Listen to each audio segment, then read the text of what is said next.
Okay, let me look at the text speed, music volume, sound volume,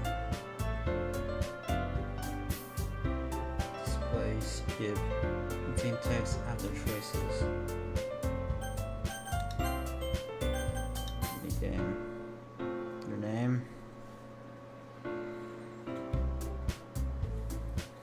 What should my name be? What? Since I think it might be funny.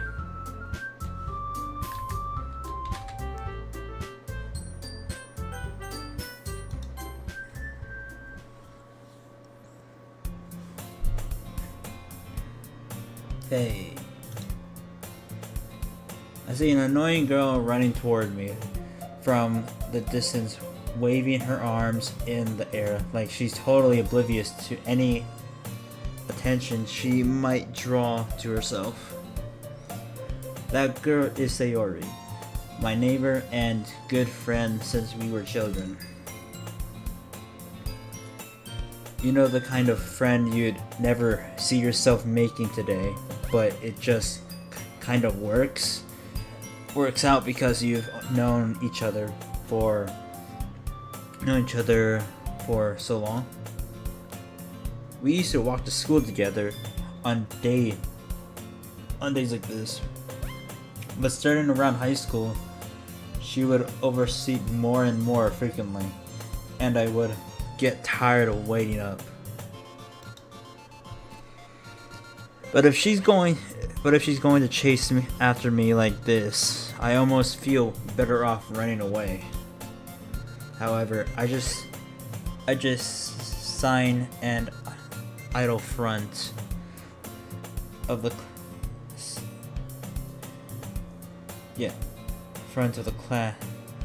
crosswalk and let Sayori catch up to me.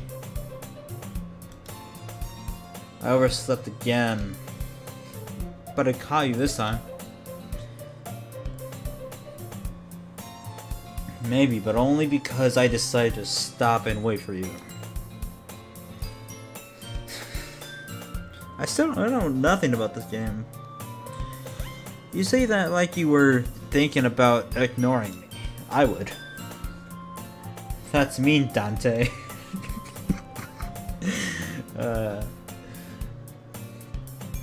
Well, if you please stare at what? Well, if people stare at you for acting weird, then I don't want them to think we're a couple or something. Fine. But you did wait for me after all. I guess you don't have it in you to be mean, even if you want to. Whatever you say, Sayori. Okay. I have to do something real quick.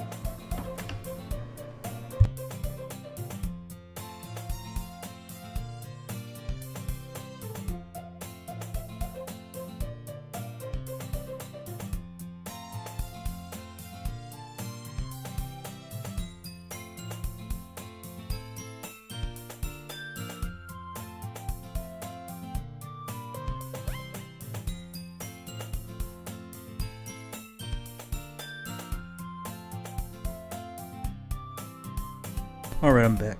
Probably should have looked up how long this game was. Okay. We cross the street together and make our way to school.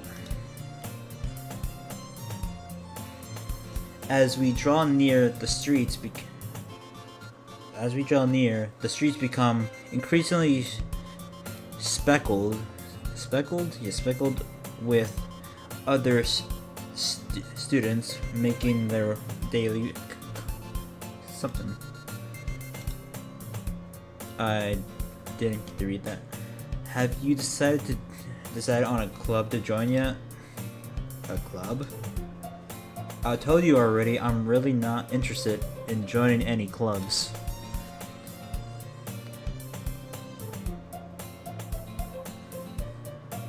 I haven't been looking at either.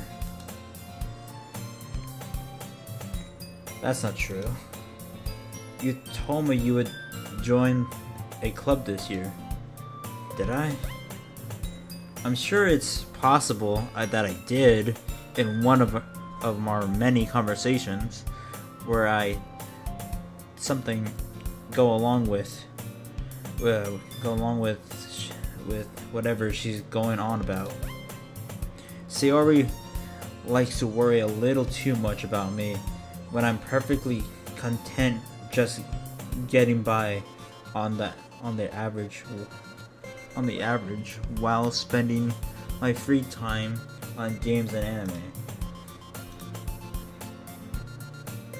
I was talking about how I'm worried that you won't learn how to socialize or have any skills before college. Your happiness is really important to me, you know.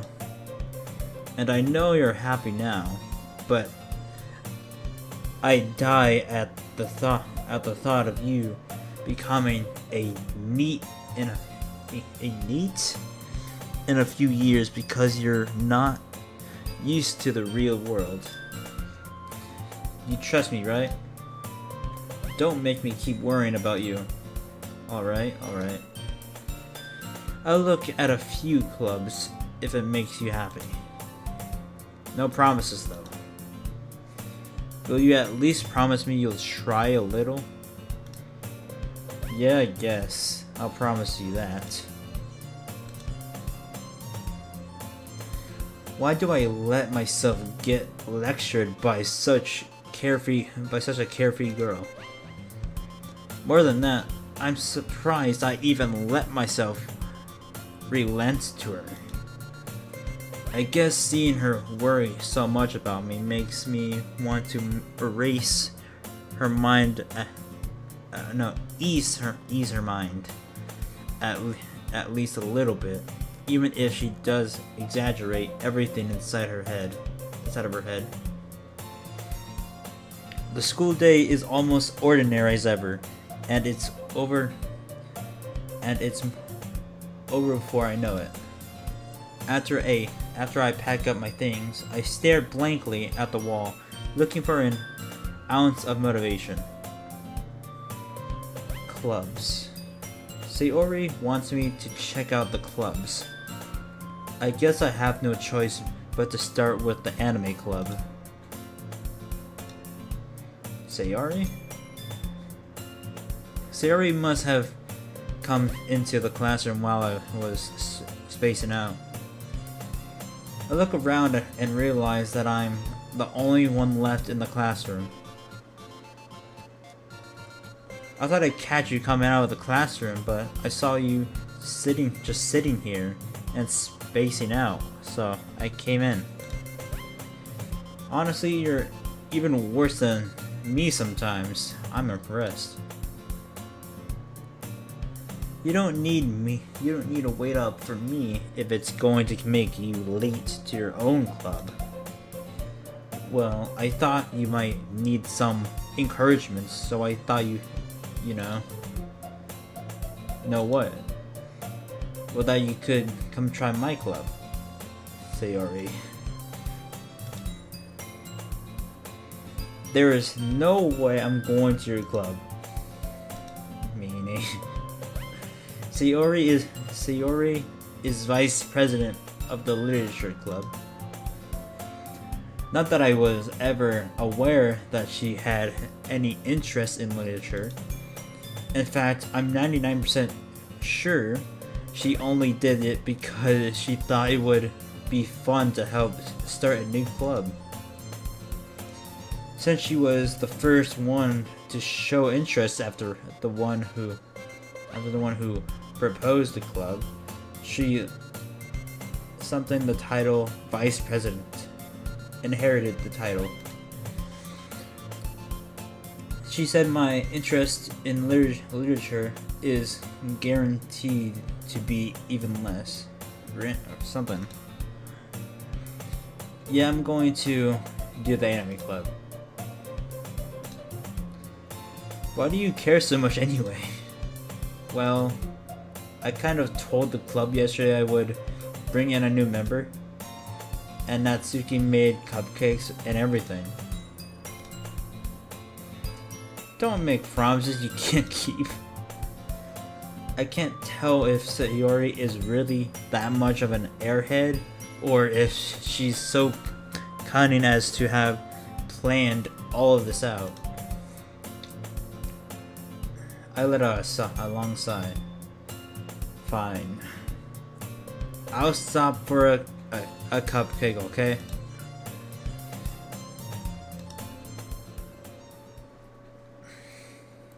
And thus today marks the day I sold my soul for a cupcake. I dejectedly, hopefully I'm saying that right, follow Sayori across the school and upstairs, a section of the school I rarely visit, being generally used for third-year classes and activities. Sayori, full of energy, swings open the classroom door. Everyone, the new member is here. I told you, don't call me a new member. I glance around the room. Welcome to the Literature Club. It's a pleasure to meeting you. Sayori always says nice things about you. Seriously? You brought a boy? Way to kill the atmosphere. Ah, Dante. What a nice surprise. Welcome to the club. All words escape me in this situation. This club is full of incredibly cute girls. What are you looking at? If you want to say something, say it. Sorry? The girl with the sour attitude, whose name is apparently Natsuki, is one I don't recognize. Her small figure makes me think she's probably a first year. She is also the one who made cupcakes according to Sayori. You can just ignore her when she gets moody. Sayori says that quietly into my ear, then turns back toward the other girls. Jesus Christ, it's cold in my room. Jesus. Anyway, this is Natsuki, also full of energy. Always full of energy, I mean. And this is Yuri, the smallest in the club. Don't say things like that. Yuri, who appears completely more mature and timid, seems to have a hard time keeping up with people like Sayori and Natsuki. Well, it's nice to meet you. Nice to meet both of you. Fuck. And it sounds like you already know Monica. Is that right? That's right. It's great to see you again, Dante. Monica smiles sweetly. We do know each other well. We rarely talked, but we were in the same class last year. Monica was probably the most popular girl in the class. Smart, beautiful, athletic. Basically completely out of my league. So having her smile at me is generally feels a little. You too, Monica. Fuck. Come sit down, Dante. We made room for you at the table, so you can sit next to me or Monica. I'll get the cupcakes. Hey, I made them. I'll get them. Sorry, I got a little too excited.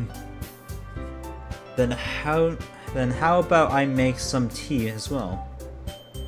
The girls have a few desks arranged to form a table. As Sayori mentioned, it's been something so that there is one space next to Monica and one space next to Sayori. Natsuki and Yuri walked over to the corner of the room where Natsuki grabs a wrapped tray and Yuri opens the closet. Still feeling awkward, I take a seat next to Sayori. Natsuki proudly marches back to the table, tray in hand. Okay, are you ready? Natsuki lifts the foil off the tray and reveals a dozen white, fluffy cupcakes decorated to look like a little cat.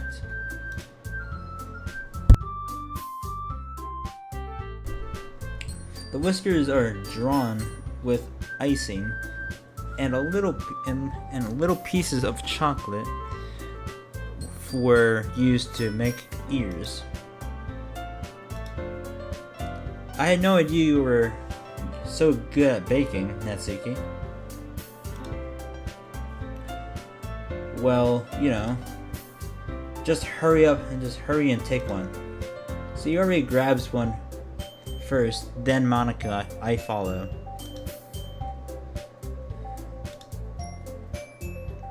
Sayori talks with her mouth full and says and has already managed to get icing on her face. I turn the cupcake around in my fingers, looking for the best angle to take a bite. Natsuki is quiet. I can't help but notice her sneaking glances in my direction. Is she waiting for me to take a bite? I finally bite down. The icing is sweet and full of flavor. I wonder if she made it herself. This is really good. Thank you, Natsuki. Why are you thanking me? It's not like Haven't I heard this somewhere before? Made them for you or anything? I thought you technically did, Sayori said. Well, maybe. But not for, you dummy. Alright. I give up on Natsuki's weird logic and dismiss the conversation. Yuri returns to the table carrying a tea set. She carefully places a teacup in front of each of us before sitting down. The teapot, Jesus Christ, next to the cupcake tray. You keep a whole tea set in this classroom? Don't worry, the teachers gave us permission. After all, doesn't a hot cup of tea help you enjoy a good book? I guess. Don't let yourself get intimidated. Yuri's trying to impress you. Is just trying to impress you. That's not. Insulted, Yuri looks away. I meant that, I believe you. Well, the tea reading might not be a pastime for me, but I at least enjoy tea. I'm glad. Yuri faintly smiles to herself in relief. Monica raises an eyebrow, then smiles at me. So what made you consider the literature club? I was afraid of this question. Something tells me I shouldn't tell Monica that I was practically dragged here by Sayori. Well, I haven't joined any clubs yet, and Sayori seems really happy here, so... That's okay. Don't be embarrassed. We'll make sure you feel right at home, okay? As president of the literature club, it's my duty to make the club fun and exciting for everyone. Monica, I'm surprised. How come you decided to start your own club? You could probably be a board member for any of the major clubs. Weren't you the leader of the debate club last year? Well, you know, to be honest, I can't stand all of the politics around the major clubs. It feels like nothing but arguing about the budget and publicity and how to prepare for events. I'd much rather take something I personally enjoy and make something special out of it. And if it encourages others to get into literature, then I'm fulfilling that dream. Monica really is a great leader. Yuri also nods in agreement. Then I'm surprised there aren't more people in the club yet.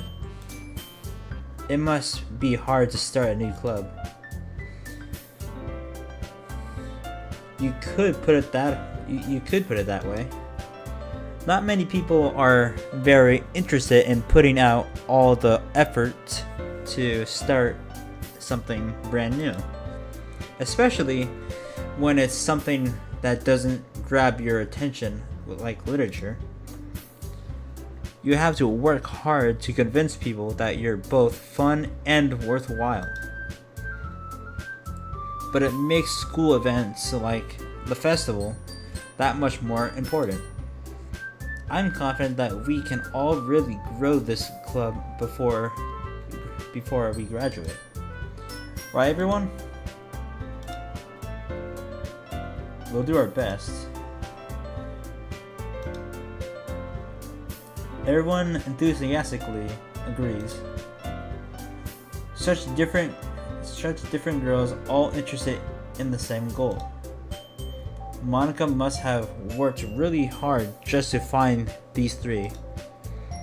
Maybe that's why they were all so delighted by the idea of a new member joining. Though I still don't really know if I can keep up with their level of enthusiasm about literature. So Dante, what kinds of things do you like to read? Well, considering how little I read these past few years, I don't really have a good way of answering that. Manga? I muttered quietly to myself, half joking. Natsuki's head suddenly perks up. It looks like she wants to say something, but she keeps quiet. Not much of a reader, I guess. Well, that can change. What am I saying? I spoke without thinking after seeing Yuri's sad smile. Anyway, what about you, Yuri? Well, let's see. Yuri traces the rim of her teacup with her finger. My favorites are usually novels that build deep and complex fantasy worlds. The level of creativity, craftsmanship behind them is amazing to me. And telling a good story in such a foreign world is equally impressive. Yuri goes on, clearly passionate about her reading. She seemed to so reserved and timid since the moment I walked in, but it's obvious by the way her eyes light up that she finds her comfort in the world of books, not people. But you know, I like a lot of things. Stories with deep psychological elements usually immerse me as well.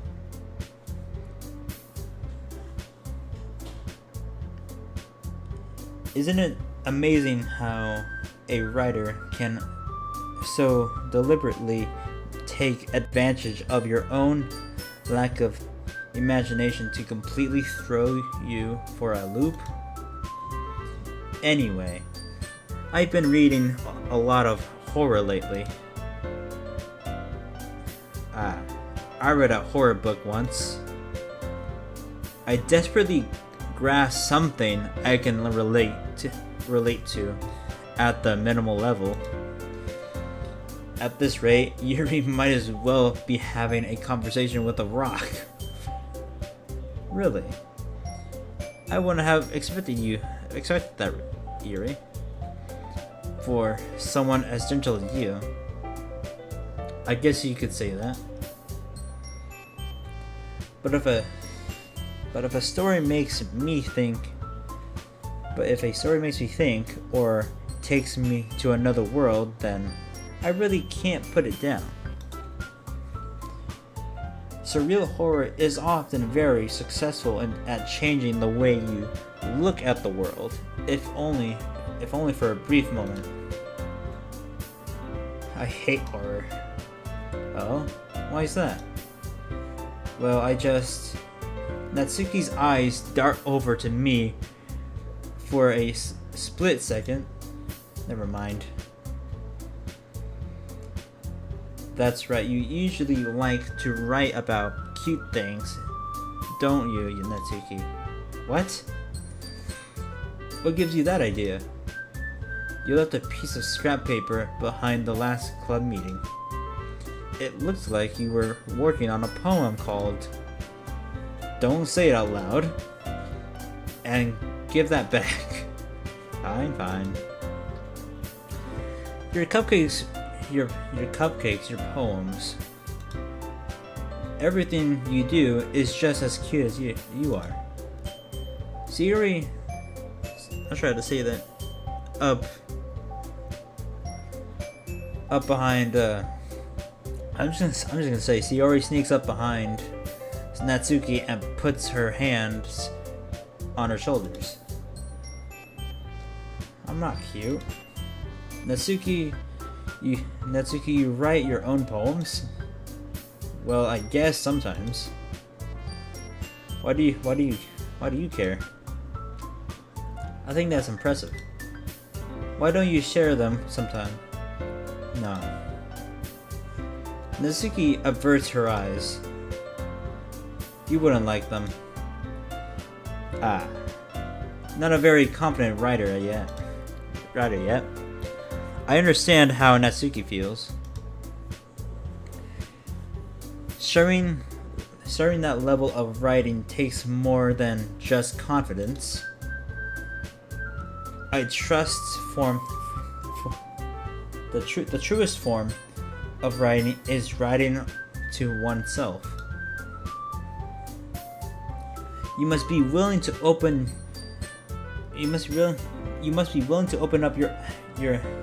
up to your readers, exposing your vulnerabilities and showing even the deepest reaches of your hearts. Do you have writing experiences too, Yuri?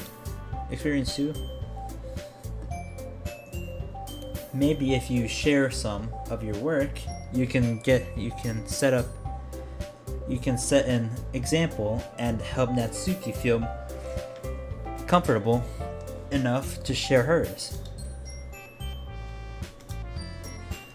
I guess it's the same for Yuri.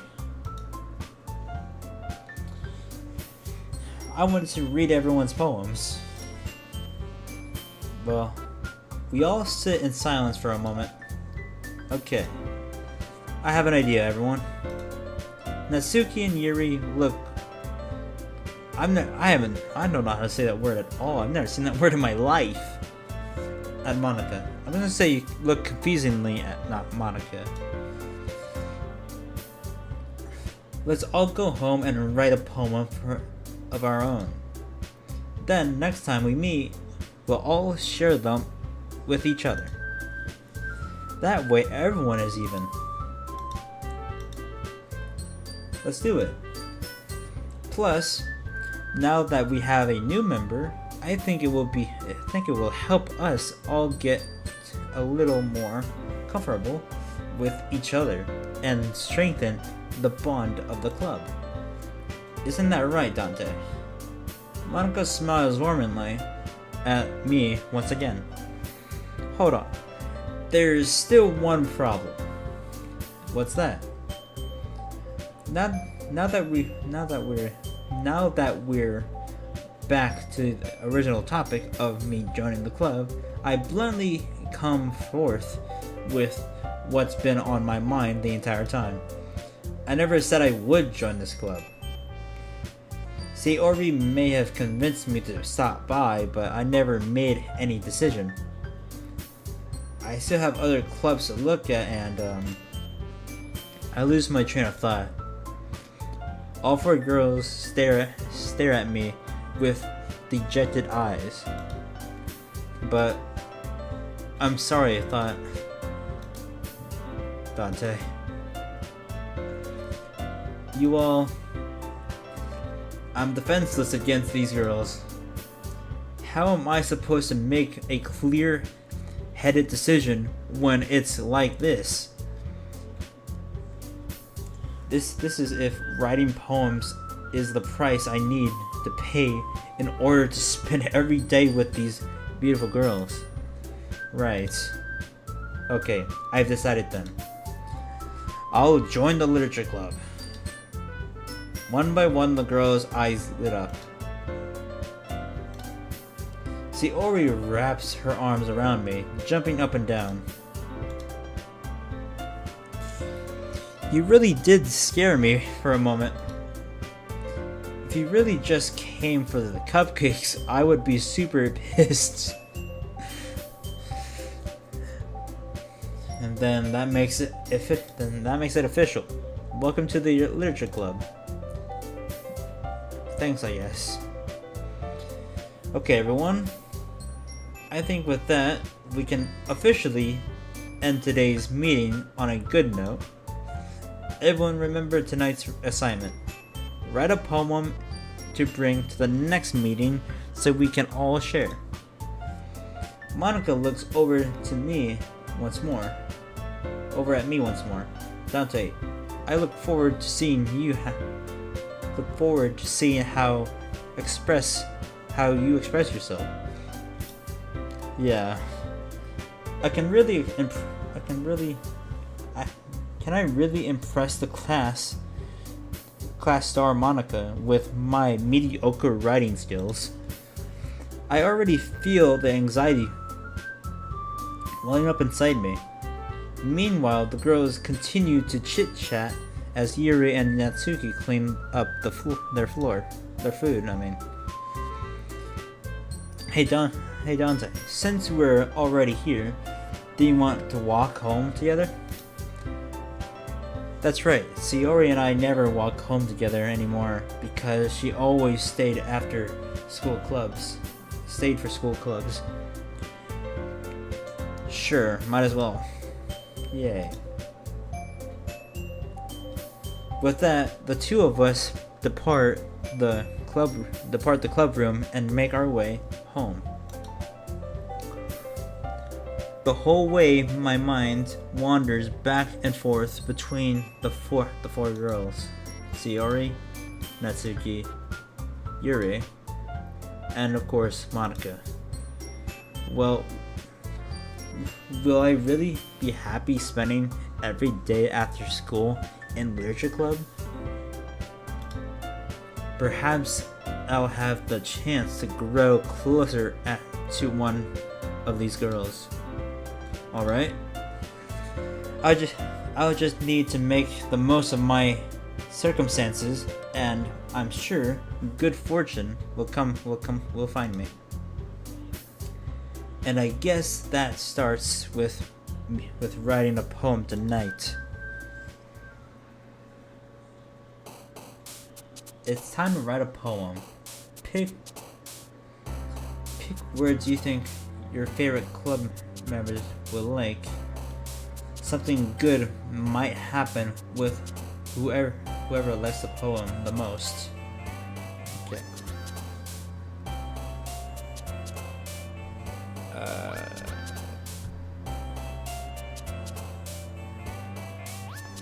What the fuck is... What would Poof cater to?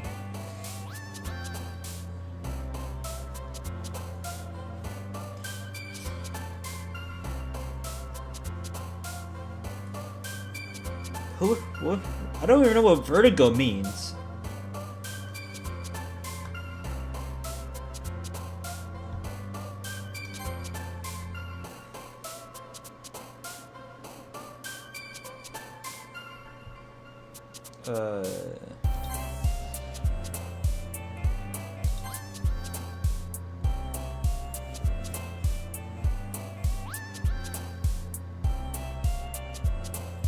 Papa?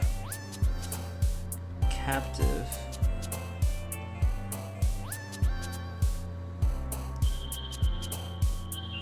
Wonderful time. Sure. Hurt. Pain.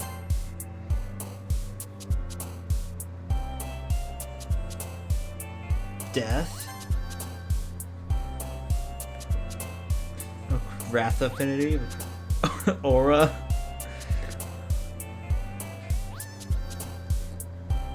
Misery.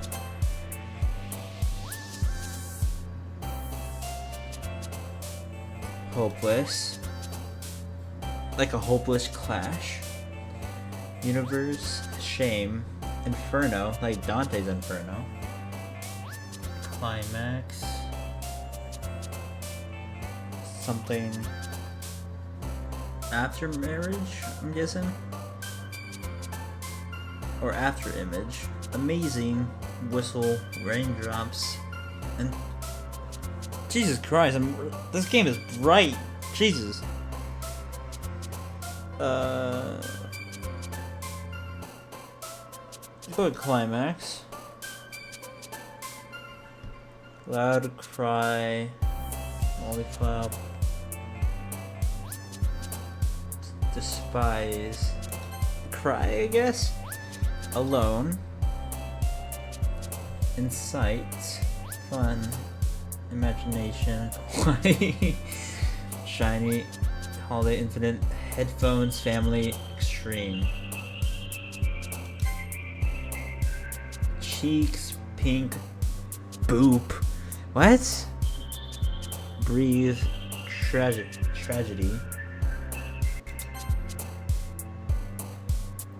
Ribbon.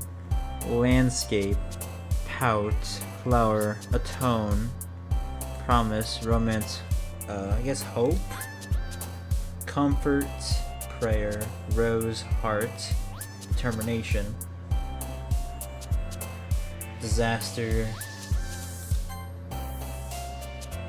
Shopping. Explode. Flying. Marshmallow. Memories. Night. Something. Special. Puppy. Melody. Flea. Smile. Nibble. Bouncy. Lust. Empty. Like, I don't want to put lust because it's fucking funny. I guess empty. I don't know. I could have done. Oh, I should have done tears.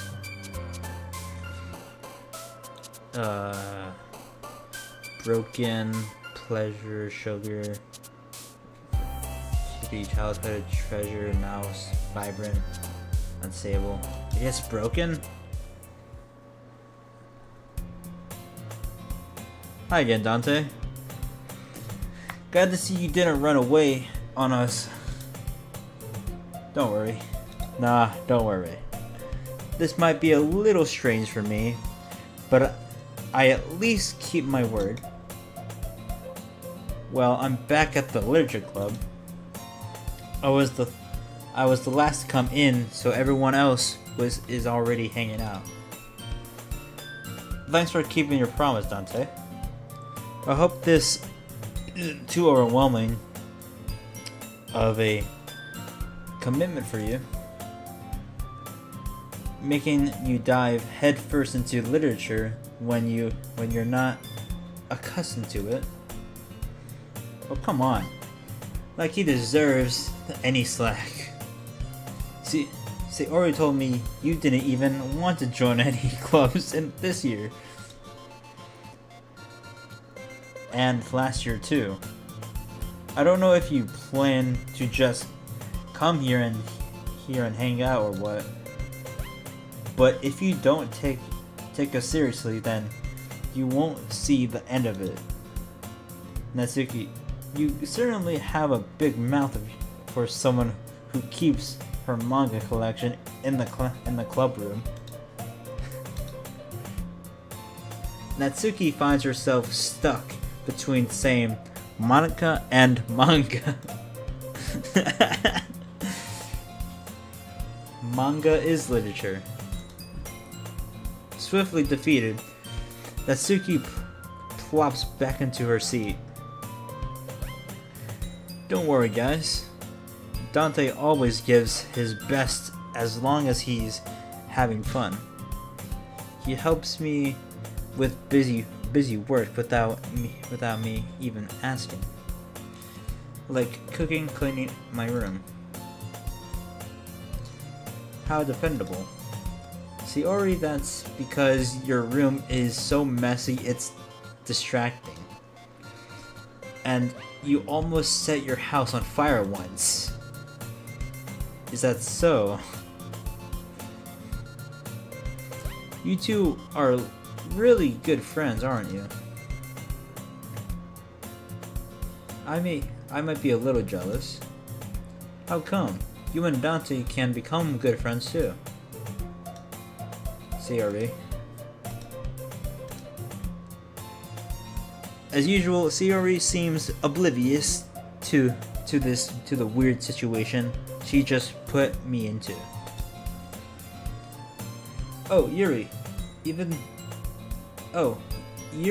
even brought you something today, you know? Wait, Sayori. Me? Not really. Don't be shy.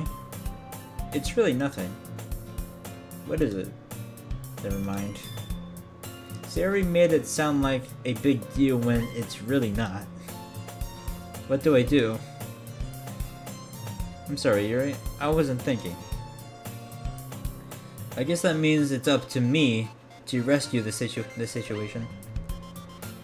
Hey, don't worry about it. First of all, I wasn't expecting anything in the first place. So any nice gesture from you is a pleasant surprise.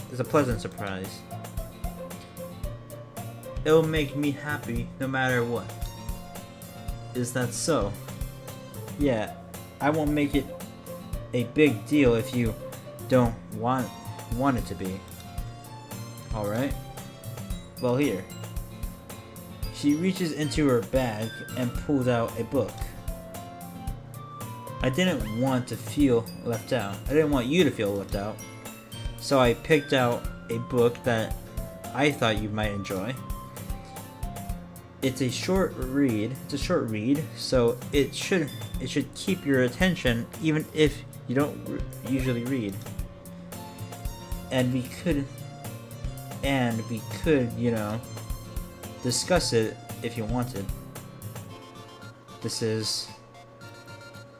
How is this girl accidentally being so cute? She even picked out a book she thinks I like, despite me not reading much. Yuri, thank you. I'll definitely read this. I enthusiastic. Whatever. Fuck, I can't say that word sometimes. Take the book. Well, you can read it at your own pace. I look forward to hearing what you think. Now that everyone's settled in, I expected Monica to kick off some scheduled activities for the club, but that doesn't seem to be the case. Sayori and Monica are having a cheery conversation in the corner. Yuri's face is already buried in her book. I can't help but notice her interest, her intense impression, like she was waiting for this chance. Meanwhile, Natsuki is rummaging around in the closet. Man, it looks like no one wants to be bothered today. I slumped down in the nearest desk. How am I supposed to occupy myself with something literature related by myself like this? I guess I could always read some of the book Yuri gave me, but I'm feeling a little too tired to read. I could probably fall asleep right now. I close my eyes and end up listening in Sayori's conversation with Monica. We're probably gonna seem really lame compared to all the other clubs, though. Well, we can't give up. The festival is our chance to show everyone what literature is all about. The problem is that the idea of literature club sounds too dense and I'm not sure how to say that. But it's not like that. But it's not like that at all, you know? We just need a way of showing that to everyone. Something that speaks to their creative minds.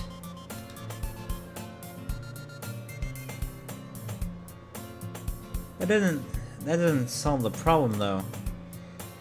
What do you mean? If we came up with the most fun thing ever, nobody will come in the first place.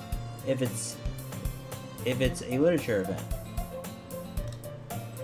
so it's more important to figure out how to get people to show up in the first place, you know. And after they come, we can do the thing to speak to their creative minds. What's this? Sayori is taking this really seriously. It's rare to hear her deliberating like this. Huh. That's a good point. In that case, do you think food will do the trick? What kind? Well, I guess we could... Cupcakes? Good thinking. Natsuki would love to do that. You're right. Natsuki makes the best cupcakes. That works out perfectly. That wasn't why I suggested it. Wait, what? I read it wrong. Cupcakes speak to my creative tummy. Cupcakes it is then. I'm hungry. Speaking of that, I'm actually hungry too. I don't know why. Whenever I stream, I'm hungry. Anyway, we still need to work out the details of the event itself. I find myself smiling. In the end, Sayori is still her usual self. But therein lies the unexpected reason I admire her. Unlike me, who has trouble finding any motivation at all. Sayori can put her mind to things and make them come to life. I suppose that's why I end up letting her let her get on my case about things. I can't help but wonder what if it could be like to see the world through her eyes. I open my eyes to find Sayori's face filling my vision. I nearly fall out of my chair. Wait.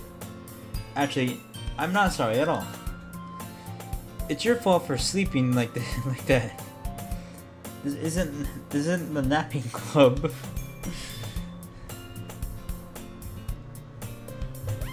Does our school have a napping club?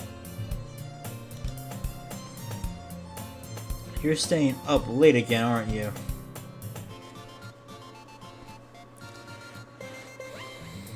Now that you're in a club, you're gonna have less time for anime, you know.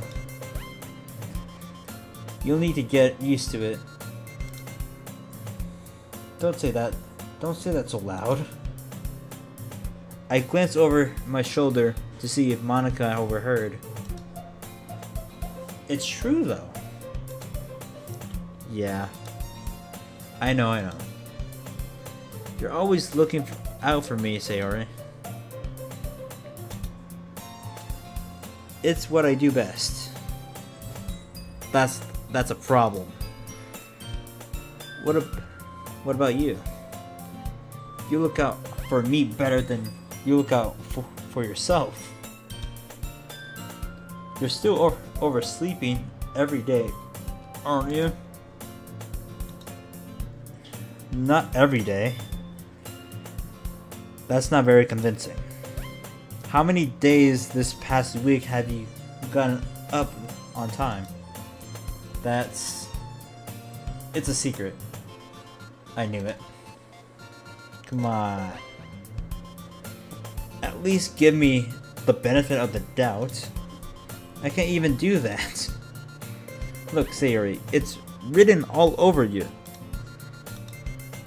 Sayori glances around at herself. How is it written all over me? You were clearly in a rush this morning. Look, your hair is sticking out all around here.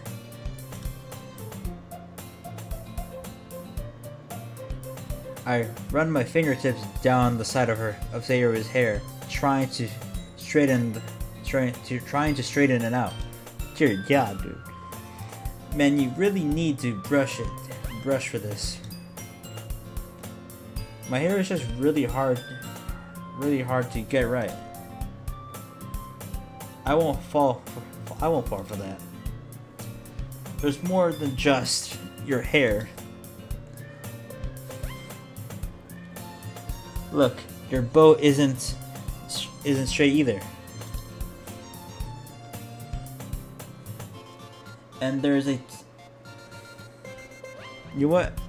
I regret naming it Dante. I should have done the van, because that would have been a nice callback. And there's a toothpaste stain on your collar right here.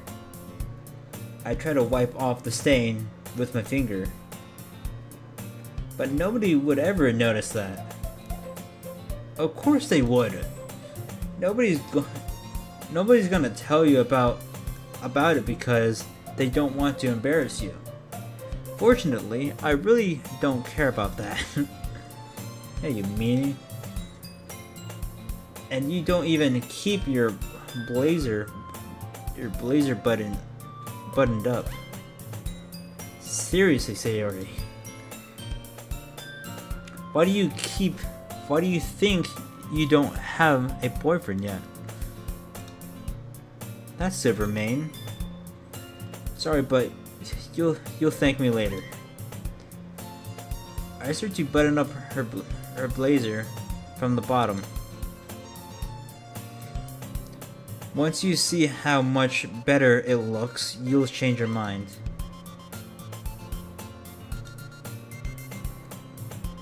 This is so funny. What is? Well, I was just thinking how weird it is to have a friend who does these kinds of things. Don't say that. You'll make me feel weird about it, stupid. It's okay though. I'm happy we're like this. Aren't you? I guess. The button might come off. Why is this one so hard to close? I struggle to fully close the button near her chest. Does this thing even fit you properly? It did when I bought it. Sigh. If you ever buttoned it, you would have noticed sooner that it doesn't fit you anymore. What are you smiling about? Just there. It means okay. Don't say that out loud. Anyway, you look much better now, so. Why does this feel strange to see Sayori's blazer buttoned up like this? Like that. It's so stuffy. It's not worth it at all. Sayori hastily unbuttons her blazer once more.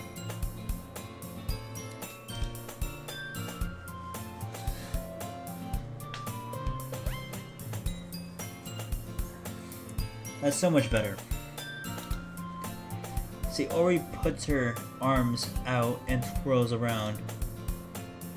So if I keep it unbuttoned, then I won't get a boyfriend, right? What kind of logic is that? And why are you saying that like it's a good thing?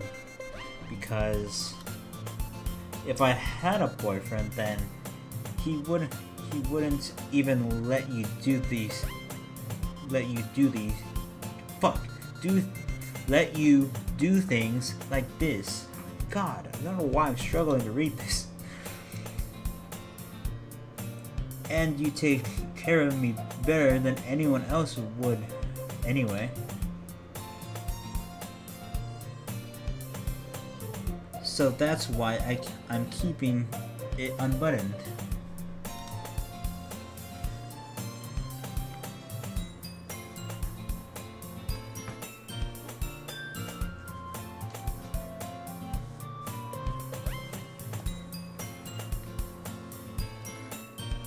Stop saying all these embarrassing things.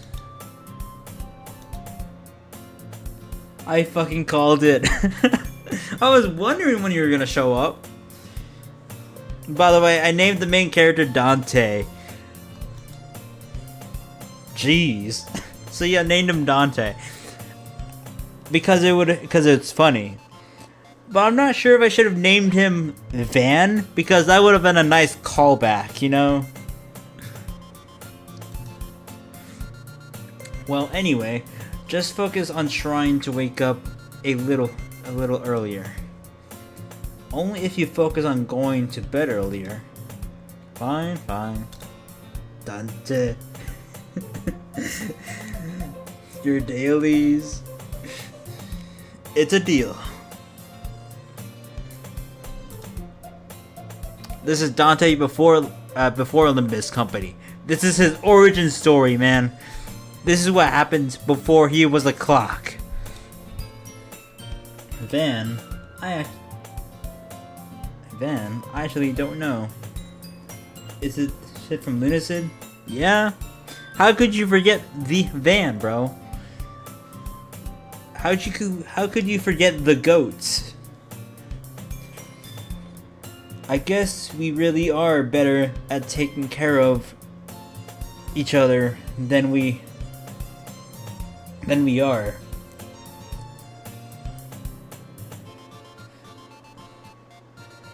This is like Dante was good at leadership. Yeah, I guess so. Yeah, huh? So maybe you should come wake me up in the morning. You're doing it again, Sayori. But I was joking that time. Man, it's impossible to tell with you sometimes. Okay, everyone. By the way, I saw the words wrath and lust in the section where I had to make a poem. So the Olympus Company references aren't stopping, apparently. Monica suddenly calls out, Why don't we share the poems we wrote now? Dante, I can't wait to read yours. Yeah, same. I fail to sound enthusiastic, but Sayori still trots away to retrieve her poem. By the way, do you remember to write a poem last night? Yeah. My relaxation ends. I can't believe I agreed to do something so embarrassing. I couldn't really find much inspiration since I've never really done this before. Well, now that everyone's ready, why don't you find someone to share with? I can't wait. Lead team, Lust team, Manager Dawn! Speaking of Manager Dawn, I sadly had to kick her off the main team to replace her with Goat Dawn. But I moved her to my bleed team, so it's not all bad. I also made a burn team, but I forgot to make a post on it. Sayori and Monica enthusiastically pull out their poems. Sayori's is on her wrinkled sheet of loose leaf torn from a spiral notebook. Goat Dawn is good at anyways. I can already see Monica's pristine handwriting from where I sit. Natsuki and Yuri reluctantly comply as well, reaching into their bags. I said something about burn team, but it too got censored. Damn. I do the same myself.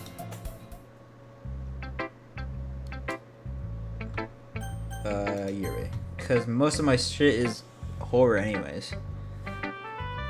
And depressing stuff as well. Yuri seems the most experienced, so I should start with her. Yuri W. I can trust her opinion, to be fair. By the way, how do I get the good ending? Cause my knowledge on this game is very limited, and I do remember that this game has two endings. I was never really into Doki Doki when it first came out. I watched Manly Badass Heroes playthrough of Doki Doki Plus, but I fell asleep through some of the videos.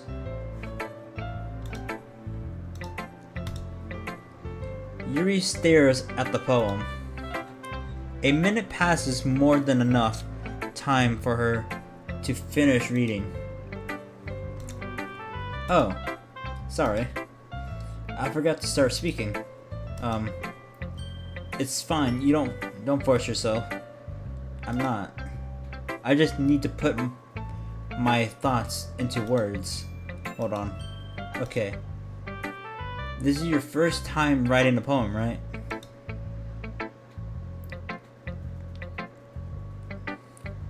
Yeah. Why do you ask? I'm just making sure.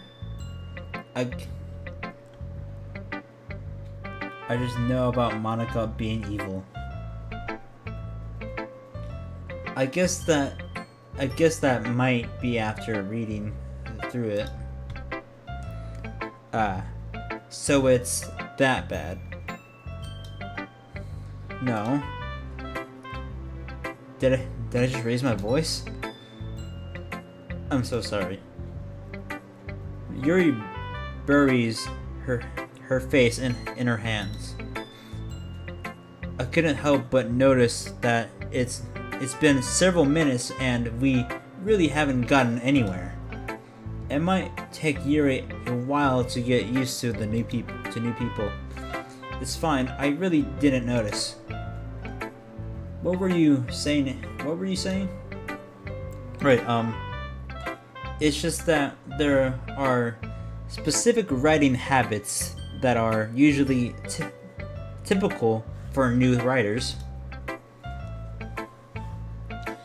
And having been through that myself, I kind of learned to pick up on them.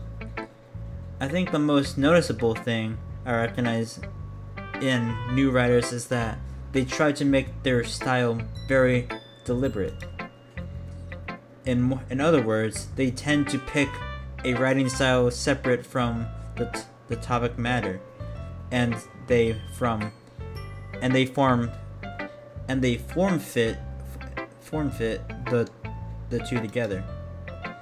The end result is that both the style and the expressiveness are weakened. Once Yuri finds her train of thought, it's as if her demeanor totally changes. Her stammering is completely gone, and she sounds like an expert. Of course, that's not something you can be blamed for. Drawing Princess Rhodia as the Slay the Princess title screen. I've heard of Slay the Princess, but I never really watched a video on it. I'm not sure if it's good or not, or what it's about, besides slaying a princess. There are so many different skills and techniques that go into writing even a simple poem. Also, I know Yuri is the best girl. Yuri crack must.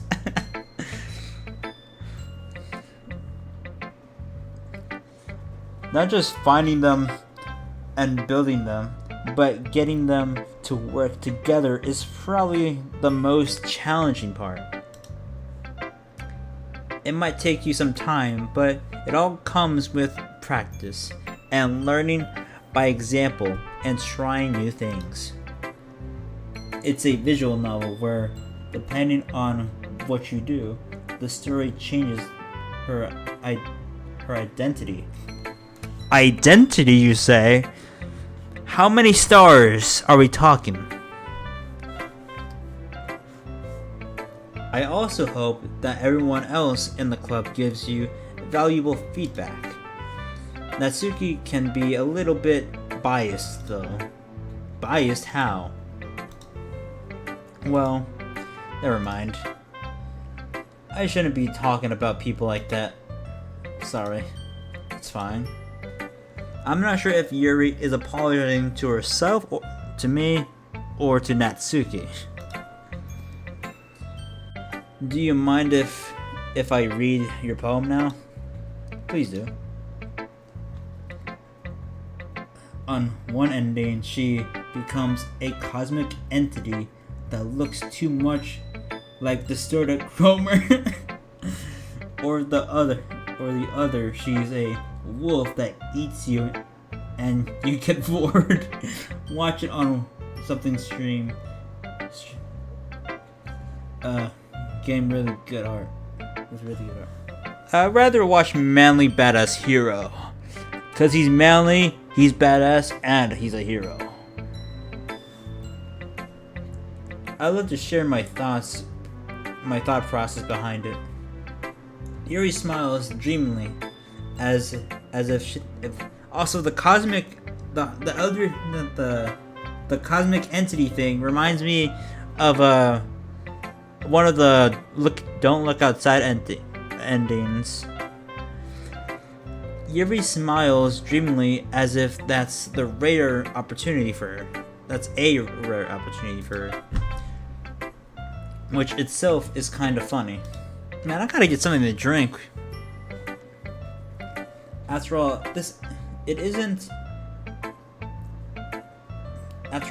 isn't this supposed to be a literature club? I can't read that! Don't Look Outside seems familiar. Give me a sec.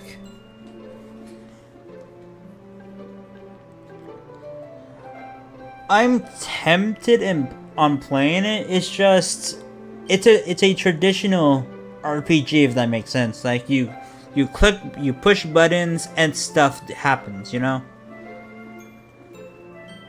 But anyways, I have no fucking clue what that says.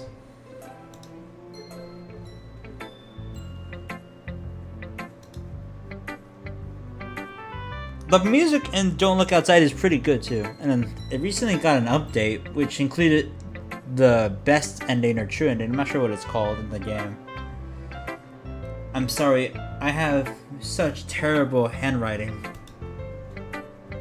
What? I wasn't thinking that at all. But it took you a long time to read. Well, I just don't read script very often. I actually think your handwriting is pretty. I can't fucking read it! That's a relief. Also, I like the poem. Even though it's short, it was really descriptive. It wasn't too short. I usually write longer poems. Not at all. I'm really glad you liked it. I'll be honest. Since it's our first time sharing, I wanted to write something a little more mild. Something easy to digest, I suppose. Are you into ghost theory? Actually, the story isn't about a ghost at all, Dante. Really. I must have totally missed the point. Well, I suppose you did only glance over it, after all. But remember that poets often express their own thoughts, feelings, and express experiences in their work. The Don't Look Outside's true ending has you getting two fragments to get a really mid-passive, doing your going to your birthplace to make it useful, then you fight the final boss, and then Hornet jumps in and you get the dream nail, the final boss, to fight another stronger boss. I don't know what you're referencing. You're referencing something, but I just don't know what. In this case, perhaps the subject of the poem is only being symbolically compared to a ghost. Lingering in her heart, last remaining place of comfort, unable to let go of the past, and soon to be left with nothing. That's a lot more solemn, like a solemn lament. Putting it that way. I hadn't even thought of it that. I haven't even thought of that. That's impressive. It's nothing really. Well, it makes me happy that you think that. Just remember that it won't be long before you pick up on these things too. Yeah, maybe you're right. I guess I'll have to keep trying. I'm counting on you. I guess I already. Oh my goodness.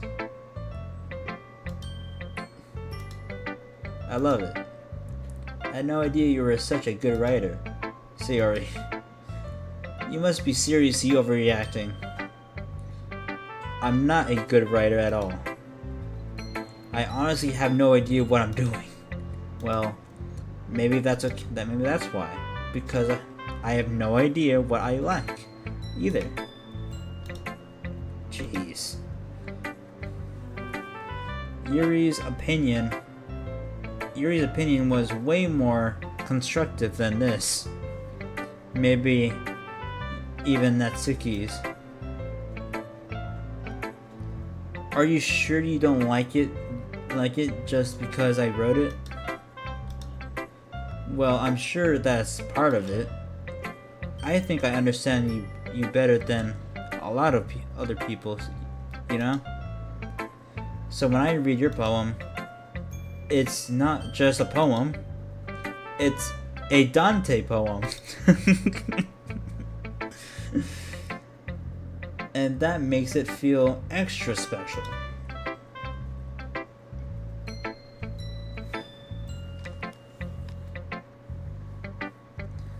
Like I can feel your feelings in it.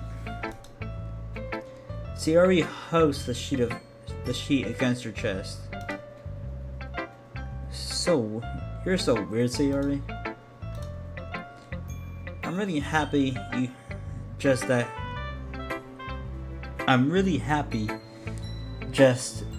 you wrote one. It reminds me of how you're really part of the club now. Not to mention the fact that I'm standing in front of you in the classroom. Well, of course. I'm not really into it yet, but that doesn't mean I'll break my promise. See? It's like I said before. Dante. Deep down, you're not selfish at all, you know? Trying new things is like for other people. That's something that only really good people do. Thanks, Sayori. I'm not sure if Sayori sees the full picture of my motive here. Then again, I can't deny that she's part of the reason I joined. Fuck. Sorry, the game got bright all of a sudden. I know I shouldn't be streaming this at fucking night, because it's already 2. It's somehow already 2.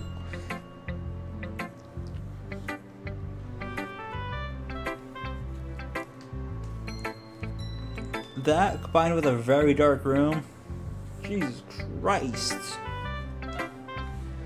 Knowing how much this means to her at all. Yeah. And I'm gonna make sure you have lots of fun here, okay? That would be my way of thanking you. Alright. I'm going to hold you to that then. Now you read my poem too, right? Don't worry, I'm really bad at this. We'll see about that. Okay, I can read this. Dear sunshine, the way you glow through my blinds in the morning, it makes me feel like you missed me. Kissing my forehead to my head, out of the bed, making me something. The sleepy from my eyes. Are you asking me to come out and play? Are you trusting me to wish away the rainy day. I look above, the sky is blue. It's as something, but I trust you too. If it wasn't for you, I could sleep forever, but I'm not mad. I want breakfast.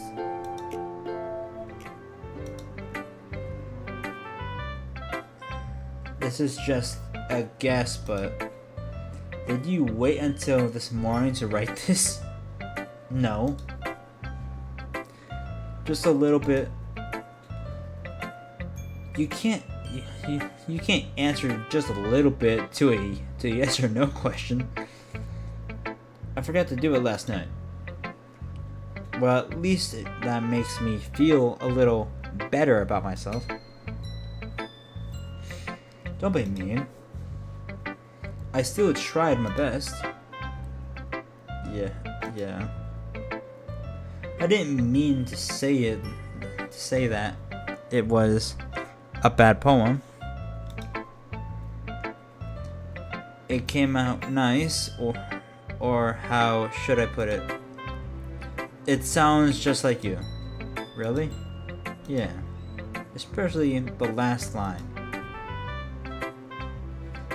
I made eggs and toast. Even though you were late to school, it's better to skip breakfast. I get really cranky. I get all cranky. Well, I guess there's no point in arguing.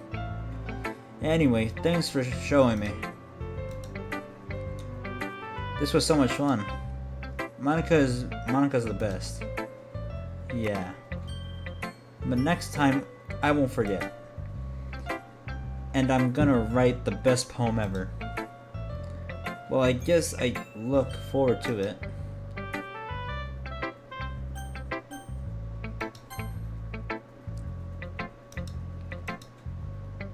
Dante, if you're not going to take this club seriously, then go home. What?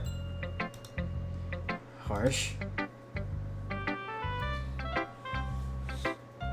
What, you expect me to believe that you actually put effort into this? Do you think I'm stupid? I'm not a writer. Maybe it's not very good, but yeah, I did put an effort. We all start somewhere, right? If you're still proud of the first poem you ever wrote, then I'd like to read it. Painful to think about. Fine. Well, sorry. You'll get better anyway. I tell you what to improve, but you're better off just trying again. Fair enough. Well, to each their own, I guess. Anyway, I guess I gotta share mine now. Knowing you probably think that's knowing you, whatever. Eagles can fly, monkeys can climb, crickets can leap, horses can race, owls can seek, cheetahs can run, eagles can fly, people can try, but that's about it. Yeah. I told you that you weren't gonna like it. I like it. What? Just be honest. I am. Why are you so convinced that I wouldn't like it? Well, because everyone in high school thinks that writing has to be all something and stuff. So people don't even take my writing seriously. But isn't that the point of poems, for people to express themselves? Your writing style wouldn't make your message any less valid. Yes, exactly. I like when it's easy to read, but it hits you hard. Like in this poem. Seeing everyone around you do great things can really be disheartening. So I decided to write about it. Yeah, I understand. But the other nice thing about simple writing is that it puts more weight on the wordplay.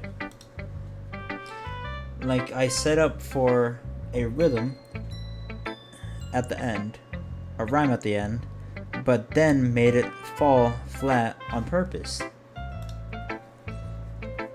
It helps bring out the feeling in the last line. So you did. I guess more went into it than I realized. That's what it means to be a pro. I'm glad you learned something. Didn't expect that from the youngest one here, did you? Yeah, I guess not. I decided to humor her with that last comment. I don't really care about how old everyone is, but if Natsuki is feeling proud, then I won't take that away from her.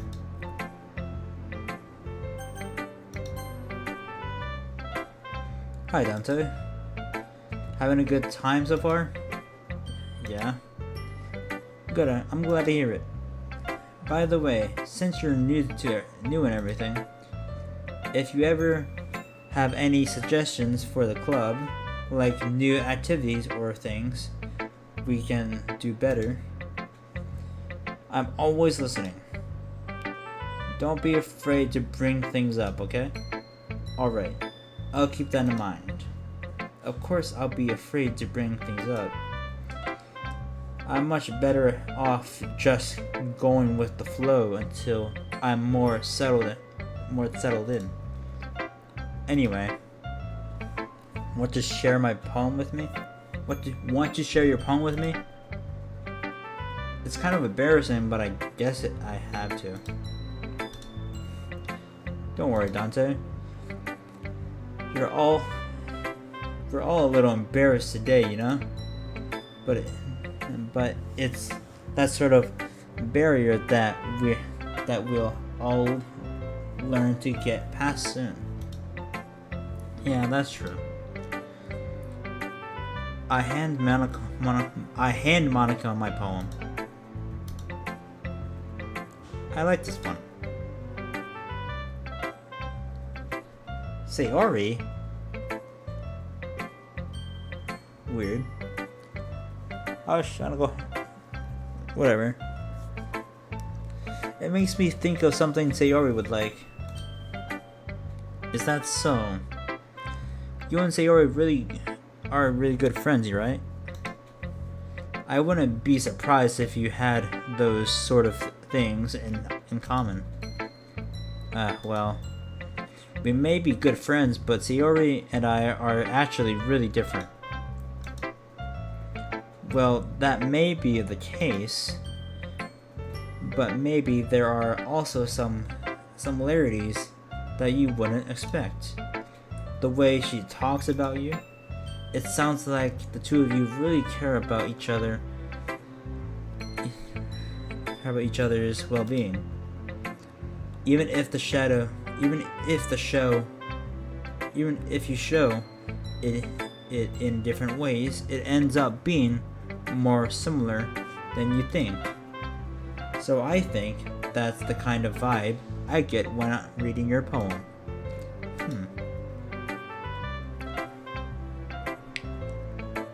You sure you're not reading into it too much?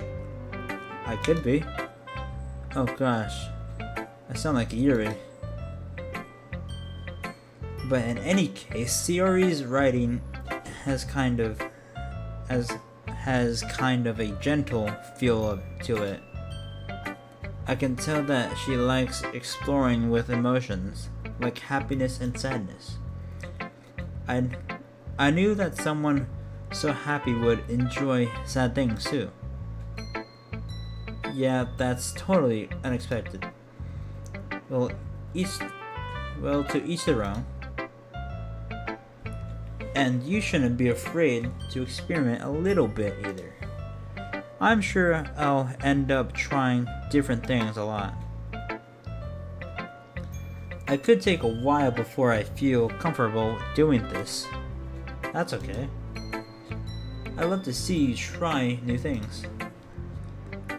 That's the best way to find the kind of style that suits you.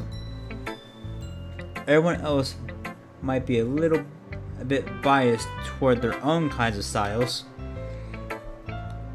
but I'll always help you find what suits you the most. So don't force yourself to write the way everyone else wants you to write. It's not like you have to worry about impressing them or anything. Anyway, do you want to read my poem now? Don't worry, I'm not very good. You sound pretty confident for someone who claims to not be very good. Well, that's because I have to sound confident. That doesn't mean I always feel that way, you know? I see. Well, let's read it then. Hole in wall. It couldn't have been me. See the direction the direction this something this I don't know what that is. A noisy neighbor, an angry boyfriend, I'll never know. I wasn't home. I peer inside the glue? No, I can't see. I reel blind like a film left out in the sun. But it's not too late. Something already. Okay, I'm gonna skip this. So what do you think? It's very freeform, if that's what you call it. Sorry, I'm not really the right person to ask for feedback. That's okay. Yeah, that kind of style has gotten pretty popular nowadays. That is, a lot of poems have been putting emphasis on the timing between words and lines. When performed out loud, it can be really powerful. What was the inspiration behind this one?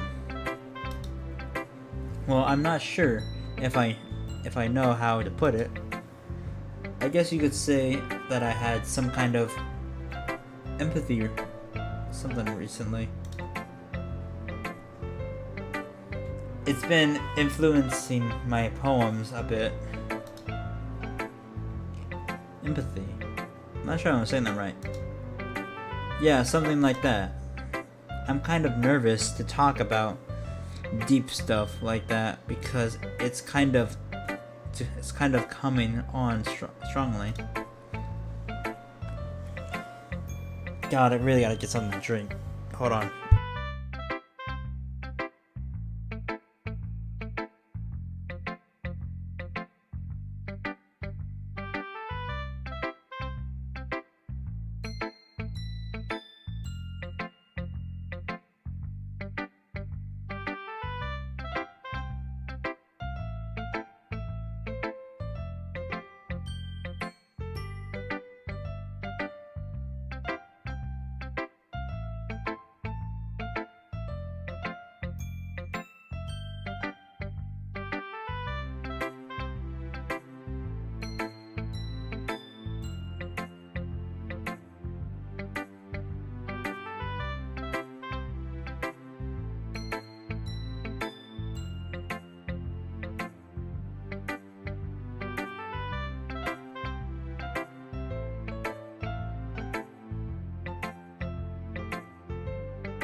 Alright, I'm back. I had to get something to drink, dude. Whew. This is why I only read Dante's dialogue in Olympus Company. Jesus Christ.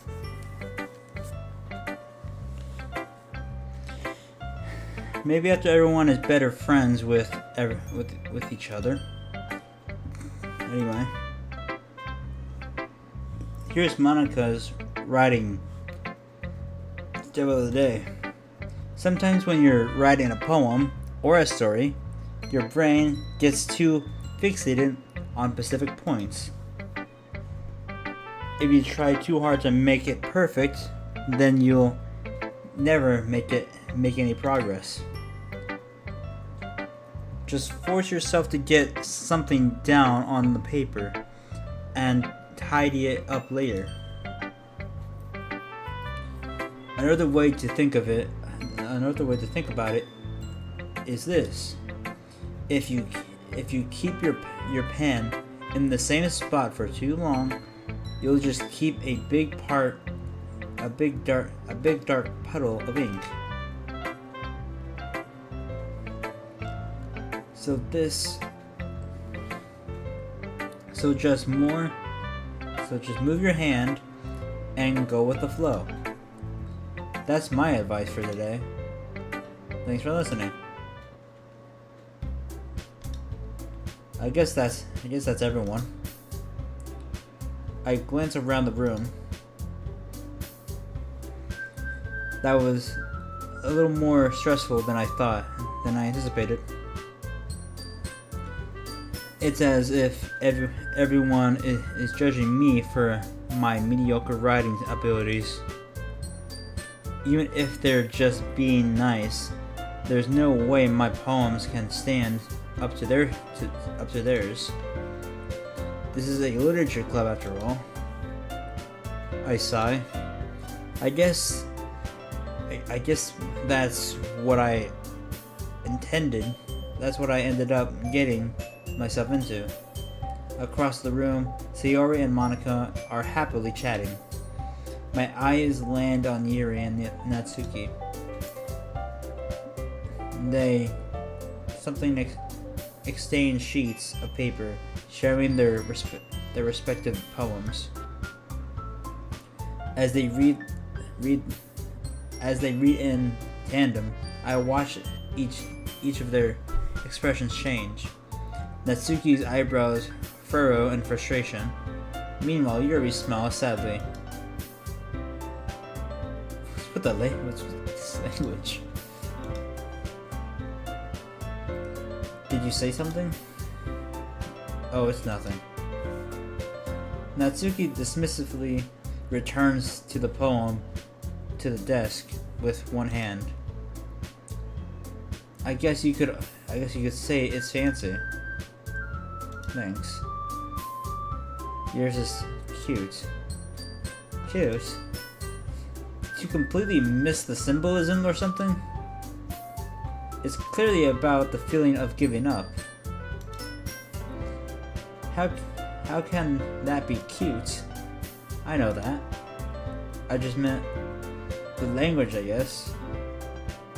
I was trying to say something nice. You mean you have to try that hard to come up with something nice to say? Thanks, but it really didn't come out nice at all. Well, I do have a couple of suggestions. If I was looking for suggestions, I would have asked someone who actually liked it. Which people did, by the way. She already liked it. And Dante too. Did too. So, based on that, I'll gladly give you some suggestions of my own. First of all, excuse me? I appreciate the offer, but I spent a long time establishing my writing style. I don't expect it to change anytime soon, unless, of course, I come across something particularly inspiring. which I haven't yet. And Dante liked my poem too, you know? He even told me he was impressed by it. Natsuki suddenly stands up. Oh? I didn't realize you were so invested in trying to impress our new member, Yuri. What's with this music? That's not what Yuri stands up as well. Maybe you're just jealous that Dante appreciates my advice more than he appreciates yours. Huh? And how do you know he didn't appreciate my advice more? Are you that full of yourself? No. If I was full of myself, I would deliberately go out of my way to make everything I do overly cutesy.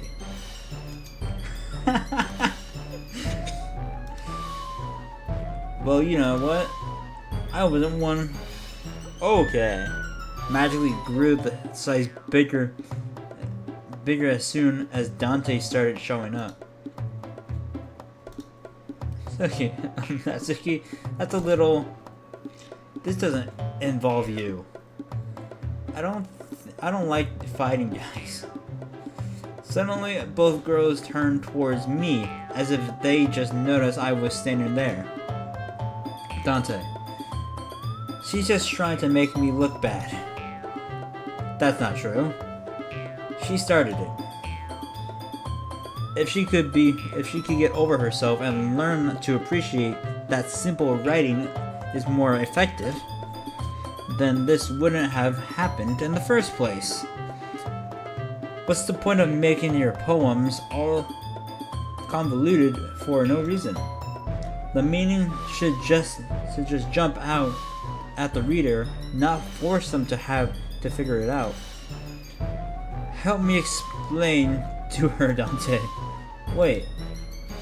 There's a reason we have so many deep and expressive words in our language. It's the only way to convey complex feelings and meaning the most effectively. Or something like that. Avoiding them is not only unnecessarily limiting yourself, it's also a waste. You understand that, right, Dante? Well, how did I get dragged into this in the first place?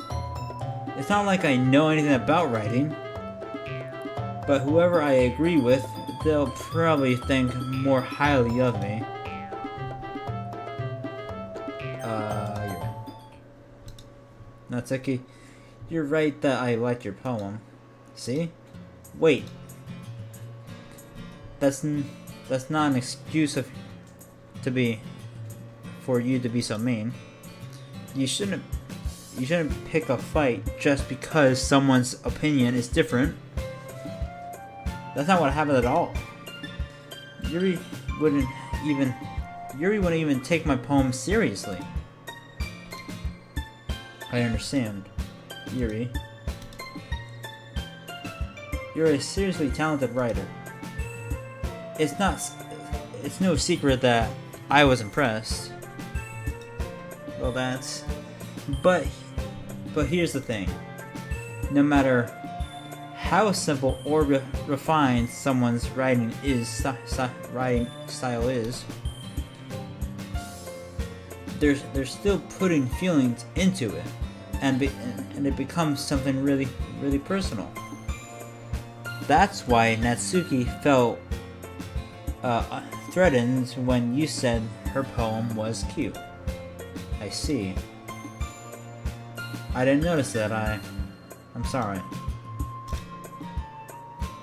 But Natsuki, you took it way too far. Yuri means well, and if you just told her about how you felt, then this wouldn't have happened in the first place. Are you kidding me? That's exactly what I did. It was her that... Natsuki, I think that's enough. You both said some things that you didn't mean. Yuri apologized. Don't you think you should too? Natsuki clenches her fists. In the end, nobody has taken her side. She's trapped at this point, being defiant only because she can't handle the pressure. And in the end, the feeling bad for her. I even am feeling bad for her. Sometimes when I'm hurt, it helps to take a walk and clear my head. Sayori, she doesn't need to. You know what? I'm going to do that. It will spare me from having to look at all your faces right now. Without warning, Natsuki snatches her own poem up from the desk and storms out. On her way out, she's something. She crumples up the poem with her hands and throws it in the trash. Natsuki. She really didn't need to do that. I look across the room. Yuri has her chin buried in her hands again. In her hands while she stares down at her desk. I gingerly approach her and sit in an adjusted chair. Everything alright? I'm so embarrassed. I can't believe I acted like that. You probably hate me now. No, Yuri. How could anyone not have gotten frustrated after being treated like that? You handled it as well as anyone could. I don't think any less of you. Well, alright, I believe you. Thanks, Dante. You're so kind. You're too kind. I'm thankful to have you a part of this club now. It's nothing. One more thing. That one thing that Natsuki said about, I would never do anything so shameful. So, what did Natsuki say? Well, never mind that. I'm going to go make some tea. Ah, good idea. Make enough for me than one person, okay? Yeah. Okay, everyone. It's just about time for us to leave. How do you all feel about sharing poems? It was a lot of fun. Well, I did say it was worth it. It was alright, well, mostly. Dante, how about you? Yes, I'd say I'd say it's the same. It was a neat thing to talk about with everyone. Awesome. In that case, we'll do the same thing tomorrow. And maybe you'll learn something from your friends too. So your poems will turn out even better. I think to myself, I did learn a little more about the kinds of poems everyone likes. With any luck, that means I can at least do a better job impressing those I want to impress. I nod to myself with newfound determination. Dante, ready to walk home? Sure, let's go. Sayori beams at me. It truly has been a while since Sayori and I have spent this much time together. I can't really say I'm not enjoying it either. Sayori, About what about what happened earlier? What do you mean? You know, between Yuri and Natsuki? Does that kind of thing happen often? No. That's really the first time I've seen them fight like that. I promise they're both wonderful people. You don't hate them, do you? No, I don't hate them. I just wanted your opinion, that's all. I can see why they'd make good friends with you. You know, Dante? It's nice that I get to spend time with you in the club, but I think seeing you get along with everyone is what makes me the happiest. And I think everyone really likes you too. Every day is going to be so much fun. It looks like Sayori still hasn't caught onto the kind of situation I'm in. Sure, being friends with everyone is nice, but does it really need to stop there? We'll just have to see what the future holds, Sayori. I pat Sayori on the shoulder. I said that more to myself than to her, but it's easy to use Sayori as the internal monologue sometimes. Okay. Yeah. Let's do this. Alright.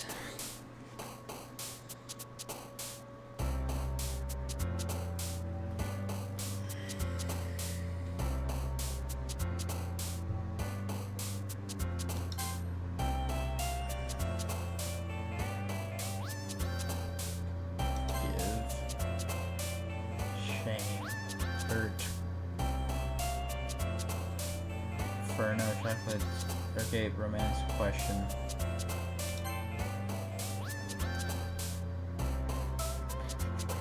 Graveyard, swimsuit, warm, family, ambient, journey. Yes, family? I don't know. Memories. Songs from Gable Rose, bouncy, sunset, calm, stars, version. I'm not sure what this means, so I'm just gonna pick it. Dazzle, anime, email, what? Read, analyze, variance, heartbeat. Extreme, kawaii, spinning, zone, holiday, cage, melody, climax, sunny. I don't know. Get the zone? I don't know.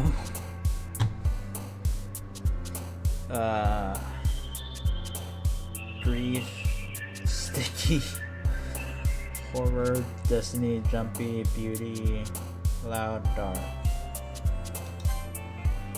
Unstable, milk, friends, together, portrait, pleasure, vanilla, vivid, I guess. Clouds, whisper, dream, crimson, beats. Clouds, cry, flying, landscape, pure, narrative, awesome, intellect. Average, I guess. I don't fucking know. Depression, bubbles.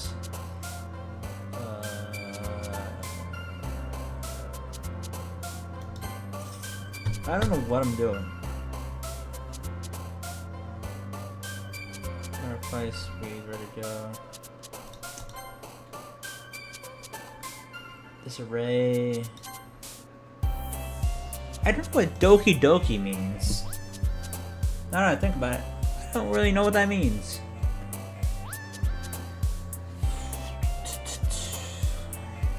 Desire. Yeah. Sparkle? Fitzy, Covet. I don't know.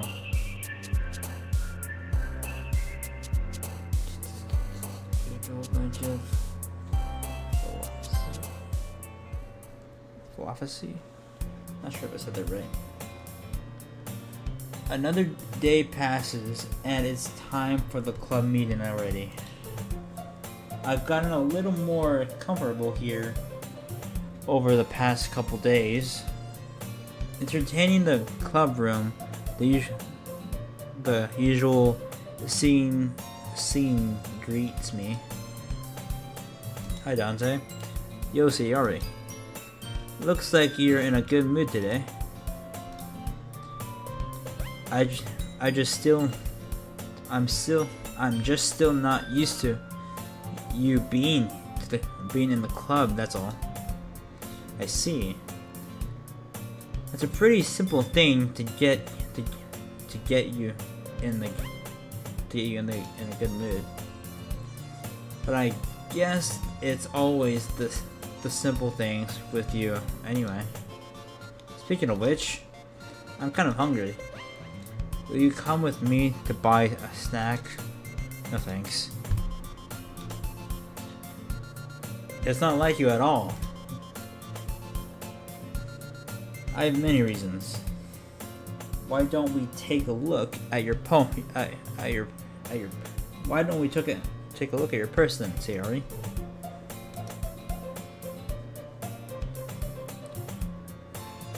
Why that all of a sudden? No reason, really. I just wanted to look at it. Sayori nervously retrieves her coin purse. She fumbles with the latch and gets it open.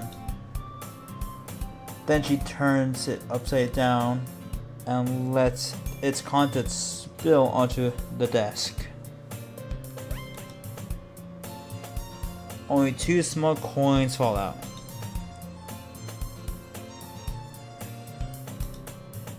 I knew it. I can see right through you, Sayori.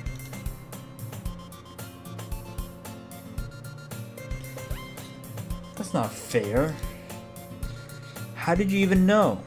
It's simple. If you had enough money in the first place, you would have bought a snack before coming to the club room. So either you're not hungry and wanted an excuse to take a walk, or you planned on something. You plan to conveniently forget that you spent all your money so that I would lend you some. But there's one more thing. You're always hungry. And so that only leaves the one option. I give up. Don't make me feel guilty. If you feel guilty, that means you deserve to feel guilty. Yuri suddenly giggles. I didn't notice that she was listening in. Her face is in her book as always. I wasn't listening to or anything. It was just something in the book. Tell Dante to let me borrow some money. That's... Don't get me involved like that, Sayori.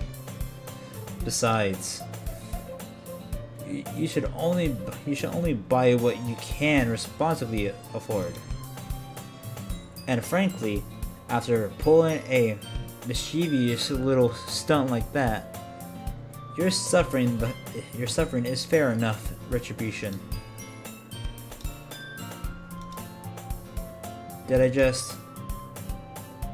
I didn't mean that. I got too absorbed into my book. I really like when you speak your mind, Yuri.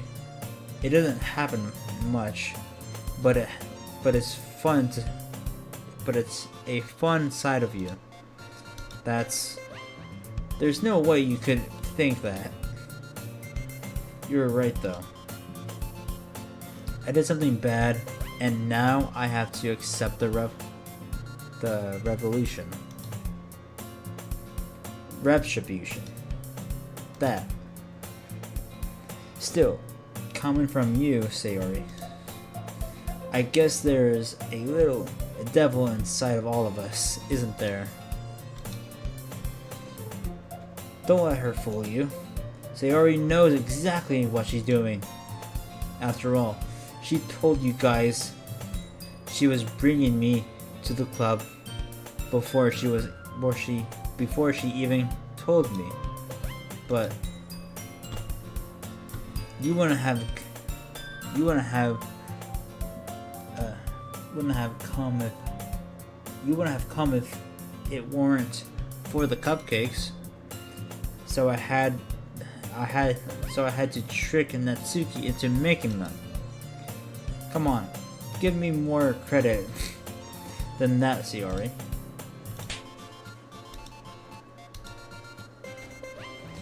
Out of nowhere, something smacks Sayori in the face and tumbles onto the desk. What the? A cookie? Sure enough, it's a giant cookie wrapped in plastic. Sayori glances around. Is this a miracle? It's because I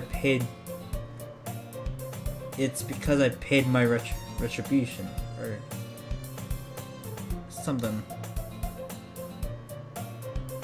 Retribution. Actually, that one almost worked. I was just gonna give it to you, but then I heard you blab about the cupcakes. It was totally worth seeing your reaction, though. Natsuki, that's so nice of you. I'm so happy. Sayori hugs the cookie. Just eat. Just eat it. Sayori rapidly tears open the wrapper and takes a big bite. Sayori suddenly clasps her hands over her mouth. I bit my tongue. You're going through a lot over just one cookie. Natsuki takes a bite of her own cookie. Ah, yours looks really good too, Natsuki. Can I try it? Jeez! Beggars can't be choosers. But yours is chocolate. Yeah? Why do you think I gave you that one? Fine. Still, I'm really happy that you shared this one with me. Sayori gets out of her seat and goes behind Natsuki, then wraps her arms around her. Jeez. I get it. Cookie still in hand, Natsuki reaches up to nudge Sayori off her. Sayori suddenly leans down and takes a bite out of Natsuki's cookie. Did you seriously just do that? Mouthful, Sayori trots away to safety. Yuri and I laugh as well. Jeez, you're such a kid sometimes. Monica, can you tell Sayori? Natsuki glances around. Monica isn't in the clubroom, I mean. Where's Monica anyway? Good question. Have any of you heard anything about her being late today? Not me. Yeah, I haven't either. That's a bit unusual. I hope she's okay. Of course she's okay. She probably just had something to do today. She's probably popular after all. She's pretty popular after all.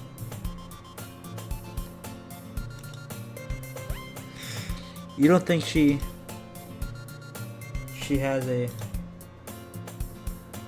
I wouldn't be surprised.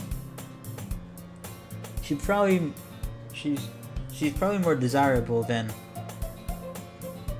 all of us combined. That's true. Excuse me? Suddenly, the door swings open.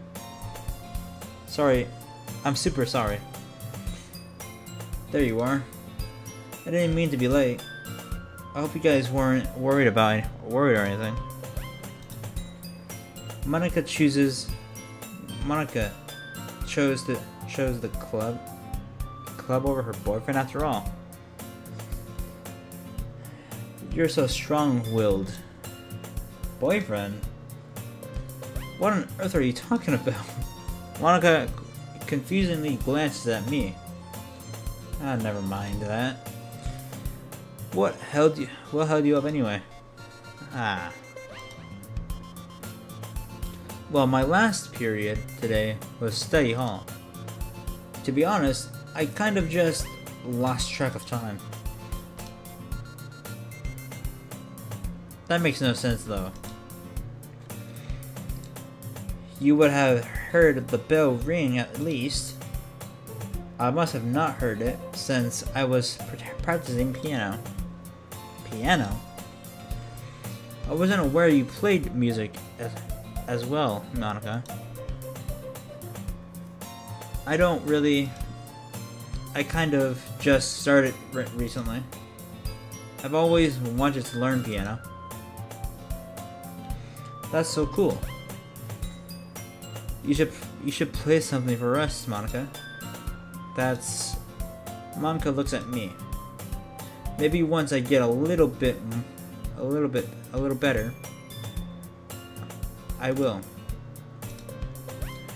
That sounds cool. I'd also look forward to it. Is that so? In that case, I won't let you down, Dante. Monica smiles sweetly. Ah, I didn't mean any pressure or anything like that. Don't worry. I've been practicing a whole lot recently. And I'd really love the chance to share once I'm ready. I see. In that case, best of luck. Thanks. So I didn't miss anything, did I? Not really. I choose to leave out Sayori's mischievous escapade. I'm sure Natsuki will end up complaining to her anyway. It looks like everyone has already settled down. Sayori somehow already finished her entire cookie. Yuri is back to her book, and Natsuki disappeared into the closet. I'm really curious to talk to Yuri a little bit more. But at the same time, I would feel bad for distracting her from reading. I catch a glimpse of the cover of her book. It looks like the same book that she lent to me. More than that, she seems to be on the first few pages. Crap. I think she noticed me looking at her. She sneaks another glance at me, and our eyes meet for a split second.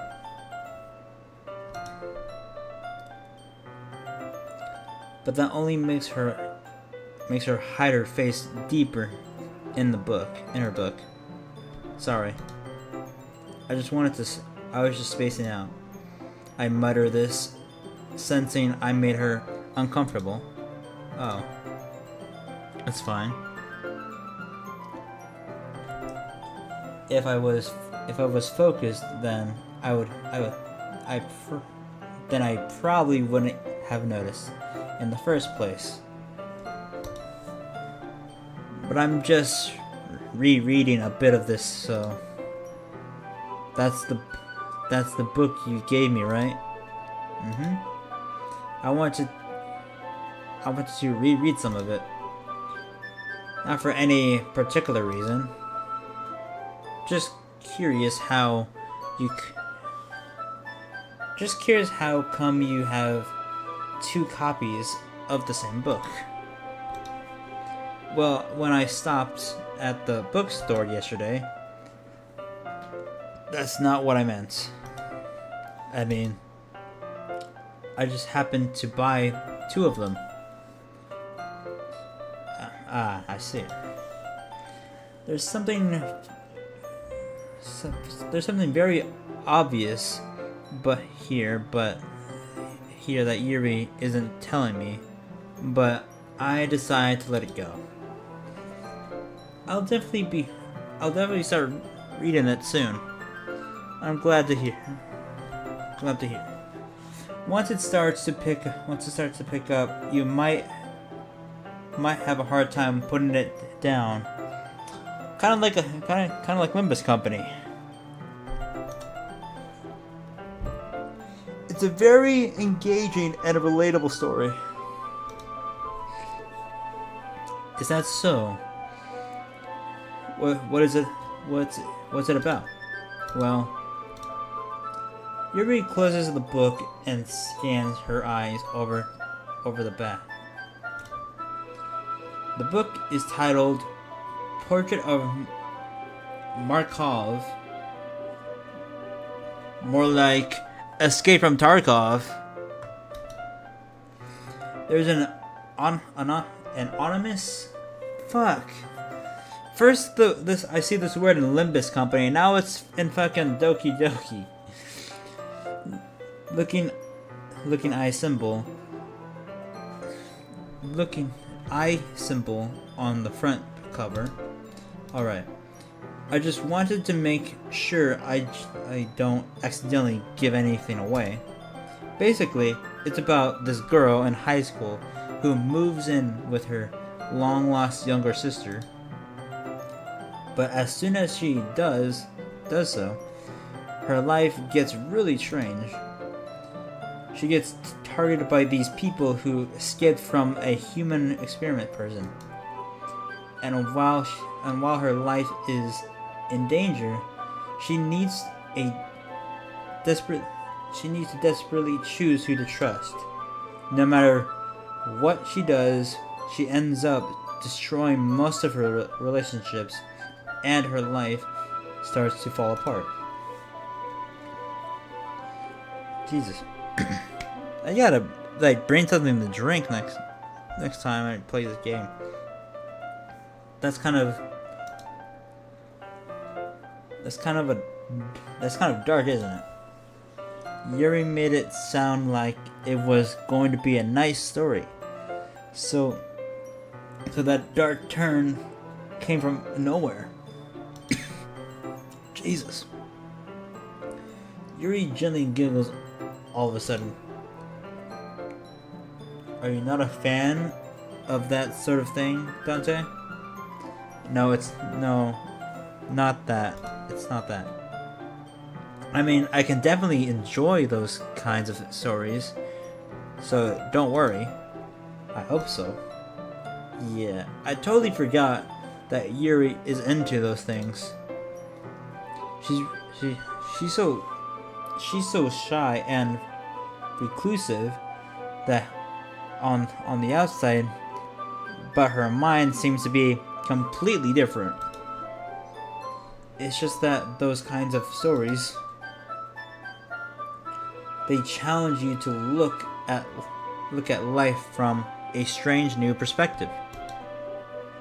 When horrible things happen. Sorry, hold on.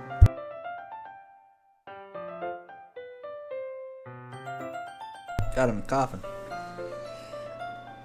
Hold on. When horrible things happen, not just because someone wants to be evil, but because they have their own goals on their own philosophy. I can't say that. Fuck. Philosophy. Fuck. That they believe in. Then suddenly, when you thought you related to the protagonist, they're made out to be a naive one for letting their one-sided morals interfere with the villain's plans. I'm rambling, aren't I? Not again. I'm sorry. Hey, don't apologize. I haven't lost interest or anything. Well, I guess it's alright then. But I feel like I should let you know that I have this problem. When I let things like books and writing fill my thoughts, I kind of forget to pay attention to other people. So I'm sorry if I end up saying something strange. And please stop me if I start talking about start talking too much. I really don't think you need to worry. That's just what means. That just means you're passionate about reading. The least I can do is listen. It's a literature club after all. That's true. In fact, I might as well get started reading it, right? Well, you don't have to. What are you saying? Just a moment ago, you said you were looking forward to it. Let me just get the book. I quickly retrieved the book that I had put into my bag. Alright. It's fine if I sit here, right? I slip into the seat next to Yuri's. Yeah. Are you sure? You seem a little something. I'm sorry. It's not that I don't want you to. It's just something I'm not very used to. That's it. That is reading in company with someone. Company, you say? I see. Well, just tell me if I end up distracting you or something. Alright. I open the book and start the prologue. I soon understand what Yuri means about reading in company. It's as if I can feel her presence over my shoulder as I read. It's not a particularly bad thing. Maybe a little distracting, but the feeling is somewhat comforting. Yuri is in the corner of my eye. I realize that she's not actually looking at her own book. I glance over. It looks like she's reading from my book instead. I was just... Yuri, you really apologize a lot, don't you? I do? I don't really mean to. Sorry. I mean... Here. Here. This should work, right? I slide my desk until it's up against Yuri's. Then hold my book more between the two of them. I suppose. Yuri timidly closes her own copy. Once we each lean in a little bit, our shoulders are almost touching. It feels like my left arm is in the way, so I instead I use my right hand to hold the book open.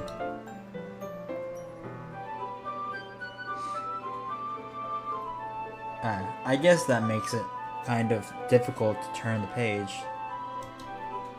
Here. Yuri takes her left arm and holds the left side of the book between her thumb and forefinger. I've never seen anyone say that before.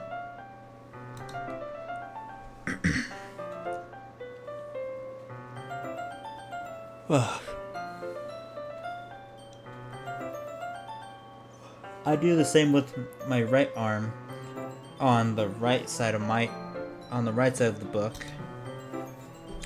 That way, I turn a page and Yuri slides it under her thumb after it, flips to her side, but holding it like this, we're huddled even closer together than before. It's actually kind of distracting me. It's as if I can feel the warmth of Yuri's face and she's in the corner of my vision.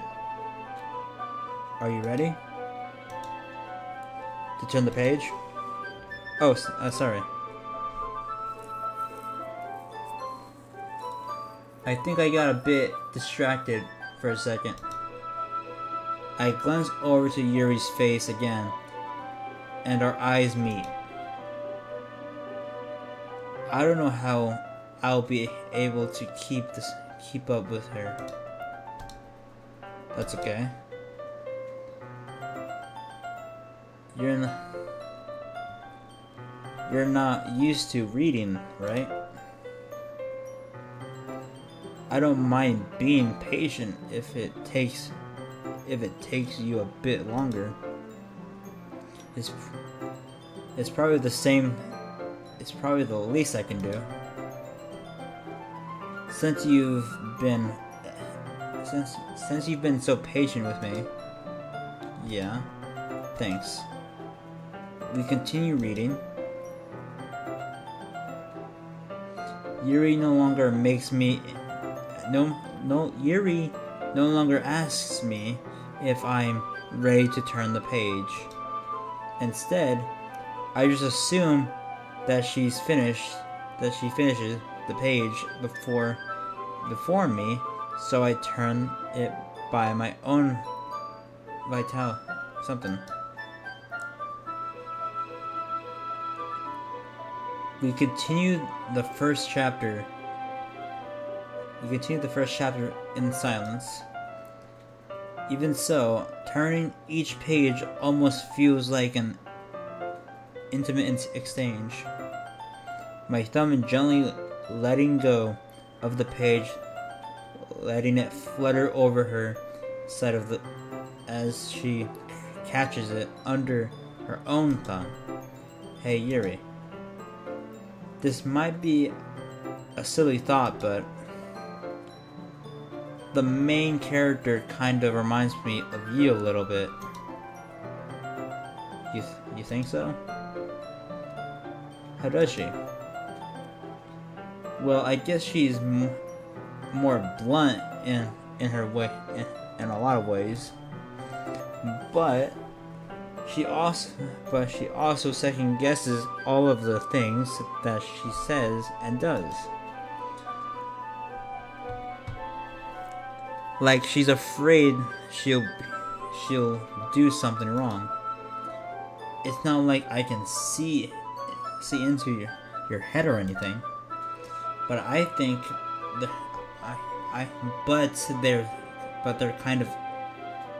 kind of reminiscent of some of your mannerisms. I see. Yuri remains silent for a moment. Hey, but Dante, that's probably a terrible thing to have in common with her. That's so embarrassing that you think that. Wait, I didn't mean it in a bad way or anything. So I really didn't know you were self-conscious about that sort of thing. I guess I more meant that it's kind of cute. What are you saying all of a sudden? Okay, everyone. I think it's about time we share today's poems with each other. We might not have enough time if we wait too long. Yuri exhales, spared from finishing her thought. Is that alright, Yuri? You look kind of down. Ugh.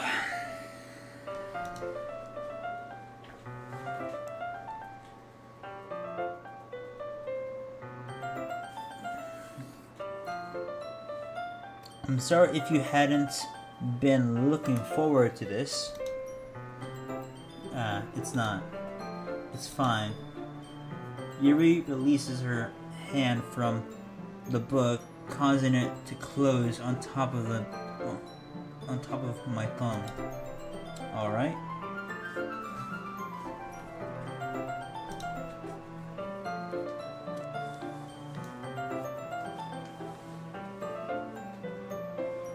I guess I'll do some more reading tonight. Or would you prefer I only read it with you? I guess I don't have too much of a preference anyway. In that case, I'll read a little more tonight. It'll be more fun to read with you after it picks up a bit, you know? That's good reasoning. In that case, feel free to finish the first 2 chapters in your own time. First 2 chapters, eh? I just so happen to know something that picks up after the first 2 chapters. A little thing called Limbus Company. I stand up. I make a mental note of where I left off in the book, then slip it back into my bag.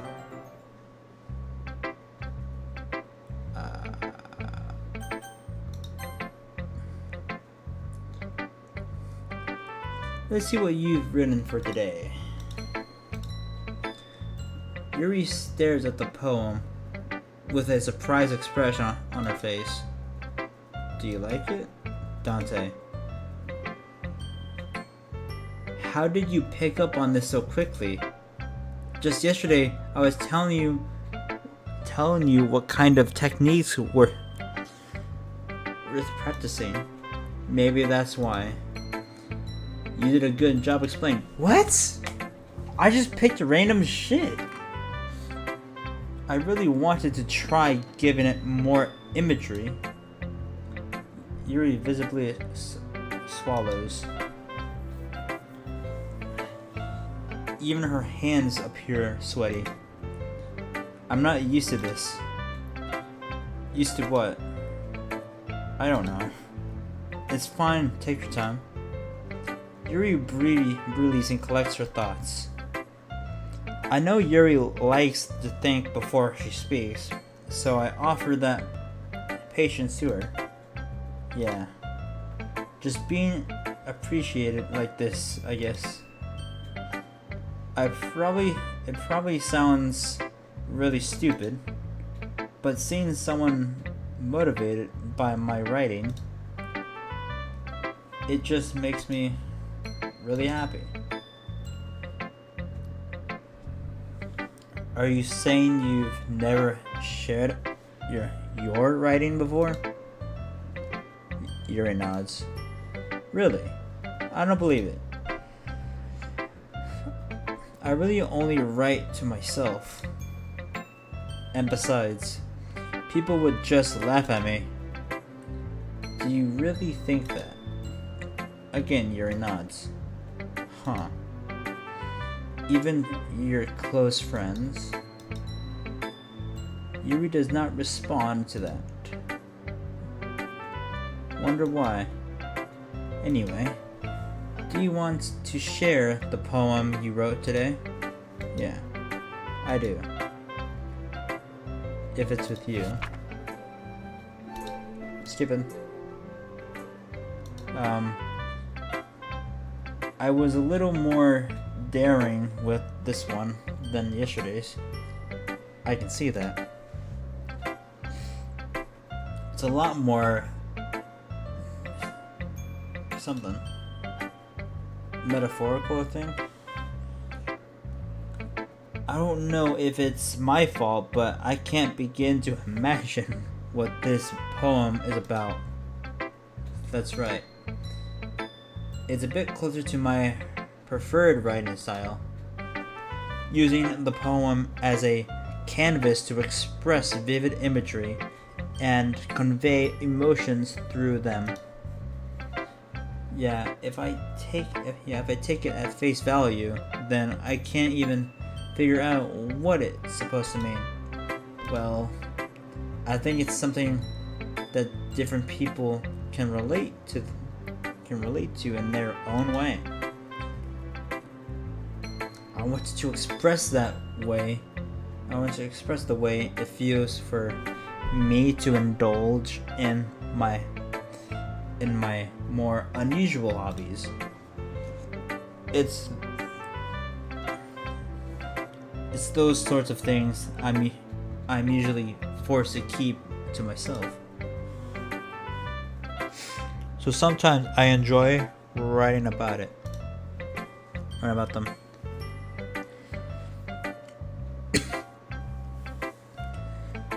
Why do you keep them to yourself? Because they're embarrassing, and some people would make fun of me. Don't you have anything like that, Dante? Well, shit, I didn't get to read that. I feel like everyone has a little something like that. The best we can do is respect each other and our individualities.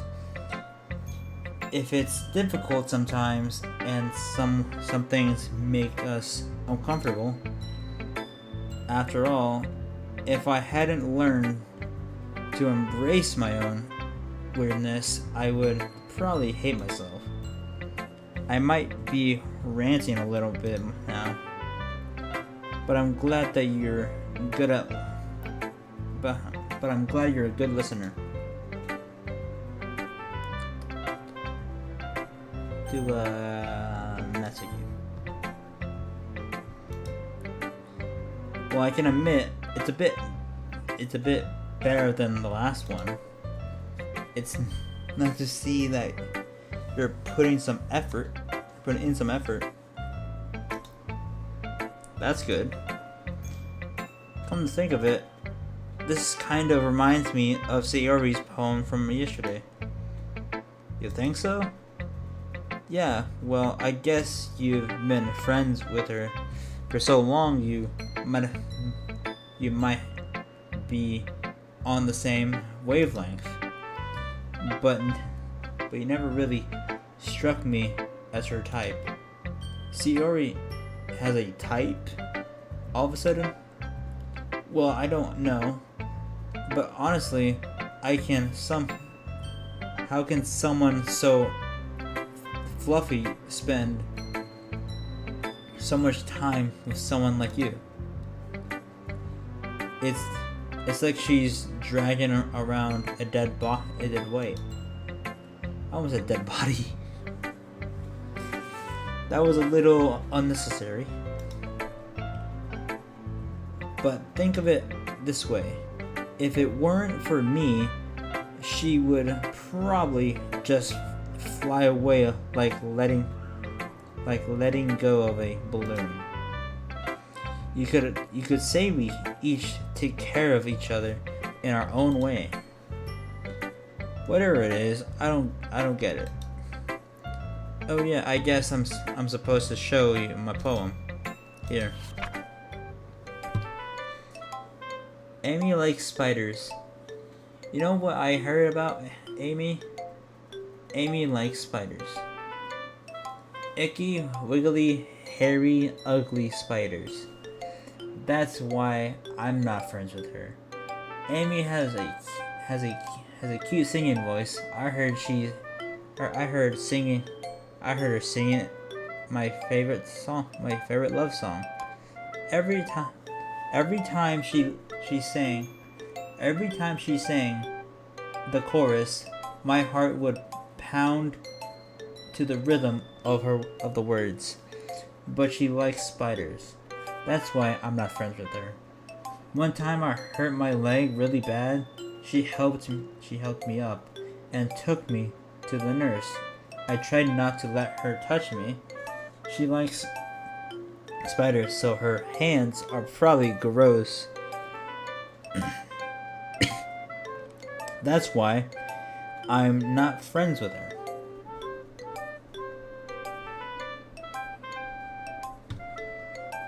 Amy has a lot of friends. I always see her talking to people. She probably talks about spiders. What if her friends start to like spiders too? That's why I'm not friends with her. It doesn't matter if she has other hobbies. It doesn't matter if she keeps it private. It doesn't matter if it doesn't hurt anyone. It's gross. She's gross. The world is better off without spider lovers. And I'm gonna tell everyone. Not bad, right? It's quite a bit longer than yesterday's. Yesterday's was too short. I was just warming up. I hope you didn't think that was the best I could do. No, of course not. Anyway, the message is pretty straightforward in this poem. I doubt I have to explain it. Sometimes you can explain complicated issues with much simpler something.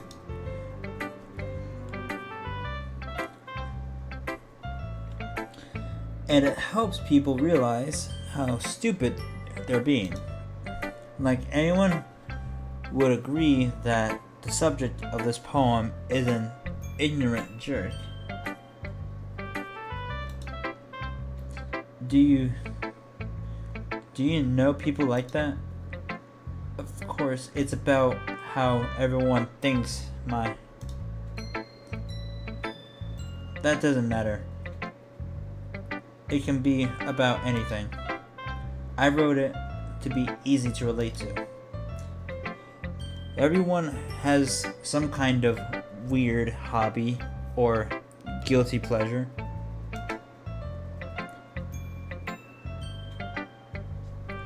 Something that you're afraid if people find out, they'd make fun of you or think less of you. But that just makes people stupid. Who cares what someone likes? As long as they're not hurting anyone and it makes them happy, I think people really need to learn to respect others for liking weird things. Huh, that's funny. Yuri wrote wrote about something similar today. Did you say Yuri? Yeah. She did her. She said her poem was about an unusual hobby of hers. I didn't really get it, but she said something similar to you. That people shouldn't make each other feel insecure about those things. Really? Well, I mean, Yuri's pretty weird, so I wouldn't doubt that.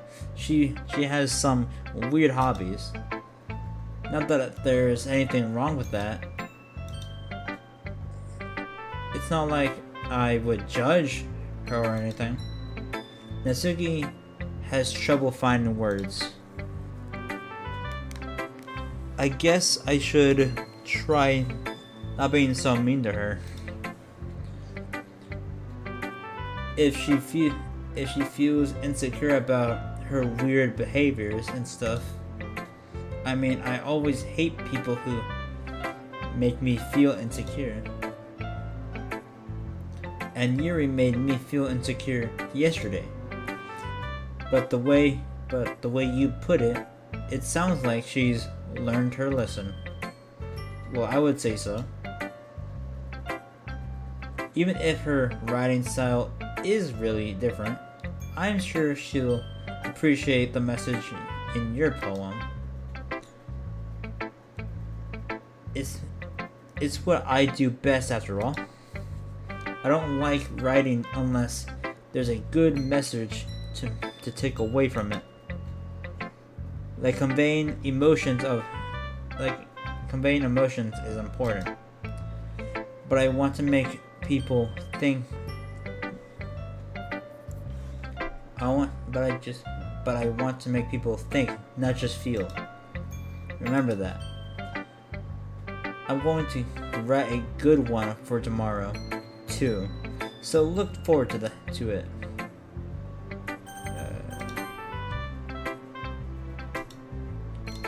Oh, I like this one, Dante.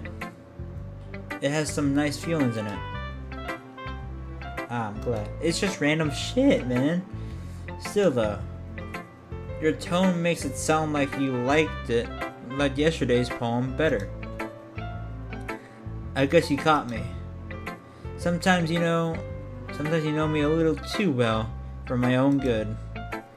Well, don't just try to be nice about it. If I'm doing a bad job, then I'd rather just hear it. No. I still liked this one, I promise. You know I wouldn't lie to you, Dante. Never ever. Yeah, I guess so. What made yesterday's poem so great compared to this one then? Well, I'm not very good at figuring out if poems are good or bad. But that's why I just go by my heart. If it makes me feel things, then it must be a good poem. I'm not sure that's exactly how it works.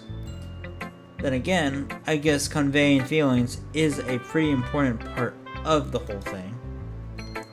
Yeah, maybe. Honestly, I don't even know what kind of writing you like in the first place. Yeah, me neither. Why don't you at least try giving it some thought? You want me to write something for me? You want to write something for me? That's so sweet. Yeah, right. But you're always thinking about other people. You need to think about yourself once in a while. If you don't, you might end up getting hurt at some point. Well, I don't really know what you mean, but I'll try to keep it in mind. Well, whatever. Anyway, let's see. I guess I like happy poems. Wait, sometimes I like sad poems too. Sometimes a little bit of both. There is a word for that, right? That's the word I'm looking for. Bittersweet. Yeah. I like things that are happy and things that are sad. Happy and sad. I can't see you liking something sad, Sayori. Well, I like the happy the most. But sometimes when you have a little rain cloud in your head, a sad poem can help you give the rain cloud a little hug.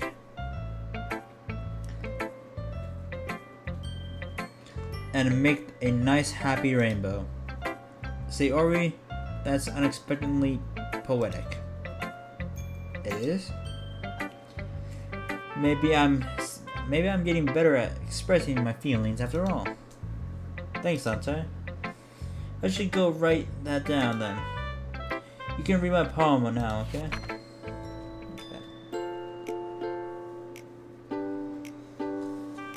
Okay. Bottles. I pop off my scalp like the lid of a cookie jar.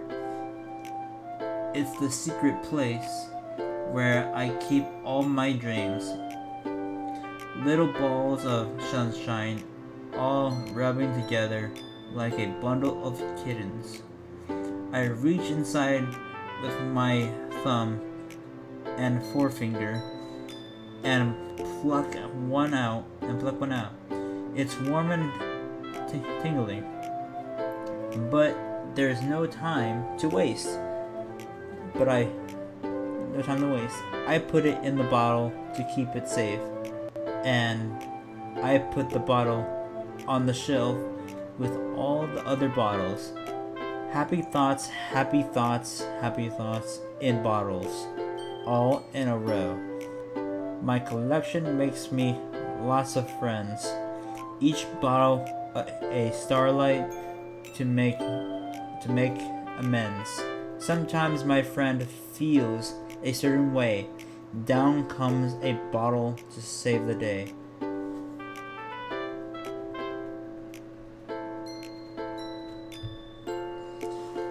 Night after night, more dreams. Friend after friend, more bottles. Deeper and deeper, my finger go. Like exploring a dark cave, discovering the secrets hiding in the nooks and crannies.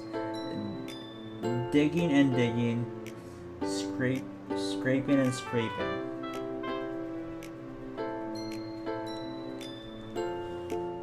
I blow dust off my bottle caps. It doesn't feel like time lapsed. My empty shelf could use some more. My friends look through my locked front door. Finally, all done. I opened up and I come in, my friend. And I come up. I open up and I open up and in come my friends. In they come in such a hurry. Do they want my bottles that much? I frantically put them from the shelf, one after the other, holding them out to each and every friend, each and every bottle. But every time I let one go, it shatters against the tile between my feet. Happy thoughts in shards all over the floor. They were supposed to be my friends who weren't smiling. They're all shouting, pleading, but all I hear is echo. Echo, echo, echo, echo inside my head. Holy crap! Sayori, did you really write this? Of course I did. Didn't I tell you yesterday I was gonna write the best poem ever? Yeah, but I mean, I didn't expect something like this coming from you. Monka taught me a whole lot, and I've been really in touch with my feelings recently. I see that. It's almost kind of creepy. Creepy? Well, not exactly. Maybe because I'm so used to being cheerful. Well, never mind. I think too hard about it. The point is, it came out good, so you should be proud of it. Thanks. I feel like I was meant to express myself this way. It even helps me understand my own feelings a little bit better. Writing is like magic. You've gotten pretty passionate about this, huh? I hope you keep it up. Yeah, writing's the best. I'm gonna keep writing until I die. Don't get ahead of yourself. Sayori's always had a habit of getting obsessed with something before dropping it no more than a week later. I wonder if this is one of those times. But sometimes the passion in her eyes makes it hard for me to be something prismatic, I think.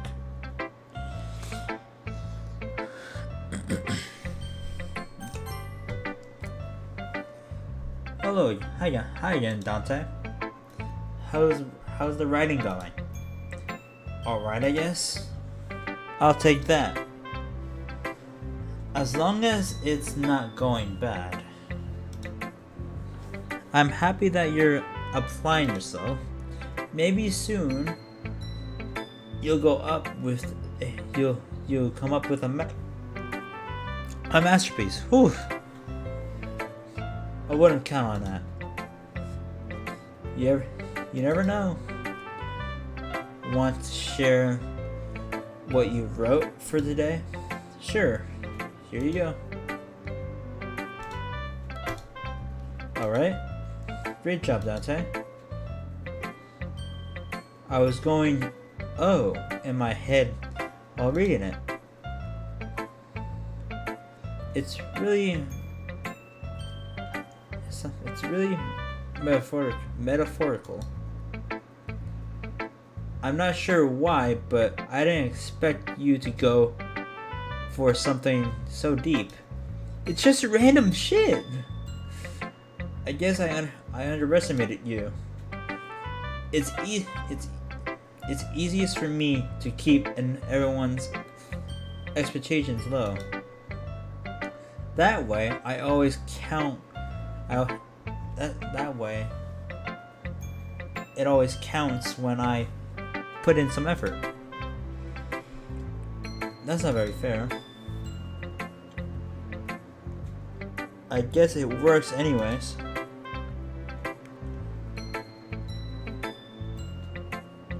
You know that Yuri likes this kind of writing, right? Huh. So that's kind of cool. So far, I impressed Sayori and Yuri so far.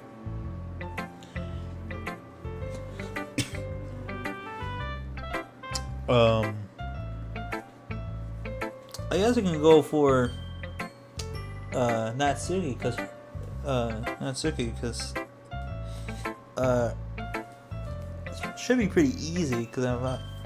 So from what I can tell so far, she likes cute stuff, I think. So I can try going for that. Hopefully that works.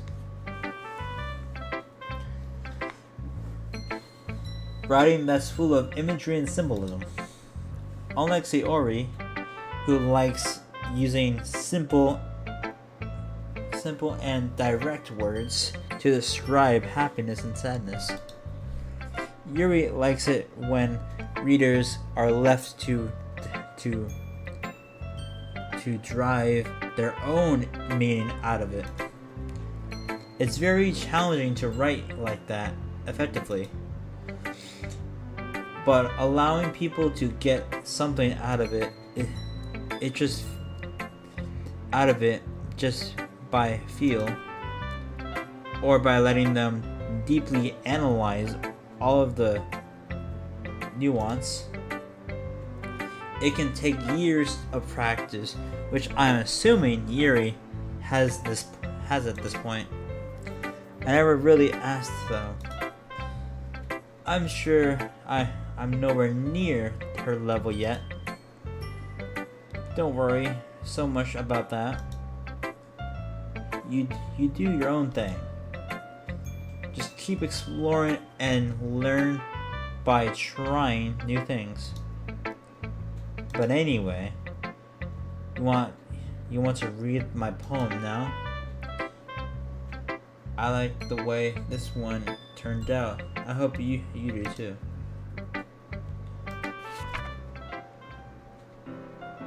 Okay, this one seems a bit more readable. Save me. The colors they won't stop. Bright, beautiful colors, flashing, expanding, piercing. Red, green, blue. An endless something of meaningless noise.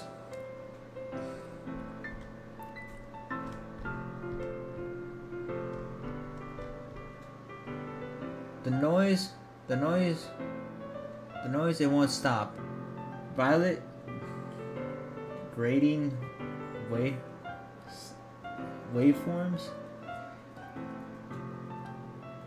Something surging, piercing, shine, sign, something like playing a chalkboard on a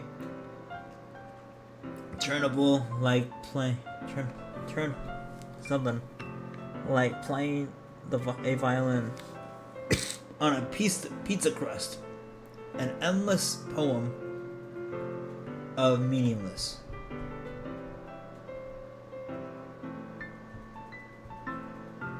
Something me. Load me or something? It's even more abstract. I guess it's just the way I write. I'm sorry if you don't like it. I never said that. It's just a kind of thing I've never really seen before, I guess. I kind of like playing with my space on the paper. Choosing where and how to space your words can totally change the mood of the poem. It's almost like magic. The way I wrote the lines really short makes it feel like they're trying to speak over the noise. I see. It's still hard for me to tell what it's about though. Sometimes asking what a poem is about isn't it the right question. A poem can be as abstract as a physical expression of a feeling, or a conversation with the readers. So putting it that way, not every poem is about something. Anyway, here's Monika's writing tip of the day. Sometimes you'll find yourself facing a difficult decision.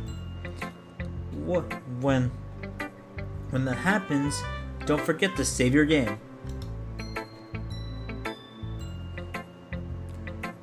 You never know when you might change your mind, or when something unexpected may happen.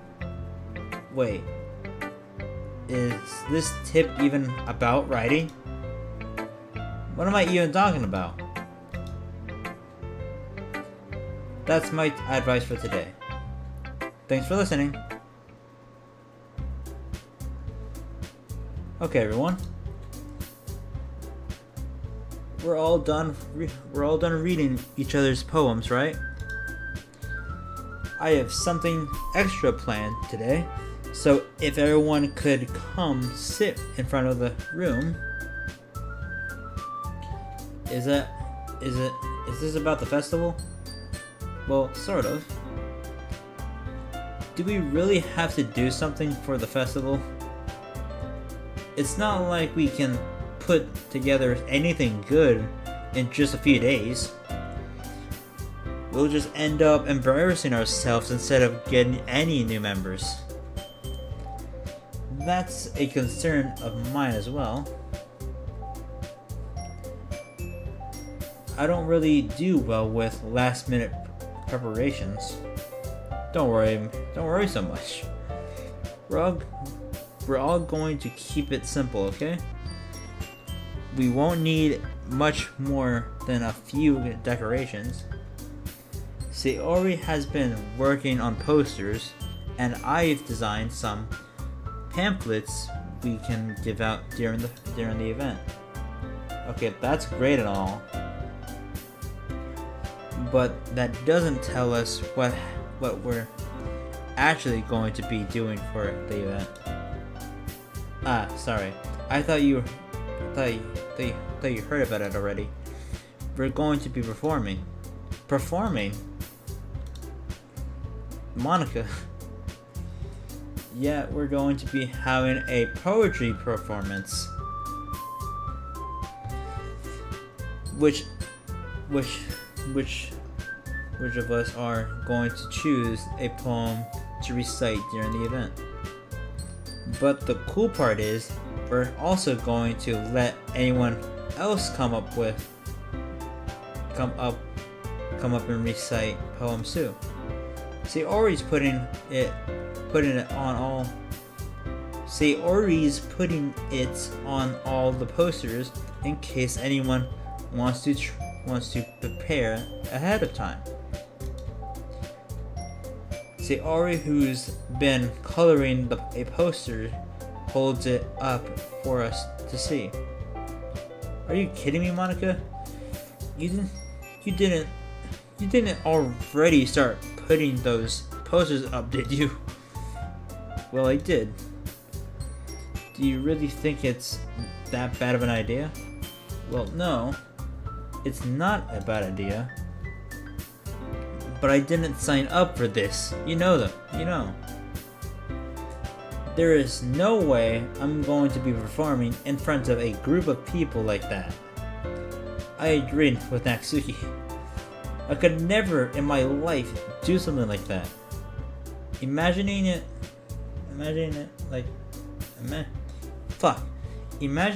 it Yuri shakes her head in fear.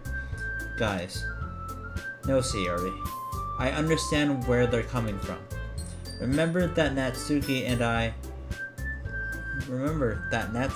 and Yuri have never shared their poems with anyone until just a couple days ago. It's a lot to ask for them to recite their poems out loud to a whole room of people. I guess I kind of overlooked that. I'm so sorry. But I still think we should give it our best. We're the only ones responsible for the fate of this club. If we start the event and each put on a good performance, then it will inspire others to do the same. And the more people who perform, the better we'll be able to show anyone what literature is all about. Yeah. It's about expressing your feelings, being intimate with others, finding new horizons, and having fun. That's right. And it's those reasons that we're all in this club today. Don't you want to share that with others? To inspire them to find the same feeling that brought you here in the first place? I know you do. I know we all do. And if it all takes is standing in front of the room for 2 minutes and reciting a poem, then I know you can do it.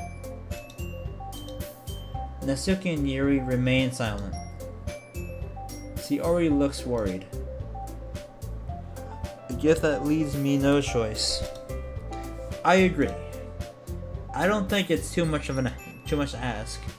I think Sayori and Monica have have been trying really hard to get new members.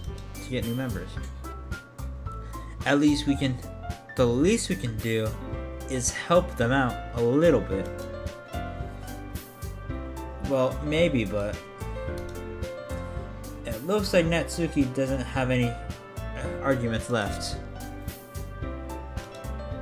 Okay, fine. I guess I'll just have to get it over with. All right. Thanks, Natsuki. What about you, Yuri? Yuri dejectedly glances around at everyone else's expectant faces. I guess I don't really have a choice. That's everyone. You're the best, Yuri. Oh, I accidentally skipped dialogue. This club is seriously going to be the death of me. Oh gosh. You'll be fine, Yuri. But anyway, let's move on to the main event. I want each of you to choose a poem of yours. We're going to participate. We're going to practice reciting them in front of each other. No way. Monica. This is too sudden. Well, if you can't recite your poem in front of the club, how do you expect to do it in front of strangers? Oh no. Don't worry. I'll start off to help everyone feel a little more comfortable. Can I go next? Of course. Now let's see. Monica flips through her notebook and the specific poem she has in mind for herself. She then stands behind the podium. The title of this poem is The Way They Fly.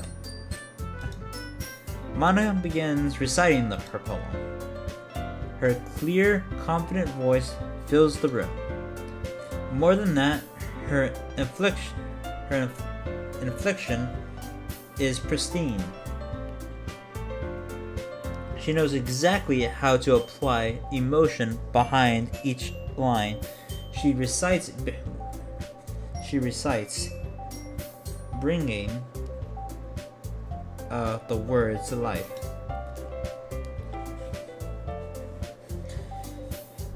In this something she's done before, or is just simply natural. I glance around me. Everyone has their eyes on Monica. Sayori looks amazed. Yuri has intense expression on her face that I don't understand. Finally, Monica finishes her or something. The four of us applaud. Monica takes a breath and smiles. That was so good, Monica. Thank you very much. I was just hoping to get to set a good example. Are you ready to go next? Next, Sayori? Fuck. I'll go next. Yuri's fired up all of a sudden. Yuri clutches a sheet of paper between her hands and stands up. Keeping her head down, she walks quickly over to the podium. This poem is called Yuri anxiously glances at each of us. You can do it, Yuri. It's called Affirmage of a Crimson Eye. Yuri's voice shakes as she starts reading the poem. Just a moment ago, she practically refused to do this. Why is she suddenly putting in so much effort? As Yuri gets past the first couple of lines, her voice changes. Almost like what happens when Yuri gets absorbed into her books. Her quivering words transform into the sharp something of a fierce and confident woman. The poem is full of twists and turns in its structure that she something with perfect timing. This must be a rare glimpse into the worldling fire Yuri keeps concealed inside her head.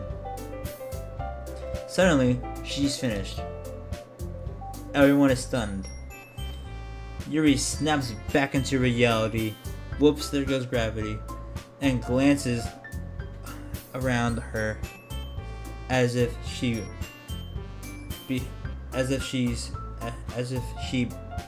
bewildered even herself. It's up to me to save the situation. I'm the first to start applauding. Everyone joins me afterward, and we give Yuri the recognition she deserves.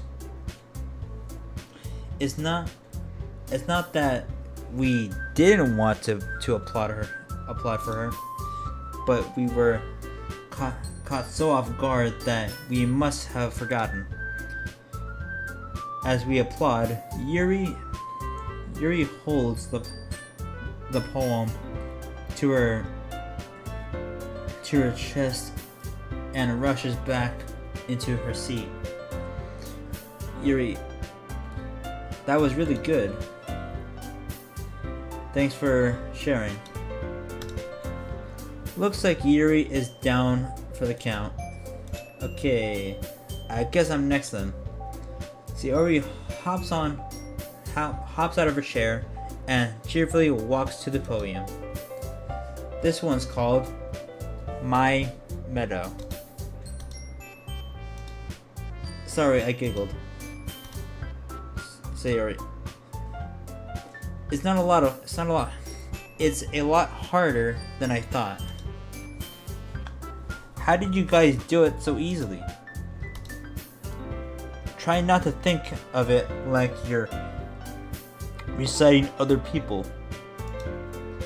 Imagine you're reciting it to yourself, like in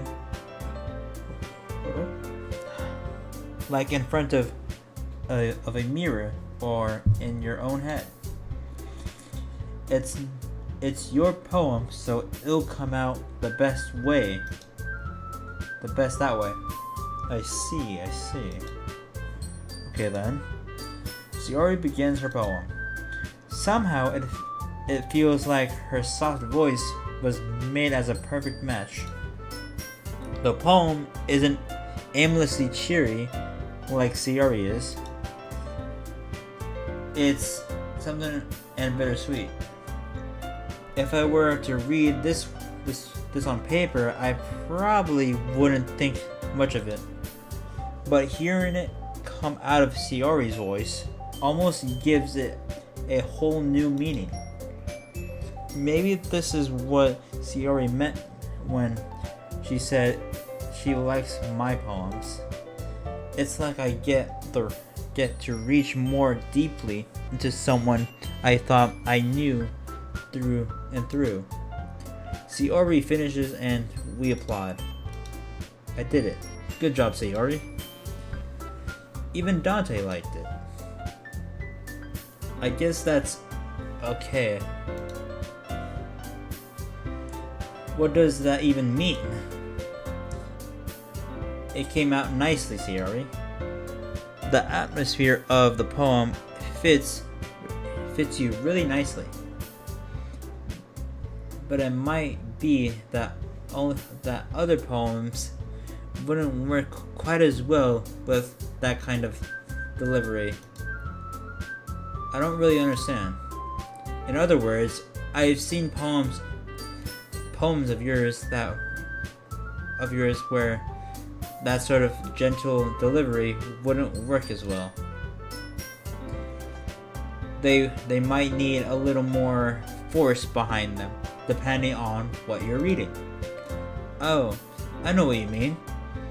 I've been practicing that kind of thing. It's just embarrassing to do in front of everyone. Then next time, I'm going to make you pick a poem that challenges you a little more. We don't have much time before the festival, you know. Okay. Now who's next? Natsuki? Don't make me go before Dante. It's not like I can compare to you guys anyway. Might as well let Dante lower everyone's standards a little before I have to do it. Natsuki. It's fine. I might as well get it over with. But it's not like I have much of a selection of what to read. I'll just have to go with what I wrote for today. I stand up and sit in front of the podium. Everyone has their eyes on me, making me feel terribly awkward. I recite my poem. Since I'm not exactly confident in my own writing, it's hard to put energy into it. Despite that, once I finish, I receive applause as well. Anyway, sorry, I'm not really good as everyone else. Don't worry about it so much. I think it's less about your abilities and more about your lack of confidence in your writing. That's something that'll improve over time, though. Yeah, maybe. Alright then. That just leaves you, Natsuki. Yeah. I'm going. Natsuki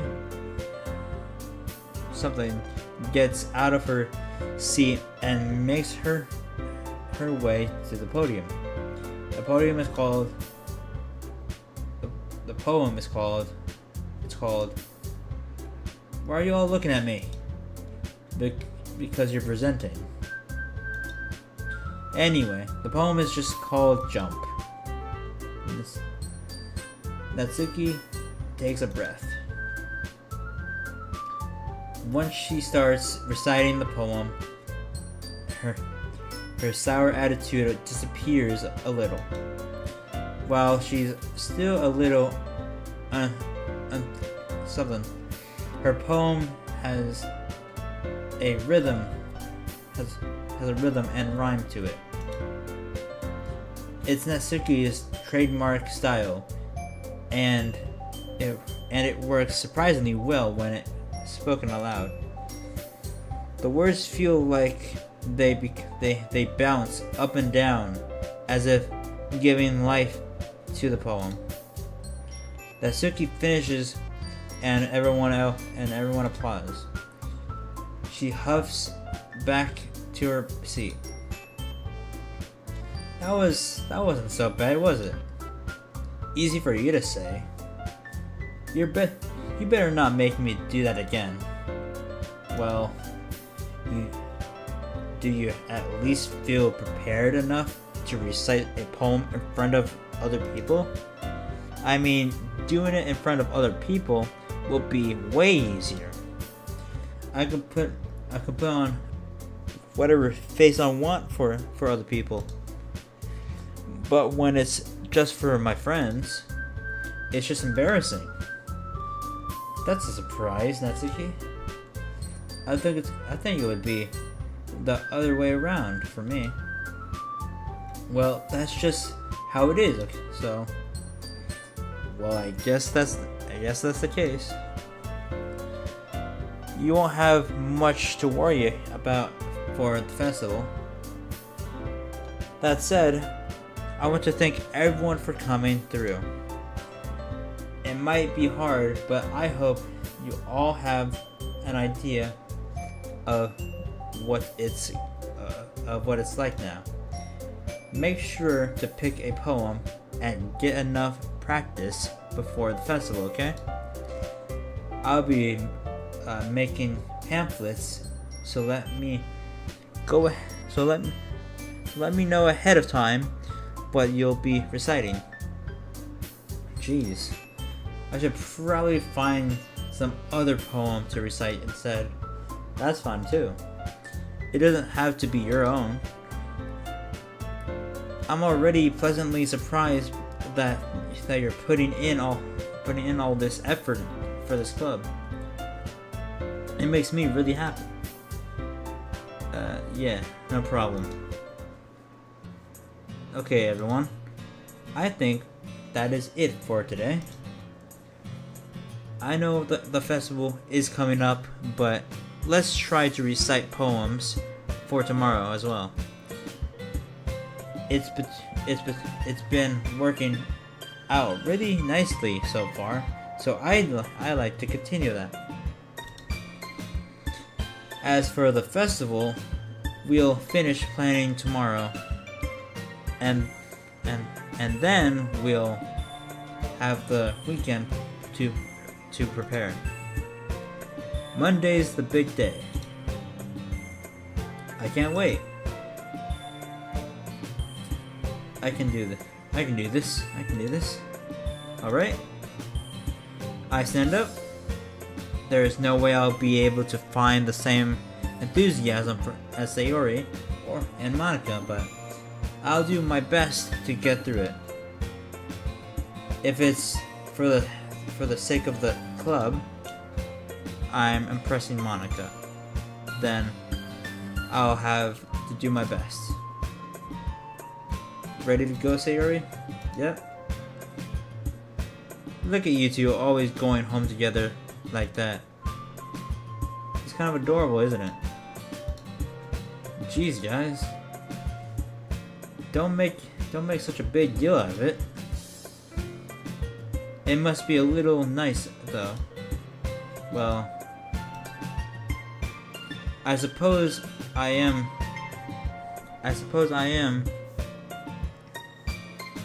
to respond to that. How am I supposed to respond to that? It's okay, Dante. You know how to say it.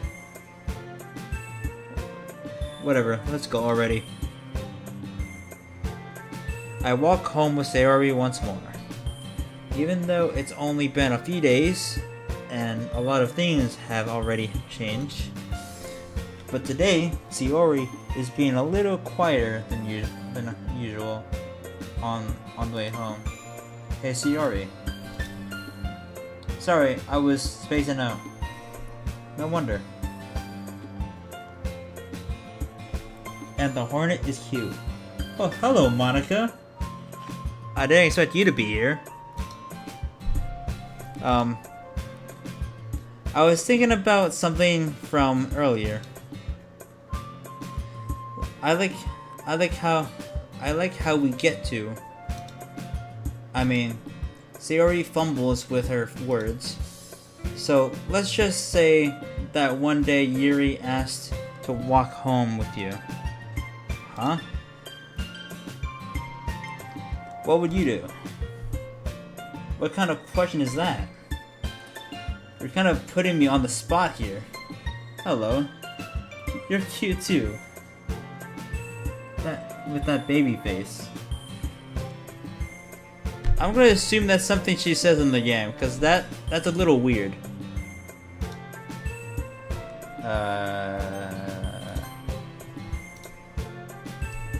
You really think I would ditch you for Yuri?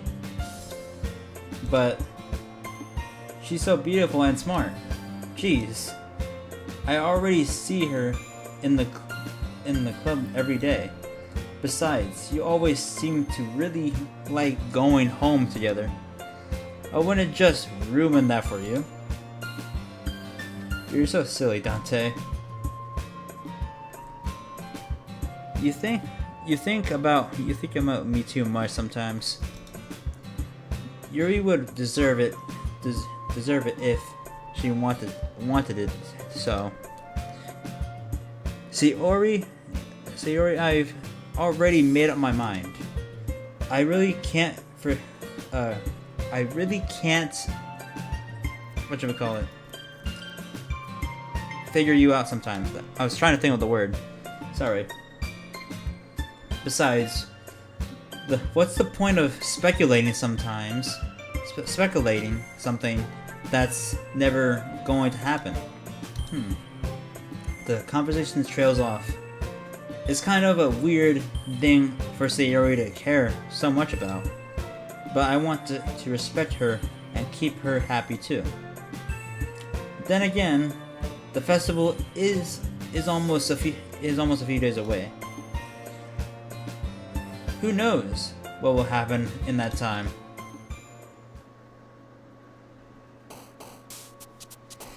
Okay, let's see.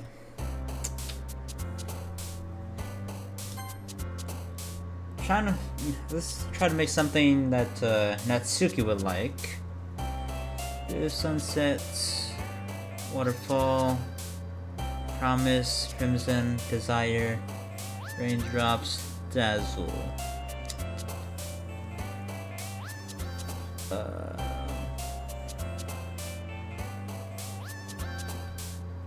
I'd say dazzle, probably. Games, fireflies, agonizing, misfortune, fluffy. I think that would go well. Please, sauce, puppy, heartbeat, happiness, beauty, would probably, essence, vanilla, fireworks, burning, death, cheeks. None of these really. No, I don't know, honestly. S.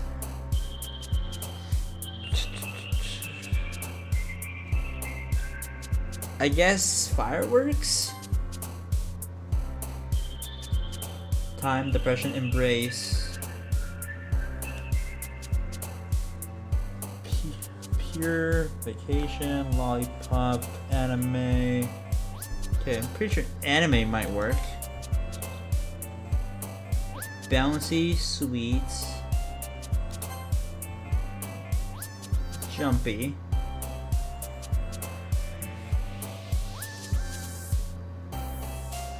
Valentine. see. Gun, full pleasure, sparkle, reasonable blanket. Sparkle. Sing, prayer, whirlwind, infinite, spinning, awesome, ribbon. Sticky, vibrant, cheer, scars, romance.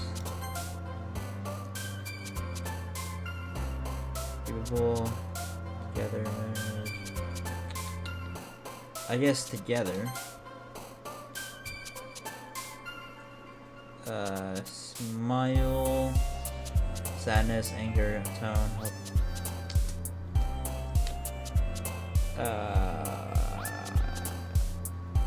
Smile? Bed, disaster, summer, vet, uncanny, okay, wrath, frightening. Summer, I guess?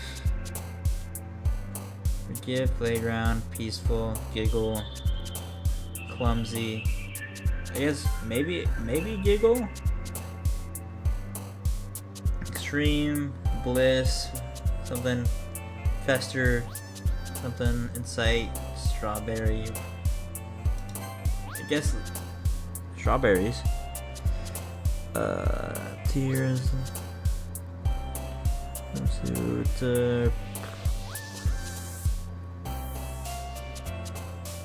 Any of these? I guess hope? I don't know. Okay, definitely kawaii. Oh man, I'm the last one here again. Don't worry, I just walked in. Don't worry, I just walked in too. We're practicing piano. Were you practicing piano again?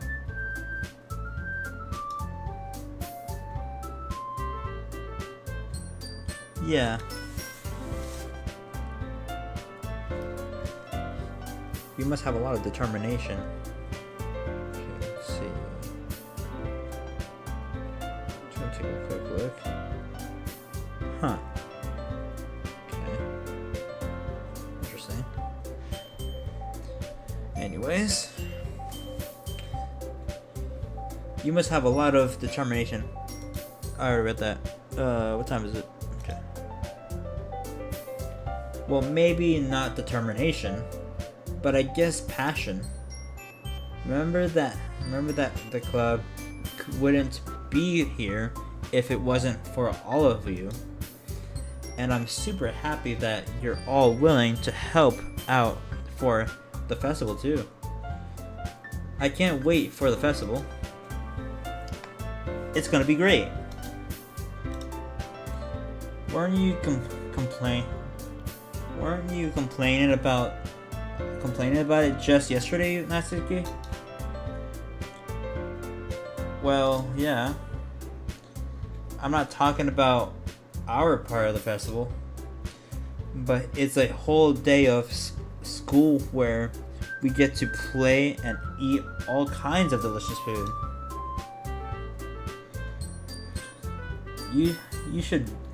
You sound a bit like Sayori all of a sudden.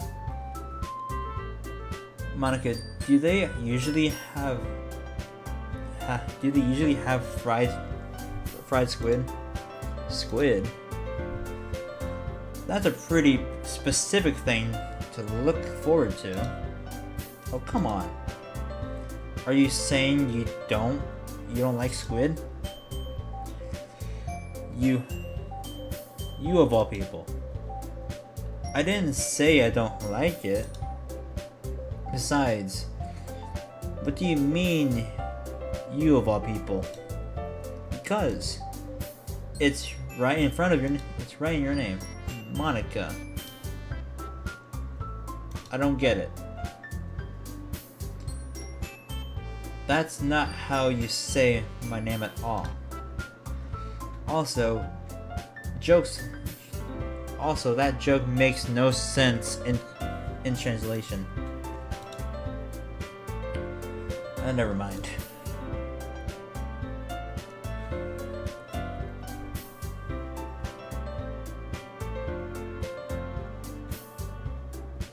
Hold on, I'm doing something real quick.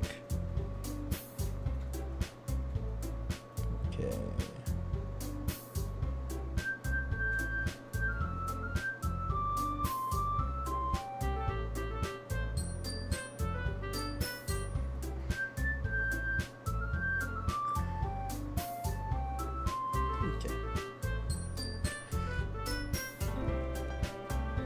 Let's just focus on our own event for now, okay? Fine. Your reactions aren't as fun as Yuri's or Sayori's anyway. Excuse me? Where is Sayori anyway? Oh, there you are. Sayori is sitting at a desk in the corner of the room, looking down at nothing. I walk to her. Hey, Sayori. I wave my hand in front of her face. You're spacing out again. Sorry. Don't mind me. You can go walk to everyone. You can go talk to everyone else. Is everything all right? Of course. Why wouldn't it be? It just feels like you're a little off. Sorry for assuming things. Jeez, you worry too much about me. I'm fine, see? Sayori shows me a big smile. Don't let me distract you from having fun with everyone. Well, alright. If you say so. I worriedly glance at Sayori before turning back toward everyone else. But the conversation has already disappeared with everyone back at their usual activities. Maybe I should ask Monica if she's noticed anything about Sayori recently. Since they've been preparing for the festival, they must be spending a lot of time together. I timidly approach Monica, who is shuffling through some papers at her desk. Dante, what's up? Hey, this might sound a little strange, but have you noticed anything up with Sayori recently? Anything up with her? In what way do you mean? Maybe I'm reading into it a little too much, but she seems a bit downcast today. Oh, you think so? I can't say I've noticed anything about her. Monica peers across the room at Sayori, who is idly dragging a rubber eraser up and down her desk. Maybe there is something on her mind, but I'm not surprised. I'm not the one asking you, Dante. You certainly know her a lot better than I do. Yeah, but she's never really like this. She's always talked to me about things that bothered her. But this time, when I asked her, she was really dismissive.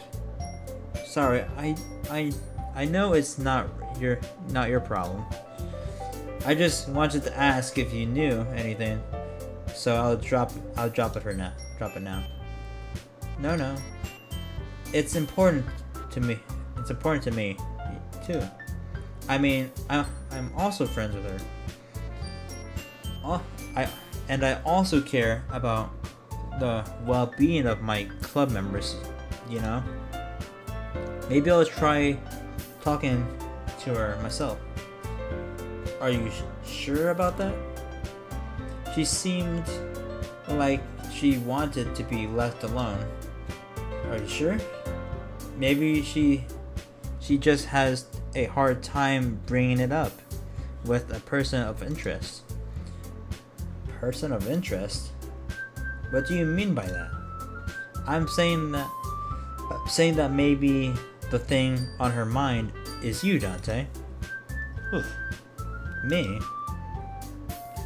How on earth would you come to that conclusion? Well, I probably shouldn't say too much, but Sayori talks about you more than anything else, you know? She's been so much happier even ever since you joined the club. It's like an extra light was turned on inside of her. What? No way. Sayori is always like that. She's always been full of sunshine. It's not any different now than it always has been. You're so funny, Dante. You thought that maybe you've always been here as been her. You've always seen her as so cheerful because that's how she is when she's around you. I said too much. I'm sorry. What do I know anyway? I didn't mean to jump to conclusions, so you should just forget about it. Forget about what I said. I'll try to talk to her, so try not to think about it for now. Alright. Monica smiles meaningfully. I know she said to forget about it, but I already know that I won't be able to get her words out of my head.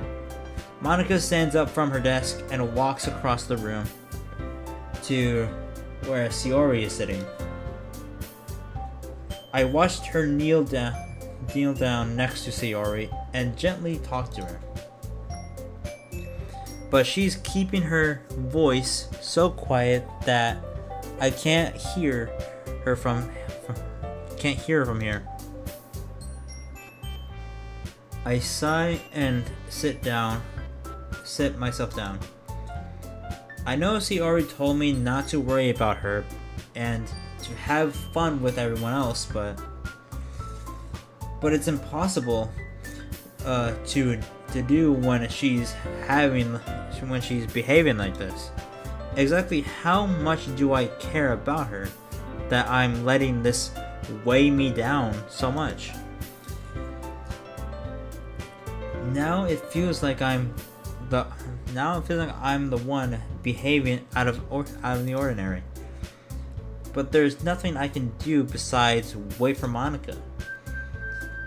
Why does it feel like I'm being watched? I glance around the room. Suddenly I notice Yuri peering at me from over her book. But she looks away just as quickly as with a flustered look on her face. I realized that she won't get anywhere like this. I've never really seen Yuri approach anyone to start a conversation on her own accord, so I have no choice but to approach her myself. By now, it's a little easier for me to do that. I stand up from my desk and sit in one next to her own. I didn't mean to bother you or anything. Relax, you didn't even do anything. But I could tell you wanted to be alone with your thoughts. Alone with my thoughts? How were you even able to tell that I was thinking like that? Well, it's something that I do a lot. So it wasn't hard for me to spot based on your posture and expression. Not that I was staring or anything. I didn't do anything creepy like that. In any case, I guess you were right. I'm sorry if I caused you any concern. Don't apologize. Your troubles are only the concern of those who willingly share in that concern. Of course, there are certainly those who find the most comfort in keeping to themselves. But if you would prefer to share what's on your mind, then I would be glad to listen. It's really not that big of a deal. I was just feeling a bit uneasy about Sayori. Sayori? Yeah, she seems a little off today, but when I asked her about it, she didn't want to admit it to me. So I can't help but wonder if something happened to her. Oh? That's quite romantic. Sorry. I didn't mean to say that something stupid. It's not that. I just didn't want you to misunderstand. Sayori and I have been friends for a long time, that's all. I see. Then perhaps it is unusual for her to be dismissive about her feelings. Or maybe I'm just reading into it a little too much. Dante. The world is full of meaning, often hidden deep beneath plain sight. And there are so many untold mysteries behind every person. No matter how well you may know them. So you think that there might be something behind it after all. I think that Sayori is very complex. Is a very complex person. Her mannerisms on the outside don't always match what may be going on inside her head. And she may not always know what she wants. I noticed her strange behavior today too. And I also feel some concern for her. But in her case, it looked like she was fully occupying your thoughts, wasn't she? Well, I guess that was the case. Sayori. She really means a lot to you, doesn't she? I guess. But don't you need to put it in? But do you need to put it in that way? We're just good friends, that's all. Yuri suddenly looks deeply into my eyes. Her expression is gentle and curious, as if she was searching for something. Embarrassed and advert my gaze. I advert my gaze. Sometimes a person's mysteries are untold even to themselves. And you, as someone honest and caring, may uncover feelings you weren't aware you were in. I think I read that right. That is, I think that she would be a very fortunate person to have you feel that way about her. Yuri, you're giving me too much credit. I'm a pretty simple guy, so I think I'm pretty good at understanding my own feelings. I'm not nearly as something as you. That's not a compliment, is it? It is. It is what it is. Anyway, as long as you were here, why don't we do some reading? Well, as long as you're okay with it, yeah. I should be taking my mind off this whole thing anyway. Okay, everyone. After some time passes, Monica calls out to the club room. Why don't we share our poems now?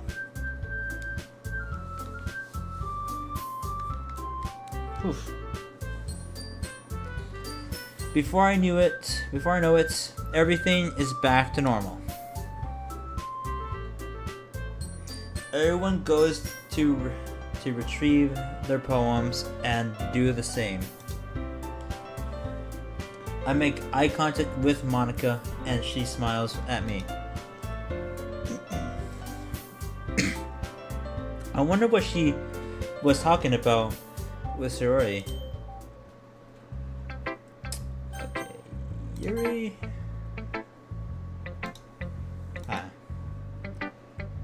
Decided to try something different today. I guess so. Is that good or bad? Well, neither. I have my preferences, but it would be unfair of me to call something good or bad based on that. As always, I believe what's most important is exploring and discovering yourself. That's comforting. I'm kind of afraid of disappointing you in some way or another. Why me? Well, you're always something with your writing and with the most advice to share. Is that so? Yuri thinks for a good minute. That must be terrible. For me to have become someone whose opinion is fearsome. How unlikable of me. Yuri. It's not as bad as you're making it sound in your head. I just meant that I respect your opinion. I see. I'm sorry that I always overthink and overthink and come to those sorts of conclusions. I'm just a little too used to it. Overthinking, being disliked. Yuri. What am I saying? I'm sorry, I didn't mean to bring that up. Let's move on. All right. Do you want to share your poem now? Okay. Here. I'm aware that the beach is kind of insane. It's kind of an insane thing to write about, but I did my best to take a methodical approach to it. You say that like you didn't even want to write about it. Oh, you haven't heard? After yesterday, Natsuki and I, well, it was amusing that we wrote about something similar in such different ways. So Natsuki wanted us to write about the same topic as each other again. I suppose to better compare the differences in our writing styles or thought processes. Anyway, it was her idea. Knowing her, it's no surprise that she'd want to do something like that. She probably just wants to show off. It's not like I have a particular interest in her writing style. I just went with her request. But, well, I suppose it's not so bad to write about something simple on occasion. It can be refreshing, you know? It's good for me to calm my thoughts once in a while. Yeah, I think I agree. Thanks for sharing. Natsuki.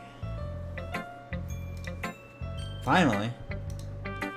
This one, it's good. I was wondering how long it would take you.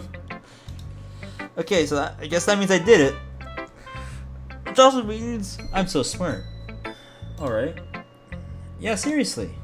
Don't listen to anyone else. Don't listen to anyone else says. To what anyone else says. Okay, I was missing the what. Especially Yuri.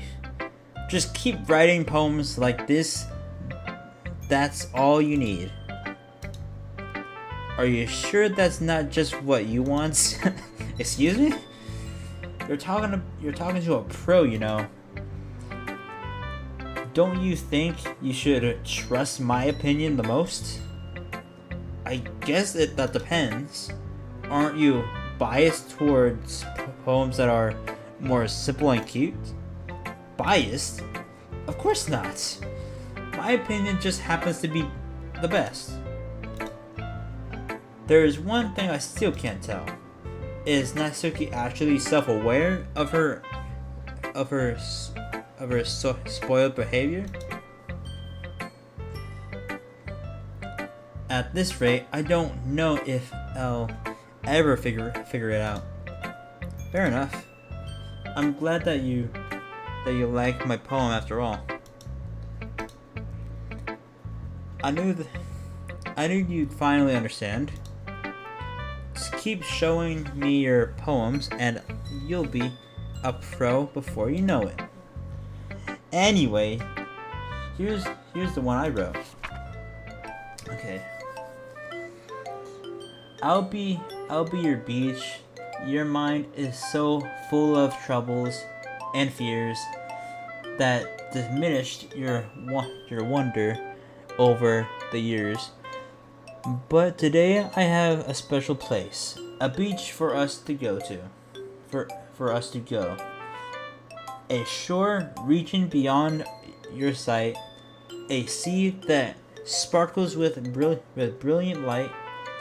The walls in your mind will melt away before the sunny glow. I'll be the beach that washes your worries away. I'll be the beach that you daydream about each day.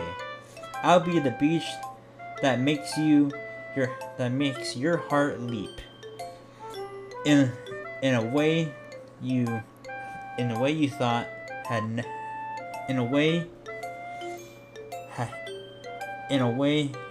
had left you long ago. It took me a bit.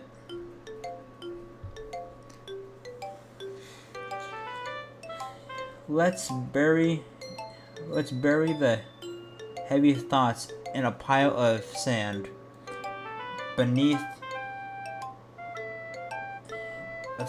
bathe in said beams and hold my hand. Wash your insecurities in the salty sea and let me see you shine. Let's leave your memories in a footprint trail. Set you free in my windy sails. And remember the reasons you're wonderful. The reasons you're wonderful. When you press your lips to mine, I'll be the beach that washes your worries away. I'll be the beach that daydreams that you daydream about each day. I'll be the beach that makes your heart leap. In a way you thought had left you long ago. But if you let me by your side, your own beach, your own escape, you'll learn to love yourself again. Yeah. I felt like I kept writing about negative things, so I wanted to write something with a nice message for once. Besides, the beach is awesome. Kinda hard to write anything negative about the beach. Well, Yuri's take on it was a little more solemn. Well, that's... Jeez. She's better not... She better not have said anything bad about me, about mine. After all, she was the one who wanted us to write about the same topic.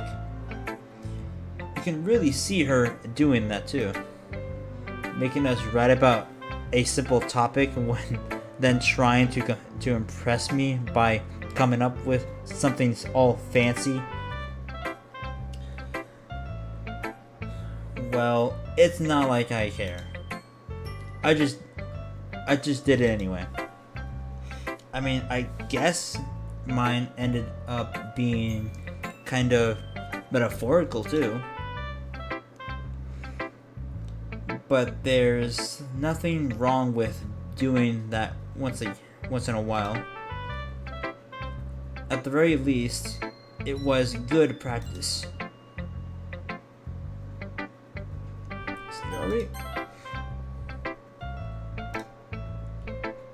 This is your best one so far. It's really nice, Dante. Thanks.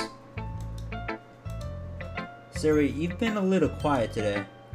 Is everything alright? Of course. Everything is fine. Maybe I'm just a little tired today. Do you want to nap or something? No, that's silly. Don't worry about me, okay? I only want to see smiles on your face. Well, alright. Hey Dante. I'm still a little surprised. I really thought you would try writing your poems like the same way Yuri does. Or even Natsuki. But in the end, yeah. I guess you're the one who likes this one the most. Why? You don't want to get closer to... You don't want to get closer with anyone. Anyone else? Wait. Of course I do. But that doesn't mean I need to try so hard to impress them. I still understand you the most, Sayori. I know you have to sometimes put up with me, and I have to sometimes put up with you. Holy guacamole. Yeah, the Monica showed up. Is that the real Monica? I don't know. But we have a wavelength or something. And this is how the poem came out. Sometimes I feel like it's the only exciting thing in my life. So sometimes it's just easier to write when thinking about you. Sayori? No. Dante. I don't deserve this. You're nice to me. Why are you doing this? Sayori has trouble keeping her voice steady all of a sudden. If you had fun with everyone else instead, this would be so much easier. Sayori. I glance around the room to make sure nobody has noticed this. Sayori. I've probably never said this before, but I don't understand what you're feeling right now. Tell me what will cheer you up. Sayori shakes her head. She sniffles and keeps shaking her head. Finally, she gathers herself and puts up a smile. It's nothing, Dante. It's just a little rain cloud. I'm sorry you had to see that. I promise it won't happen again. Just smile for everyone, okay? That's all that matters. Go play with everyone else. I'm gonna go home a little bit early today. See, alright? Tell Monica I wasn't feeling okay. I'll see you tomorrow. Before I can say anything now, Sayori cheerfully walks out the classroom, humming to herself.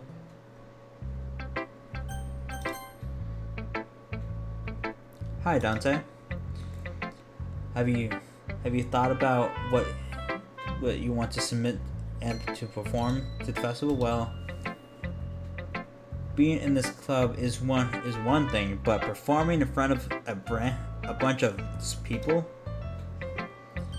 I'll have to give it some more thoughts. Okay, no pressure. But whatever you do, I'm sure it'll turn out great. It would also make me happy to see. Anyway, let's take a look at today's poem. Sure. I let Monica take the poem I'm holding in my hands. I like it, Dante. Really? It's a lot cuter than I expected. Oh geez. No. It kind of makes me think of something Natsuki would write. And she's a good writer too. So take that as a compliment. If you say so. Yep. By any chance, have you read anything by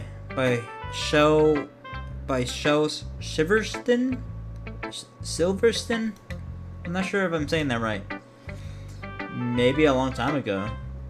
He's famous for telling all kinds of stories in just a few simple words.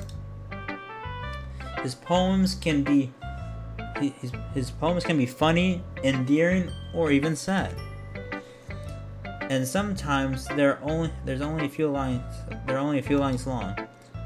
They might even feel like they're written for kids, but if you think about them, they can express views of the world that would apply to anybody. I see. So you're saying that Natsuki is kind of like that.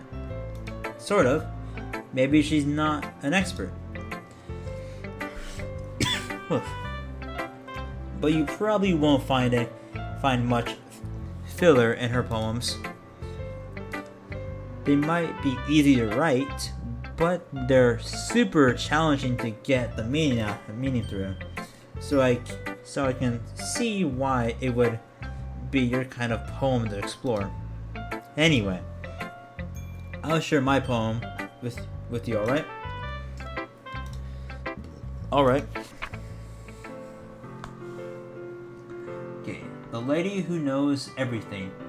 An old tale tells of a lady who wanders Earth. The lady who knows everything. A beautiful lady who has found every answer. This sounds like Faust. All meaning, all purpose, and all that was ever sought. And here I am, a feather.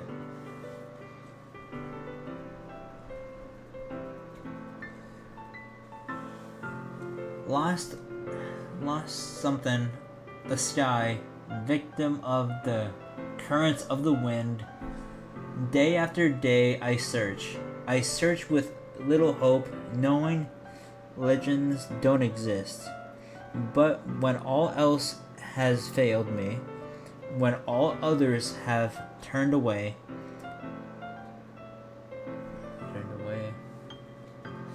the legend is all that remains. The last dim star glimmering in the twilight sky. Until one day the mind seizes something to blow. I fall. and I fall and fall and fall, even more gentle as a feather, a dry quill, expressionless. But a hand catches me between the thumb and the forefinger. The hand of a beautiful lady.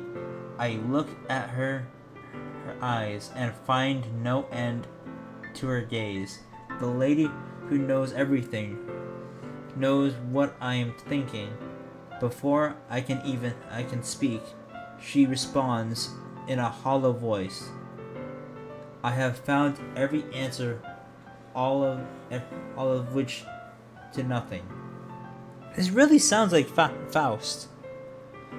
There is no meaning, there is no purpose, and we seek only the impossible.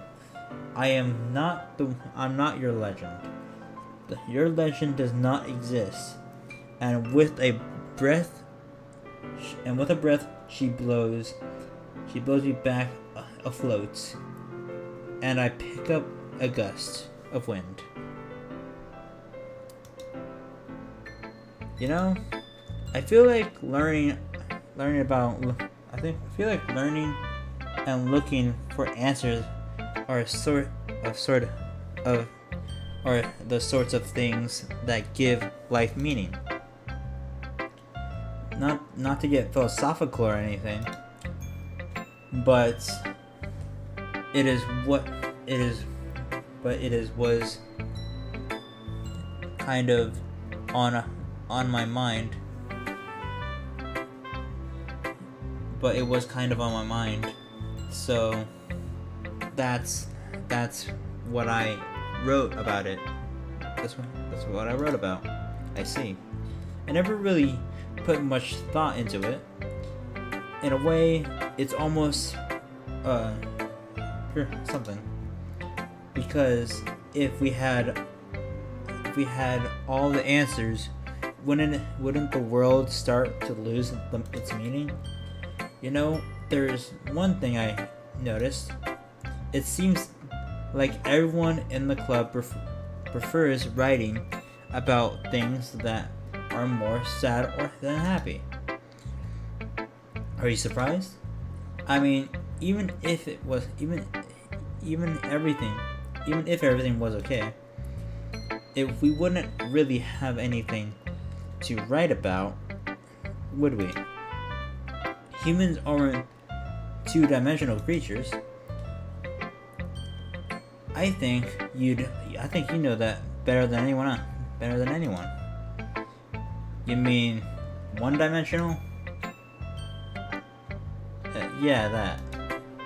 Anyway, here's Monica's writing tip for the day.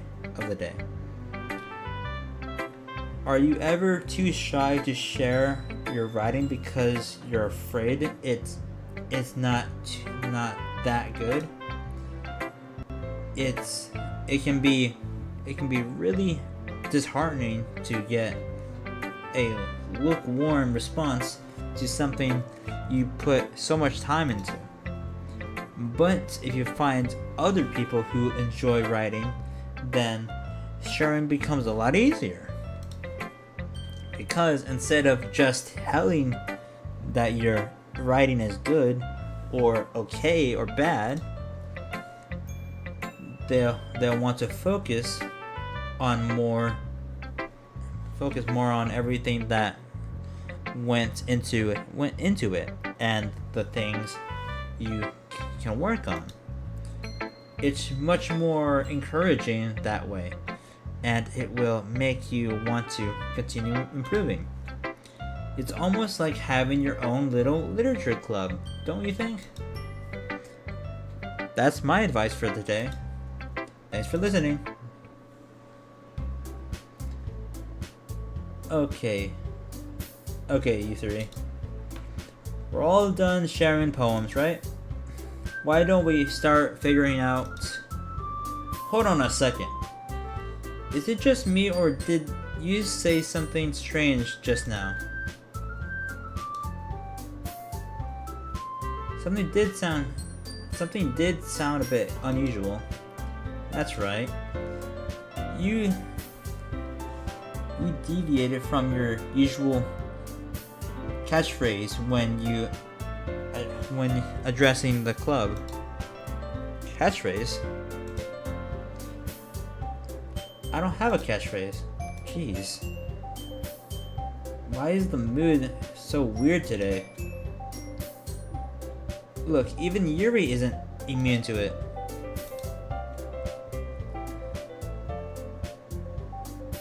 Air is common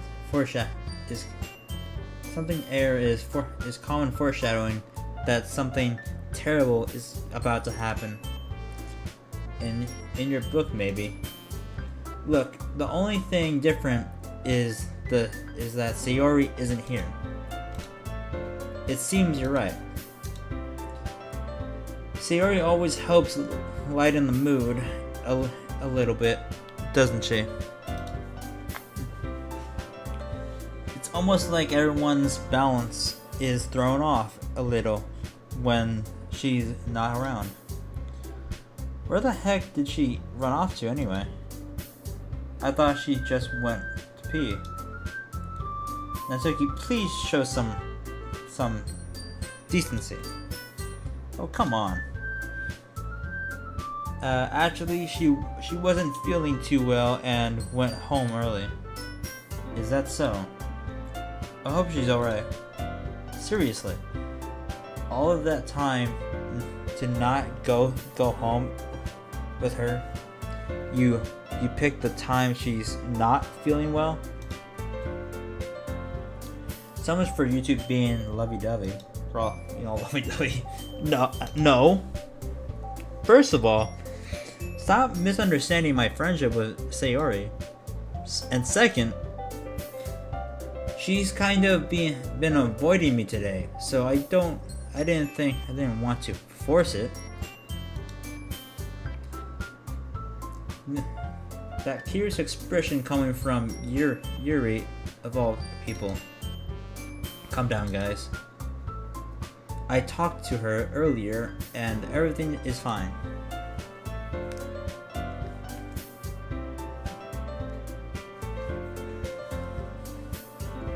What did she say? Anyway, we need to figure out the rest of the festival preparation, so let's decide what everyone will be doing this weekend. I already know what I'm doing. That's right. Natsuki will be making cupcakes, but we might need a lot of them and different flavors. Can you handle that by yourself, Natsuki? Challenge accepted. And for myself, I'll be going to be printing and assembling all the Poji pamphlets. Sayori will be will be helping me design them. As for Yuri can guys, can you help me come up with something for Yuri? I'm useless. No? That's not it at all. You're the most talented person here, you know? Now Natsuki's pouting too. Jeez. Even I could tell now. I guess I never gave Sayori enough credit, but I can tell things are even harder on you when she's not around. That may be the case, but if I can't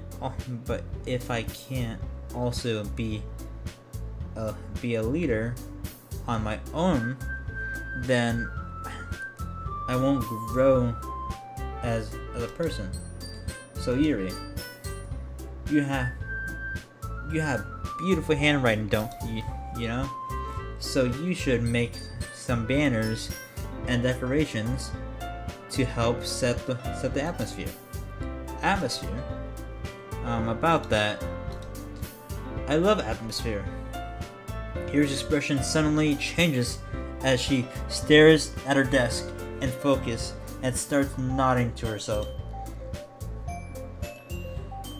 Your mind is already racing, huh? I see. That's great.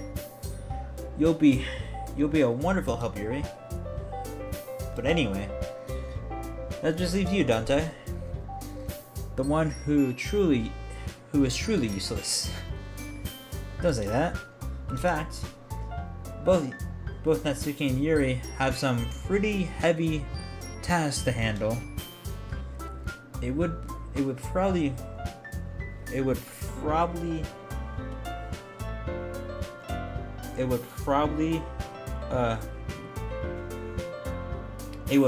go a long way to give one of them a hand. You could always help me out as well. I would be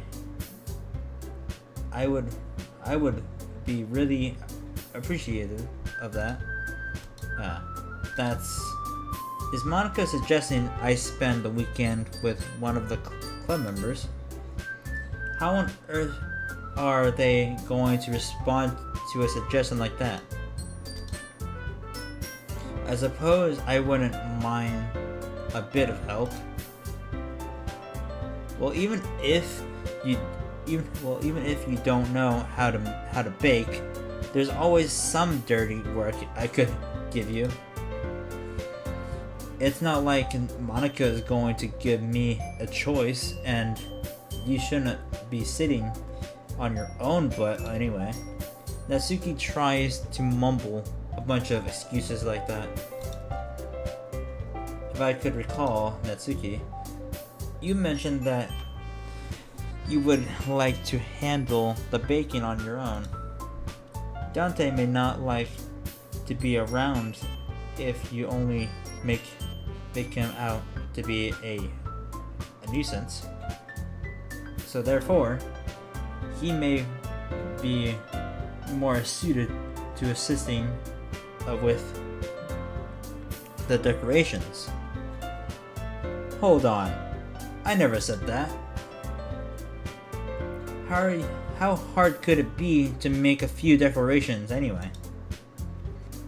Sounds more like you're just making excuses for Dante too. What are you saying? It will be extremely something work. And bacon isn't? Just what do you think? Guys, let's settle this. Let's settle down for a moment. In the end, I think it's up to Dante to decide how he likes to contribute. Besides, he hasn't really gotten any chance to spend any time with me yet, you know. I'm sure he's interested in. You literally just said, I'm surprised as well. Sorry. I was just saying though. Jeez. Can we just settle this already? Yeah. Nothing, you're okay with this, right? In the end, it's up to you. Of course. In that case, everyone look straight at me.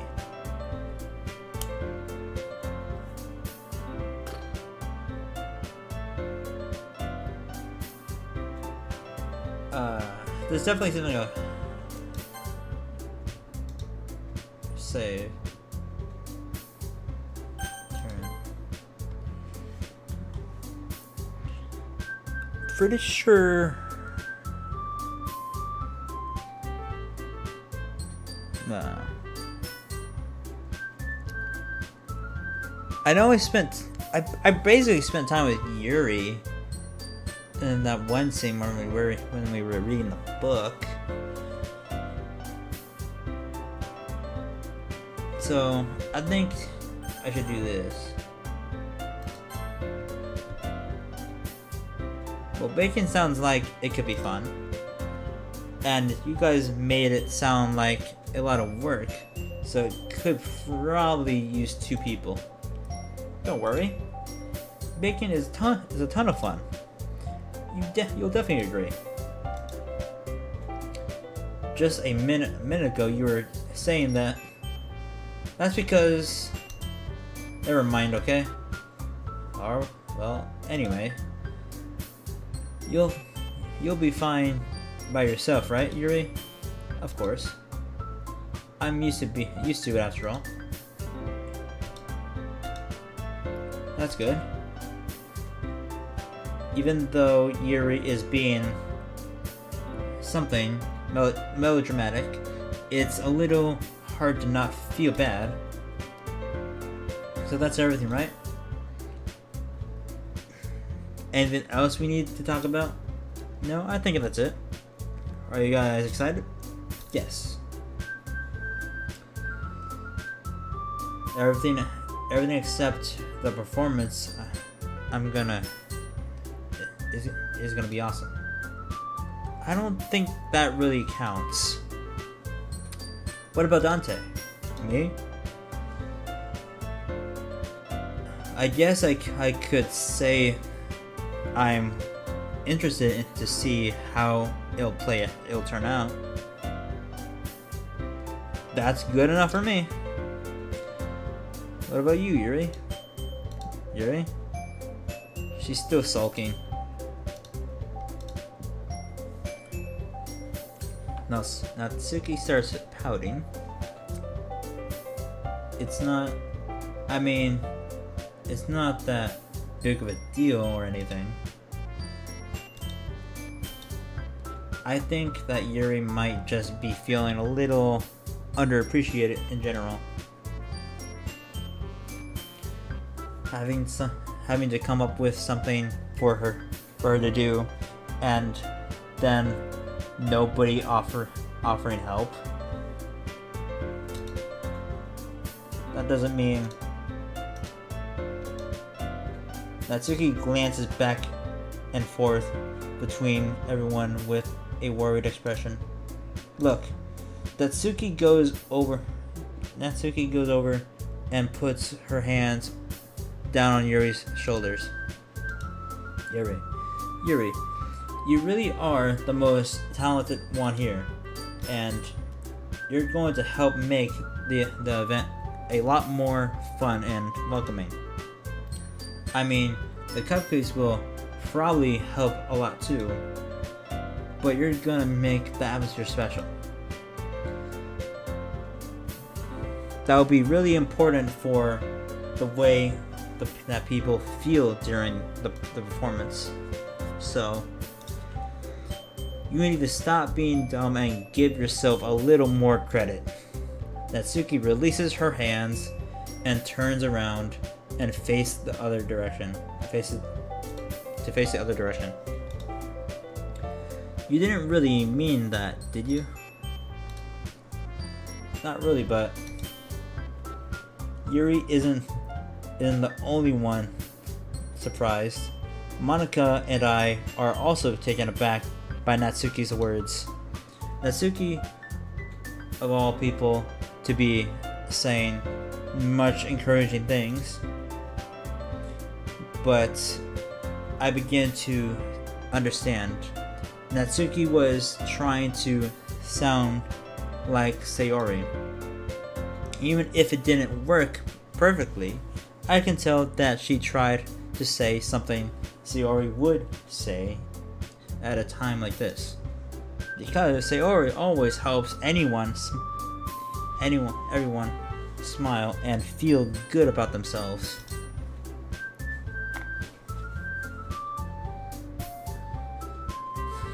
I'm sorry for being dumb. I'm going to do my best. All of us are going to make it really great. Make it a really great event. Yeah. I hope to see everyone there. I hope to see everyone do their best. But with that, there's nothing more for today.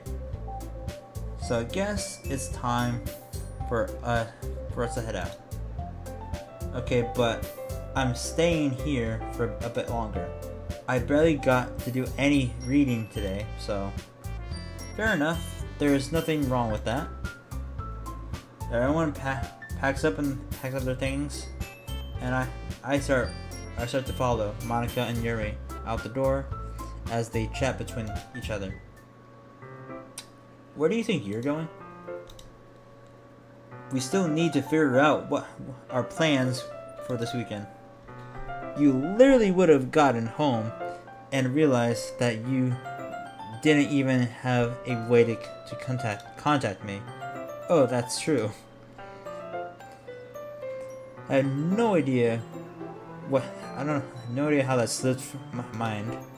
Jeez, good thing I stopped you. I'm giving you my number, okay? You better not make it weird or anything. Why would I do that? Natsuki gives me her number? Okay. I'm coming over on Saturday. I'll bring all the ingredients. Wait. You're coming to my house? Well, yeah. What's wrong with that? I mean, I just figured that since I'm the one helping, I would be going to your house? Yeah, right. Like I could have a guy over at my house. My dad would kill me. Really? That's kind of strict if you ask me. Yeah, how do you think I feel? I can't do anything when my dad is home. Anyway, I just needed to complain for a second. We have each other's numbers for now. That's all I needed from you. I guess I'll text you when I'm coming over. Alright? Fine by me. Yeah. I'm really gonna show you why I love baking so much. So you better look forward to it. Oh? Didn't you say you were going to give me the dirty work? Well, I was just saying that. It's not like I could act like in front of everyone.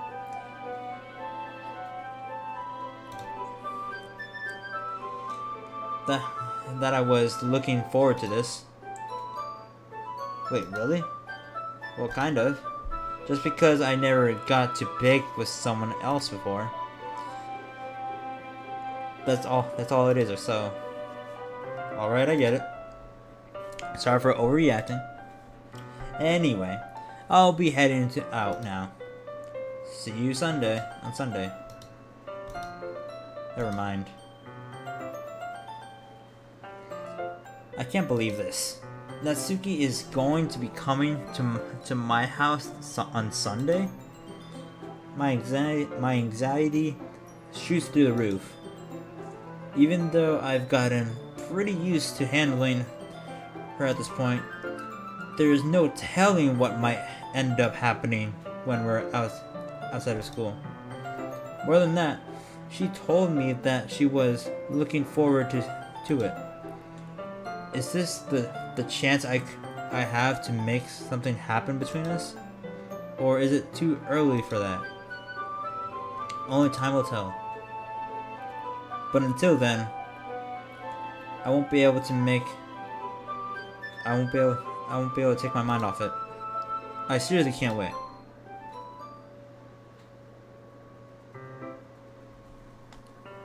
It's already Sunday. Okay. Hopefully I'm making the good choices. Cause I basically I already spent time with Yuri because of the whole reading thing. I'm not sure if that one scene counted, where I was fixing up Sayori's thing, or buttoning it up or whatever. So hopefully, this will count. Cause I remember Manly saying something about spending time with each girl, but I'm not sure that's but I'm not sure if that's for the. I'm not sure I misheard him. Because I feel like it's for the good ending. I hope it is. That's what I'm trying to get at after all.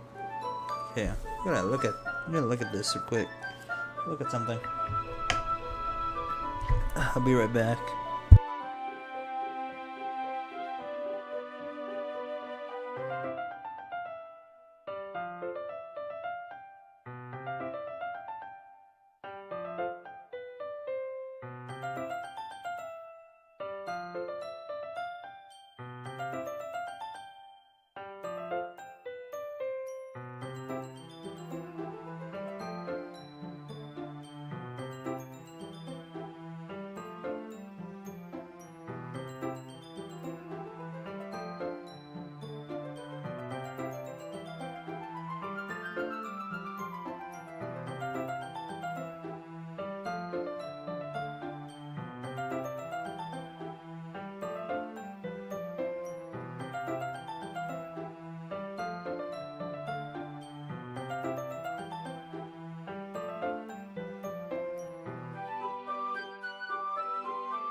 Oh, hi, Pokey. Sorry, I was busy doing something. Sorry. Mind if I ask you a question?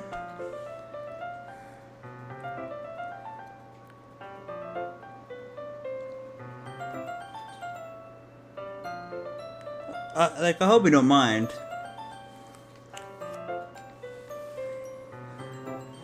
I just need to ask this question because I want some confirmation.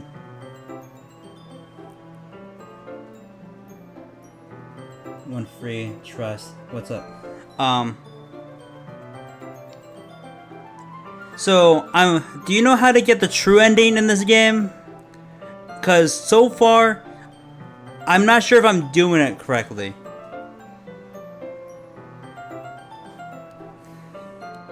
I thought, cause my mindset right now is that I have to spend time with each of the girls. Cause I remember Manly saying something about that during his what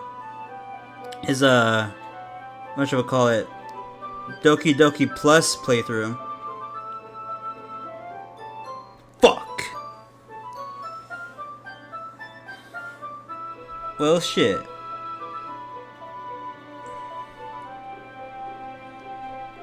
I don't know how to get the good ending. And I feel like I'm at least midway, cause Sayori's depressed. I've been getting increasingly anxious about Natsuki's upcoming visit. I keep telling myself there's no reason to keep to be nervous, but it doesn't help much. Can you look it up or spoilers? I don't know, because I don't know if it's too late or not. That's the thing. I don't know if it's too late. Because I'm like midway, I think. Because I know Sayori getting all depressed is a key point in the story.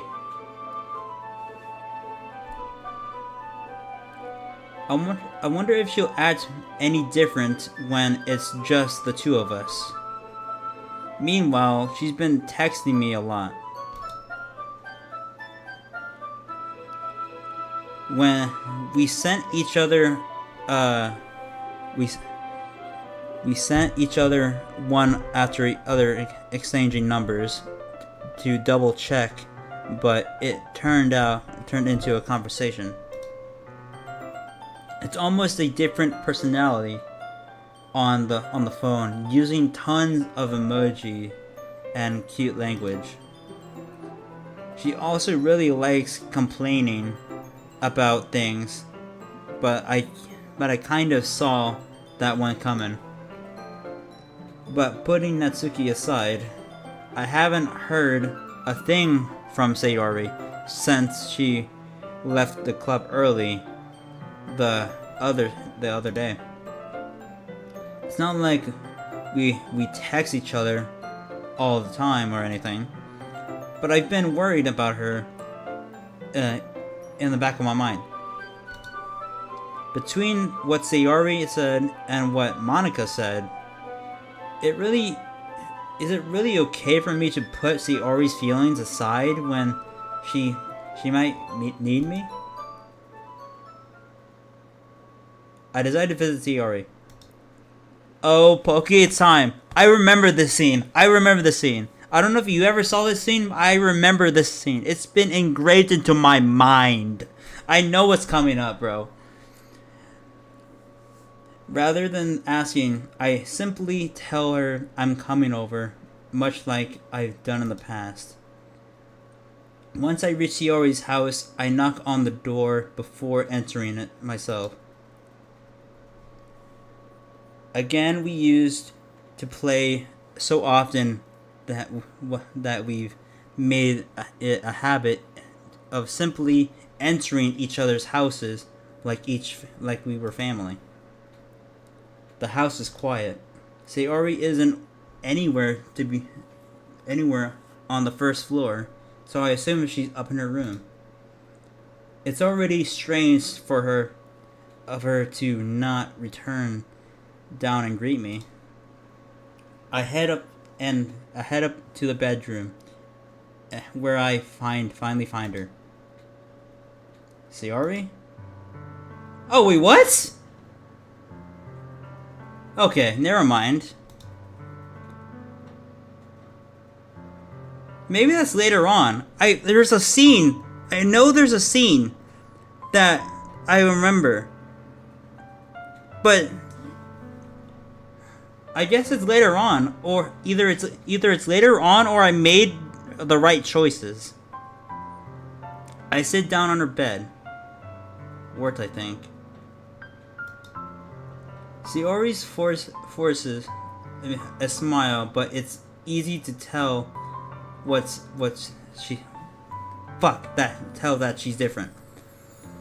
There's a minute of silence between us. You haven't come over yet. This isn't in a long time, have you? I guess you're right. It has been a long time. Not much has really changed, has it? Sayori's room is messy as it's always been. I also recognize the same stuffed animals and the wall decorations that she's had for years. If you came over more often, it wouldn't be such a mess.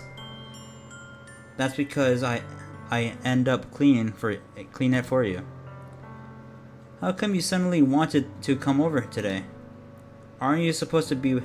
Aren't you supposed to see Natsuki? Yeah, but wait, how did you know that? See, had already left the time we decided the last meeting. Monica told me. Oh fuck!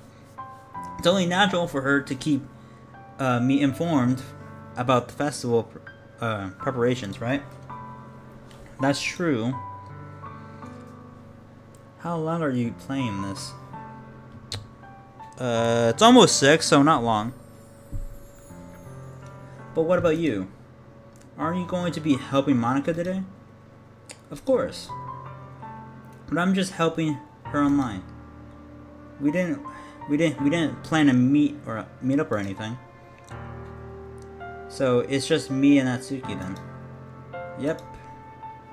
There's more silence between us. Shiori stares in a random direction. Sister something. Everything about her behavior is really uncharacteristic. I finally get to the point. I just wanted to see how you were doing. Speaking of that, how are you doing, Pokey? How are you doing? After you left on Friday, when something's wrong, you can't hide it from me. I know you too well, so... Shiori smiles, shaking her head. That's no good, Dante. Why can't it just be like it's always been? This is all my fault.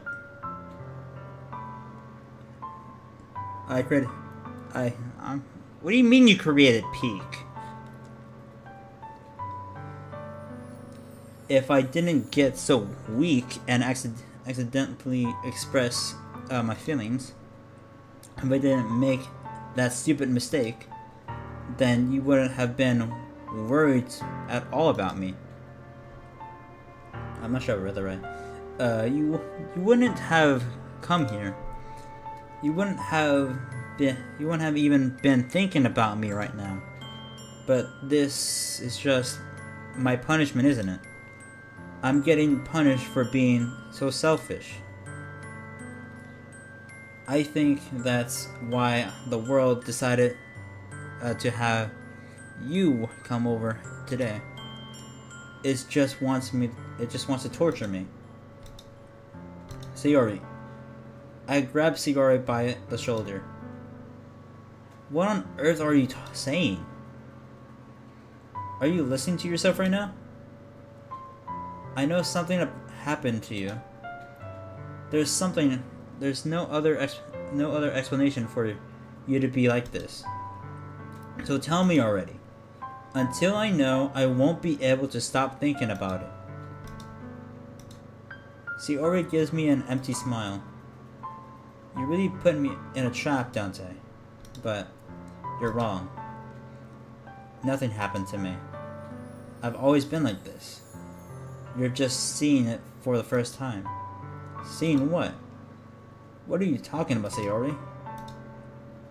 You're really just going to make me say it, aren't you, Dante? I guess I have no choice this time. The thing is, I've had really bad depression my whole life. Didn't you know that? Why do you think I'm late to school every day?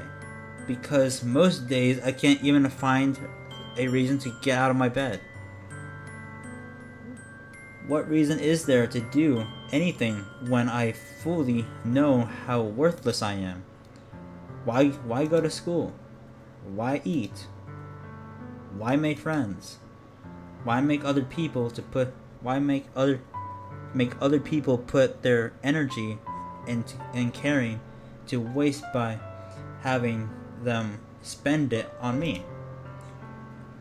That's what it feels like. And that's why I just want everyone to make everyone happy without anyone worrying about me. I'm in shock. I can't even figure out how to respond. How is it possible that Sayori kept this from me the, the entire time that I've known her? Did she really know so badly? Really want fuck? Did she really want so badly for me to just not think about her? Why, Sayori? Why is it that you've never told me about this? It almost feels like I've been betrayed as your close friend. Because if I knew, I would have done everything I could to support you. Even if there's only so much I could do. I would have tried a little bit harder to make every day a little bit better for you. That's why I'm your friend. All you had to do was tell me. You don't understand at all, Dante. Why do you think I didn't tell you? Because if I told you, then you would have wasted effort caring about me instead of doing important things. I want to be cared about. It's bittersweet when people try to care about me. It feels nice sometimes, but also feels like a bat being swung against my head. That's why I want to so badly. That's why I wanted so badly for you to make friends with everyone else. Helping everyone to be happy together is the best thing for me. But then I discovered something else too. Seeing you make friends and get closer with everyone in the club, it feels like a paper going through my heart. So that's why I decided the world just wants to torture me. Every path leads to nothing but hurts. You're right that I don't understand. I don't understand your feelings at all, Sayori. But I don't need to understand. Whatever it takes for me to help you stop hurting. That's what I'll do. No, Dante. There's nothing. Nothing at all. The only thing I could have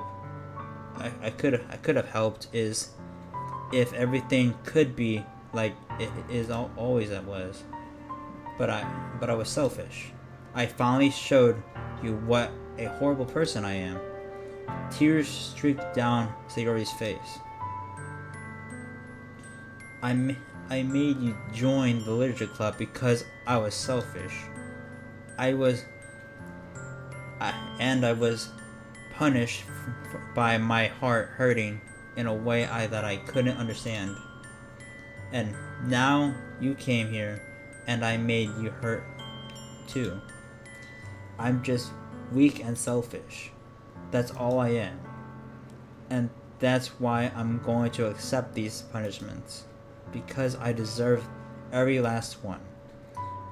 Without thinking, I once again grabbed Sayori's shoulders. It's this time I pull her into a tight embrace. Dante, Sayori, I don't care if you feel selfish. I'm really happy that you convinced me to join the club. Seeing you every day makes it worthwhile enough. If I make friends with everyone else, then that's a bonus. But please, never underestimate how much I care about you. I won't have it any other way. Dante. Sayori isn't hugging me back. Despite my arms being wrapped around her, Sayori's arms remain to her sides. She starts sobbing next to my ear. No. Don't do this to me. Please don't do this. Dante. Sayori barely manages to speak between her sobs. I don't know if I'm doing the right thing, but all I want is for her to know that I care. If you have it in you to call yourself selfish, then you have to let it be. You have to let me be selfish too. No matter what it takes, I'll figure out what needs to change. I'll make these feelings go away. And if there's anything that you need me to do, then you better tell me. I'll get mad if you don't. I don't know. Gently, Sayori finally puts her arms around me in return. I don't know anything. It's all really scary. I don't understand any of my feelings, Dante. The only time I'm not feeling nothing is when I'm feeling pain. But your hugs are so warm. And that's really scary too. Sayori lets me go. As she does so, I let her go as well. The festival is tomorrow. Yeah. It's going to be fun, right? Yeah. How would you like for me to spend it all with you?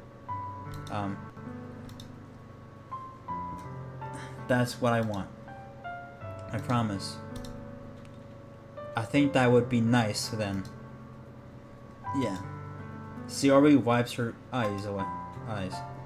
If I could spend the whole day here, I would. Of all days, this has to be the one where I have other plans. Maybe I should cancel. No, don't. Please don't. If you did that, then I really wouldn't forgive you. But it's almost time for Natsuki to meet me at my house. At the very least, do you want to come along and help out? It would be fun. To my surprise, Sayori shakes her head. I'm sorry.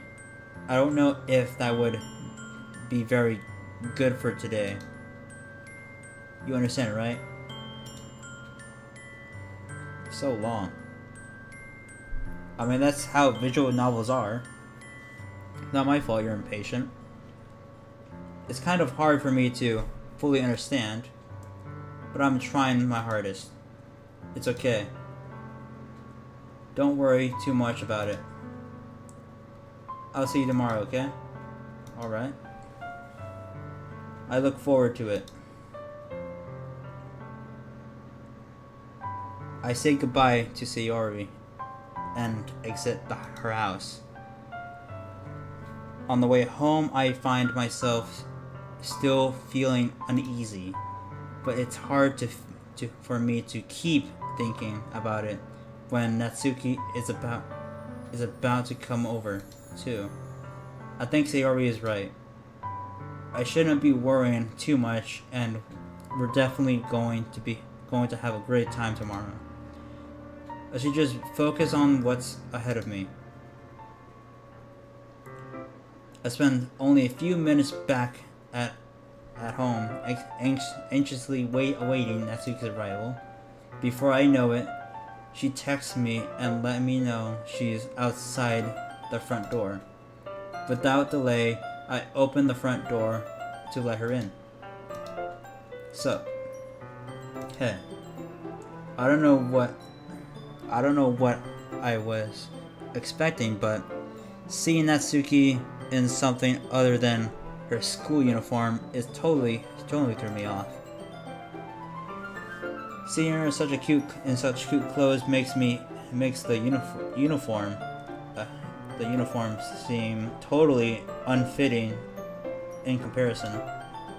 Geez, don't make it feel so awkward already.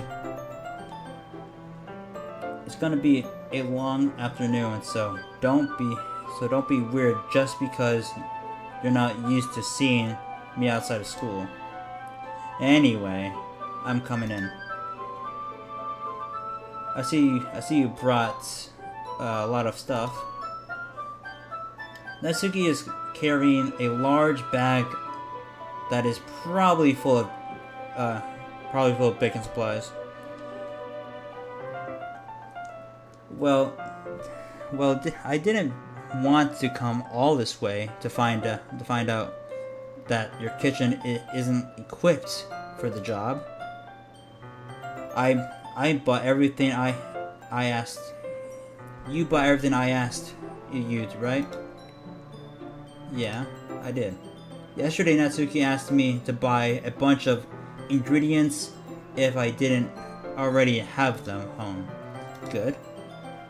Glad I could count on you to do your part. Well, of course. I'm surprised to hear Natsuki suddenly say that rather than something snarky like she usually does.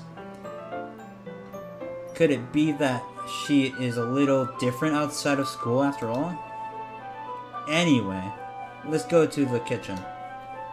Seems like you're already in the kitchen. What? You're not even gonna offer to take this heavy bag from me? Where's your hospitality, Dante? Come on. Since when did I need to be a gentleman? I grab the bag Natsuki holds on to me. Yeah. This is ridiculously heavy. I carried that all the way here. Are you impressed? I see now. Yes, I am impressed, Natsuki. It seems like I always underestimate you. It's because I'm so small, isn't it? You jerk. Natsuki hits a fist into my chest. Oh, by the way, Pokey, have you seen the new Stranger Things season? I forgot to ask. Hey, your size has nothing to do with it. Do you really hate being small that much? It's not like I hate it. I mean, sometimes I like proving people wrong when they only think I'm worth my size. No, I never watched it. Oh, I see. Fair enough. Every episode in every season's like a movie, so it's definitely a huge time sink if you do ever start watching it. It's not fun when I get to be small and also better than other people. But geez, never mind. What are you making it? What are you making me say? Don't think you can make me talk about weird things just because we're not at school. Are we getting started or what? There's a lot of stuff I gotta teach you. What? It's a little bit more like you. You're more fun when you just speak your mind like that. How are you treating me like why fuck. You know what, just skip the dialogue. I was just trying to be a little nicer to you, you know? And just because I don't have a mature and okay figure like Yuri doesn't mean you should treat me like. Natsuki catches her words and her faces, turns red. Natsuki, forget it. I didn't say anything. I should apologize. I appreciate that you were trying to be nicer. I should have been a little more considerate too. But also, if that's what you're thinking, then you should know that there are tons of guys who are into body types like yours. This is making me regret picking Natsuki. The worst part is I don't know if I'm doing the right thing to get the good ending.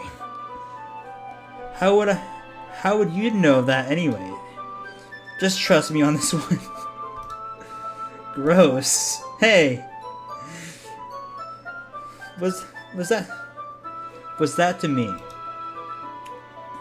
Who else? Man.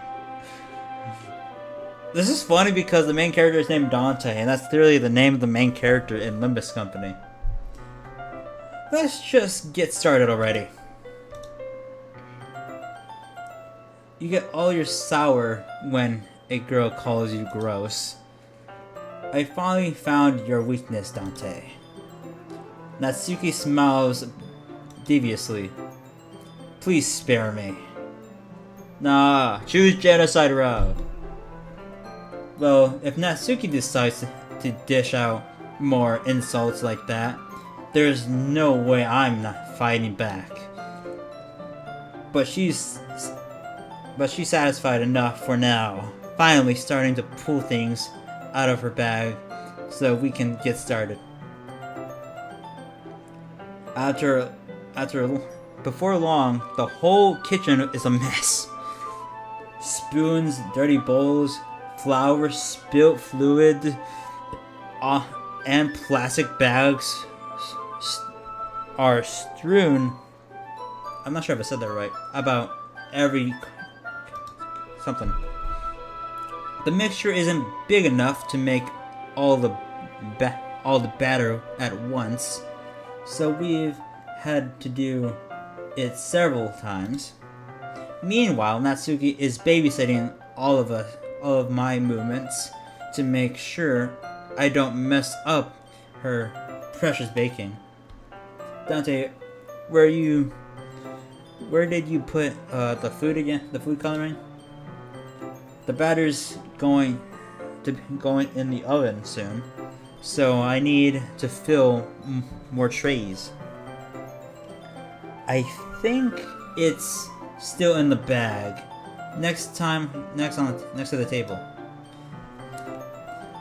What are you using it for? To color the batter, of course. I'm making each tray a different color. That way, even if the flavors aren't different, everyone can still pick their favorite. Ah, that's a cute idea. Are we doing anything like that with icing? Do you want to? You're asking me? I don't really have a preference, so come on. You're not putting any heart into this at all. Can you at least try to have fun? I'm having fun. I'm not really sure what Natsuki is trying to get out of me. Meanwhile, I see her separate the batter into smaller bowls and put a few drops of food coloring into each bowl. And that does it. That does look pretty cool. See? It's not like baking is just about following instructions. There should definitely be like a "it's not like" counter, because like she said it's not like so many times. The presentation is where you get to be creative and have the most fun. By the way, Pokey, this game is free, apparently. So if you ever want to give it a try, it's free. it's a million times more worth it in the end if just looking at it makes everyone's eyes lighten up. Like the ones you made on the first day. I recall Natsuki proudly presenting her cat-shaped cupcakes and Shiori and Monika's delighted expressions. That's right, but I never got into it. It's all about the Mets. I wonder if I can make Natsuki proud like that too.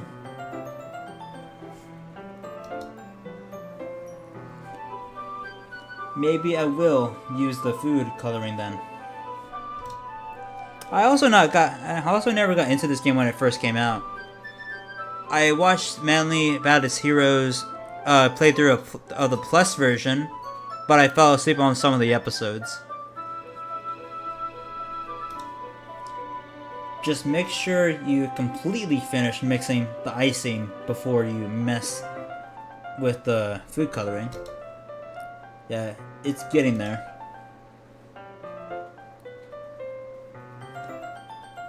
We were using the electric mixer for the batter, so I got stuck with a whisk and a huge bowl of icing. Whoa. What do you mean, whoa? The icing still lumpy. So lumpy. Are you even trying? Well, yeah. It'll just take a little longer. Jeez. I'll be here all night if you do it like that. Here, look. Natsuki grabs the whisk from me and uses her other hand to tilt the bowl back. You really need to beat the crap out of it. I remember making red velvet brownies once. After a few seconds, the something of the icing has already improved.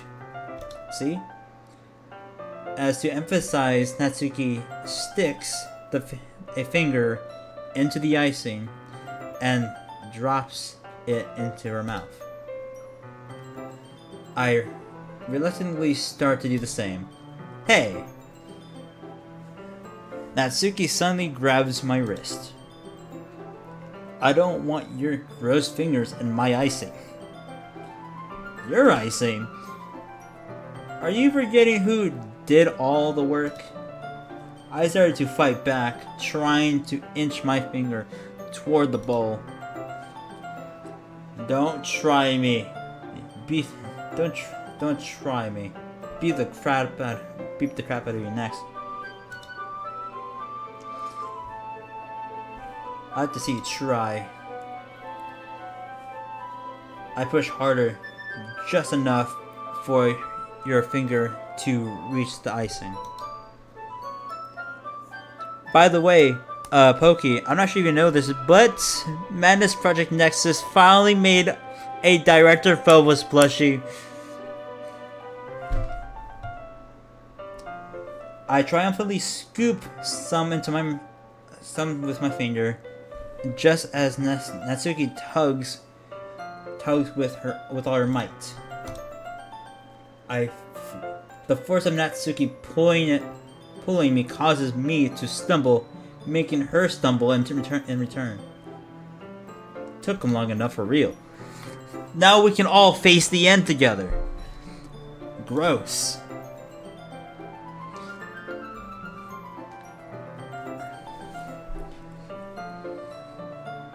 You got it on my face. Whose fault is that? There's a big glob of icing on Natsuki's cheek.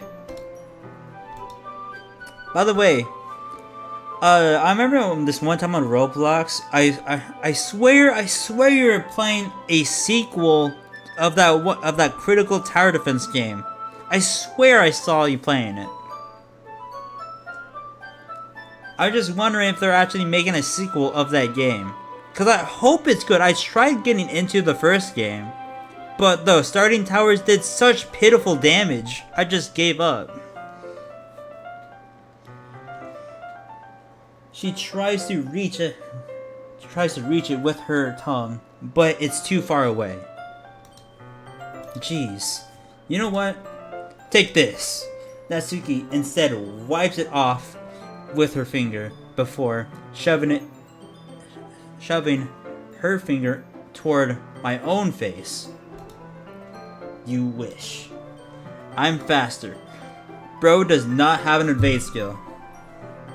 There are public testing sessions from time to time. Are the starting towers like good this time? Cause the ones in the first game had such terrible damage.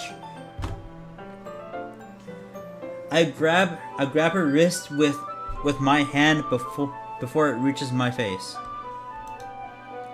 Natsuki tries to use her other hand to fight back, but I grab that one as well.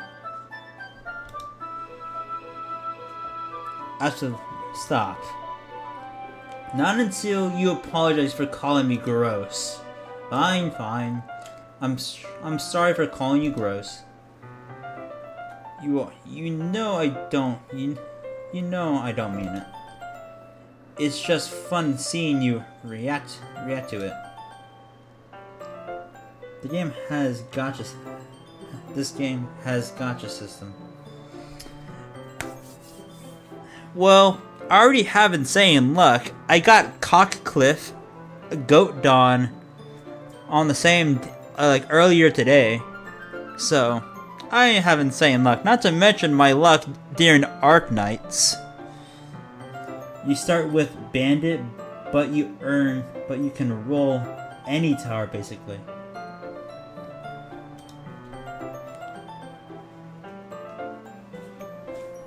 Saying dumb things just to get reaction out of me. You really shouldn't tease girls like that. Is that so? As long as they have good damage, I don't mind. It has Limbus Awe status effects. Really? They have sinking? They have rupture? They have rupture and sinking? I'll let you know when it opens.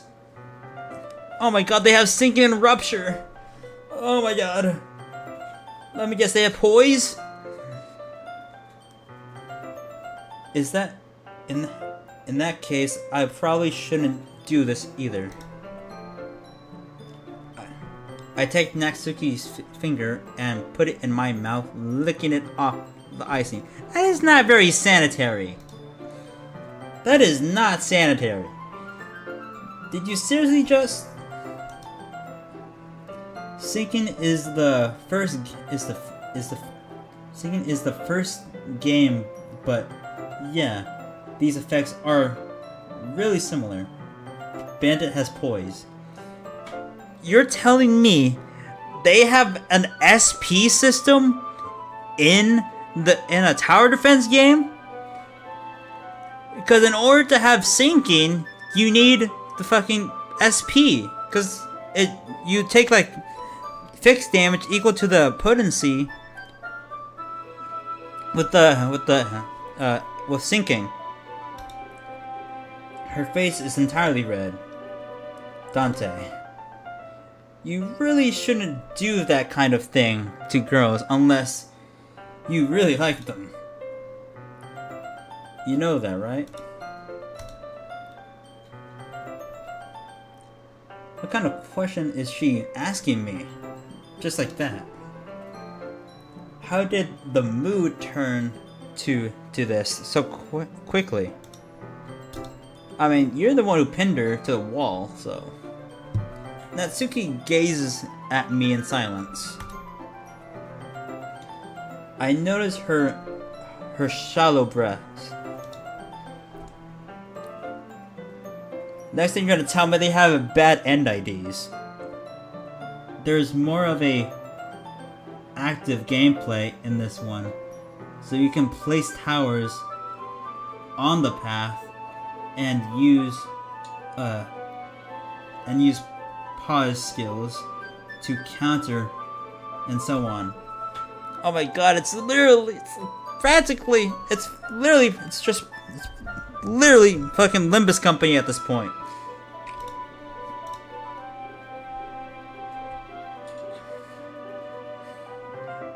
Bruh. In Roblox we live, lament. Out of nowhere, the fire alarm starts going off. Oh my god, Burn, so boring! Oh my god, you have no idea how boring Burn is in Limbus Company. You take fixed damage equal to the potency at the end of the turn. It's just so basic. Natsuki rushes over to the oven. The creator is a big fan of the game. Is something burning? I thought you didn't put the cupcakes in it yet. Cough. No wonder. You left a dirty tray in there, dummy. The gameplay may not be for everyone, but at least we can all admit that Limbus Company has a good story. Just ignore the two contos. How could you make a mistake like that? You should have checked before turning the oven on. Don't blame me for your mistake. Jeez. Natsuki uses an oven mitt to grab the blackened tray out of the oven. She sets it on the top of the stove. In another moment of the fire alarm stops. Anyway, I'm putting them in the oven now. Yeah. The tension from the moment before still lingers. I wonder how the sequel's gonna work. Because, like, they're syncing, which also means there's obviously an SP system. But wouldn't that mean towers will also have coins? And their coins can be broken? That would also mean they could also get staggered because of Tremor. If they have Tremor in the game. But the moment has already been lost. I watch as Natsuki slides the cupcakes, the cupcake tray, into the oven. I reluctantly pick up the whisk and continue with icing, like nothing ever happened. It's not that similar, I think. You would just see for yourself. Ah, that smells so good. The cupcakes are ready to be pulled out of the oven. As soon as Natsuki opens the door, a blast of sweet-smelling warm air fills the room. Look at how cute they all look. She proudly shows off the different colored cupcakes. So how many side effects do they even have in the game?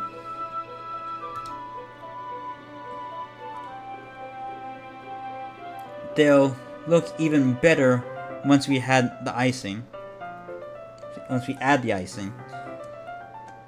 Not like you need to tell me that.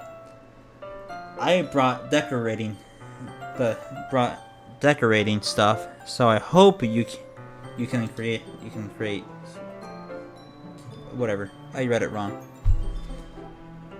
Here, scoop the icing into these bags. Natsuki hands me some plastic bags. I have these nozzles that will make it that will make it look nice and fluffy.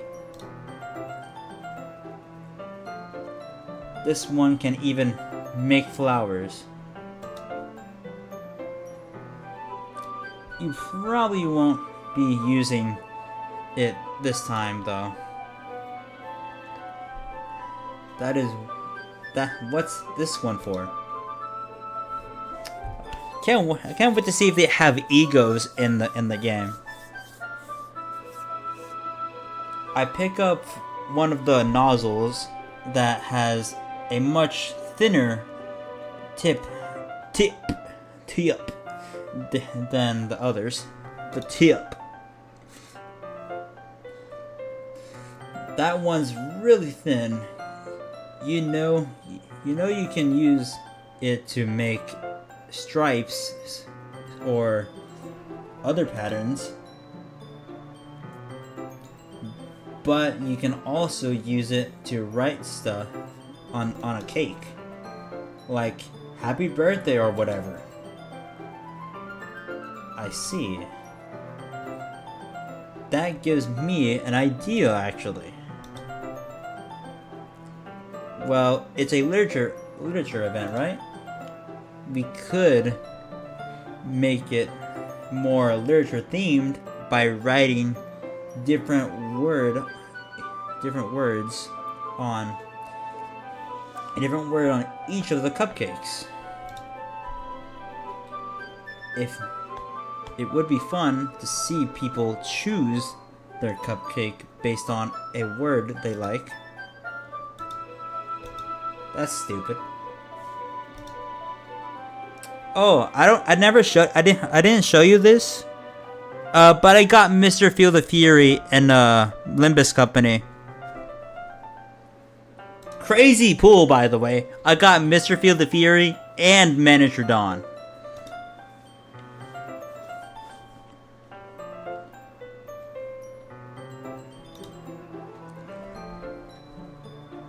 What's that supposed to mean? I'm not cute. Come on. We're not at school. Nobody's judging. You can't dress and act like this is like this and not expect me to think you're cute. Cool, I think. It is cool. Why would you not want to have Mr. Feel the Fury on your team?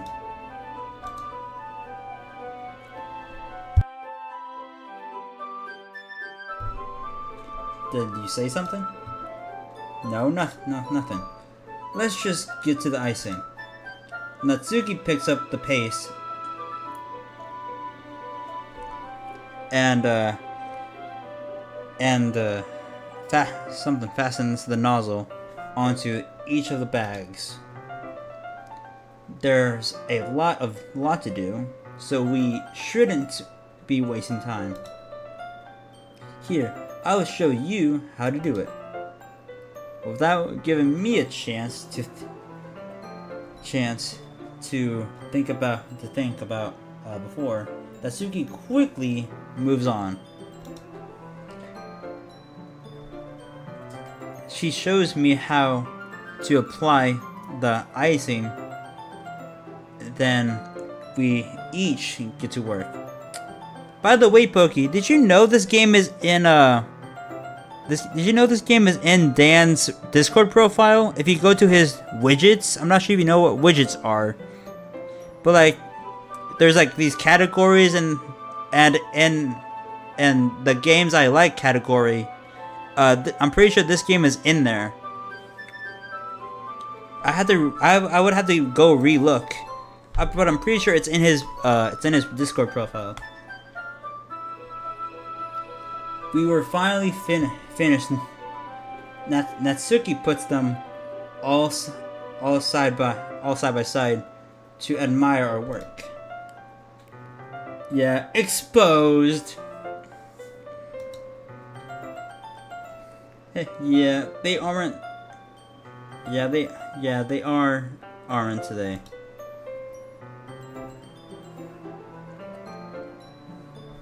The funny part about this game is that I I remember listening. I listened to more songs about this game than actually watching a playthrough of the game.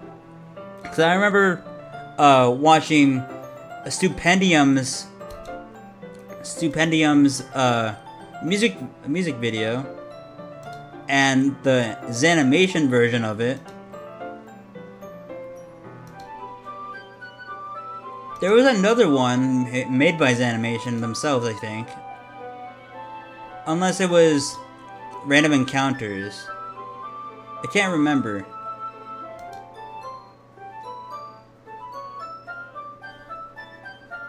Yeah, it is. I checked.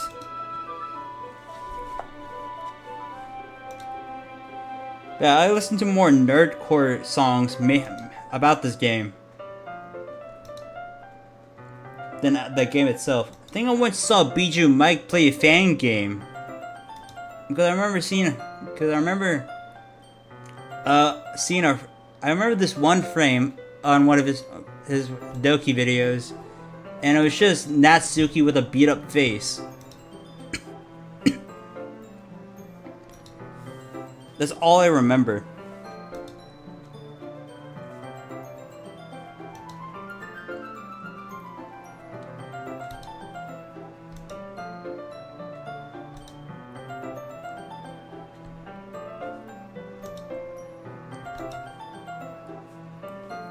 I again think back to the conversation I had with Sayori earlier today.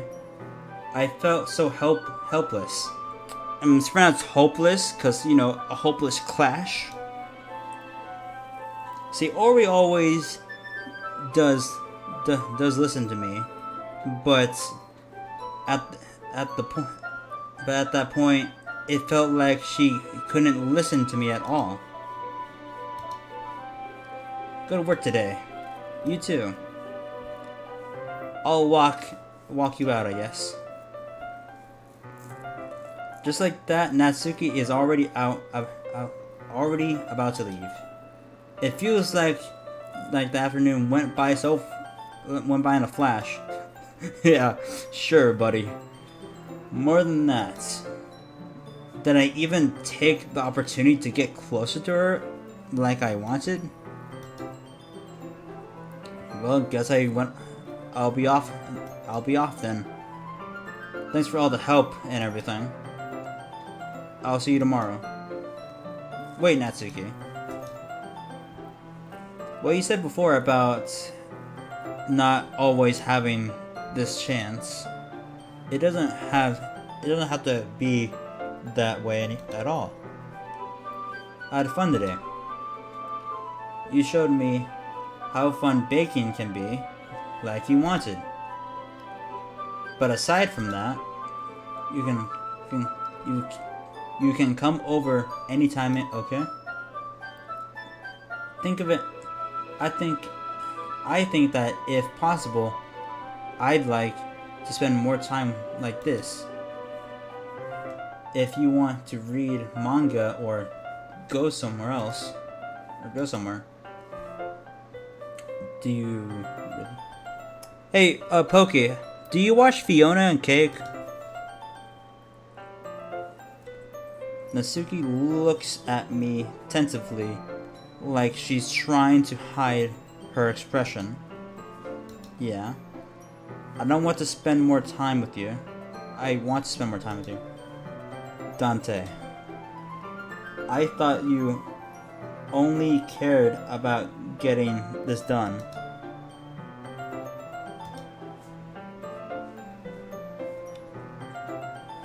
Nah, but my friend suggested it me that.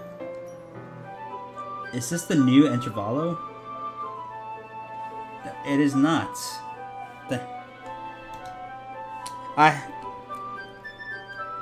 I made a post that I said I was going on a break like right now because I got Cockcliff and Goat Dawn. So I'm taking a break to level them up, and I guess level up N Claire to hopefully take care of Mr. Hair Coupon. But other than that, yeah, I'm not sure when I'll be able to return, because leveling up is a bit annoying in Limbus Company.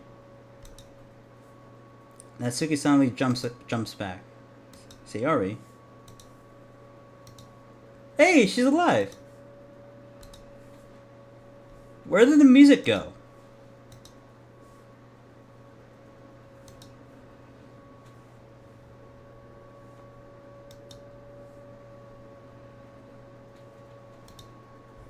Well...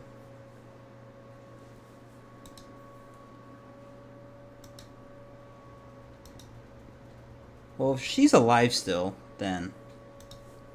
Maybe I made the right choices? I'm not entirely sure. Anyway, later.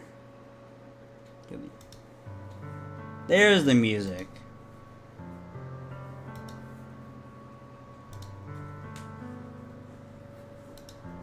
Ow.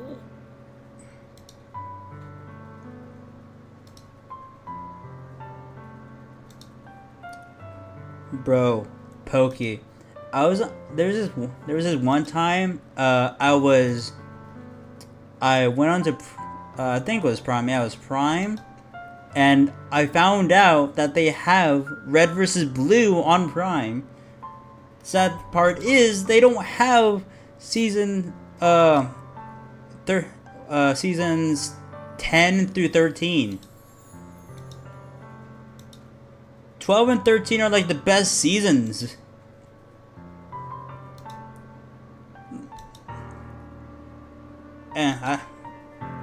I mean, it's good that they don't have the other seasons, because after season 13, the show starts to decline in quality.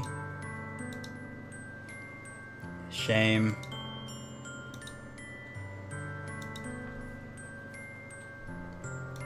Red vs. Blue was such a good show, man.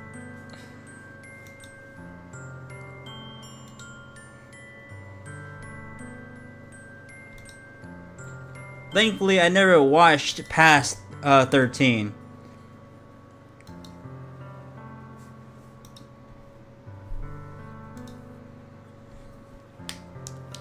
Ow.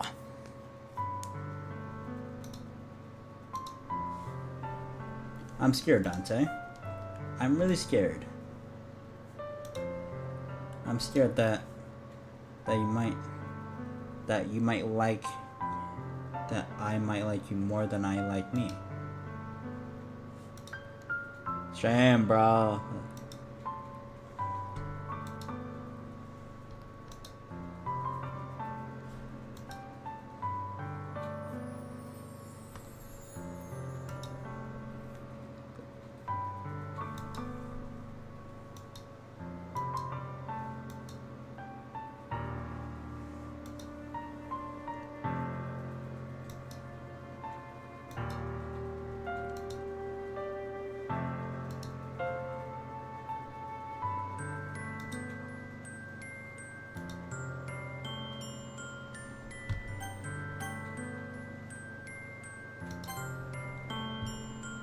I don't know what I don't know. I don't know if I fucked up there. I don't know if I fucked up. I feel like friend zoning her would be bad, especially since she has the depression.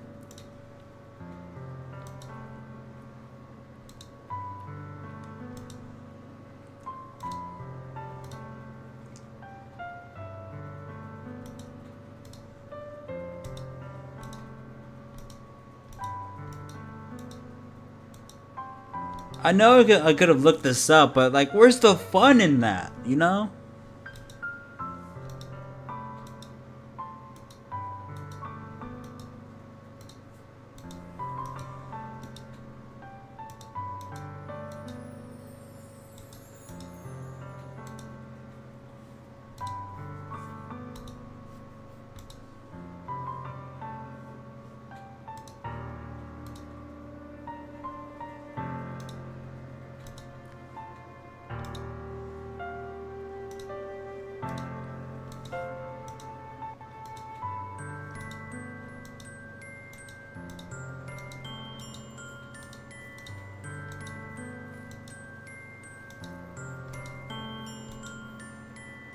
Oh, Pokey, I just remembered something. Apparently, Risk of Rain 2 got an update, and I know you've played that. I swear it got an update, because there's a quest on Discord for an item. Have you played it?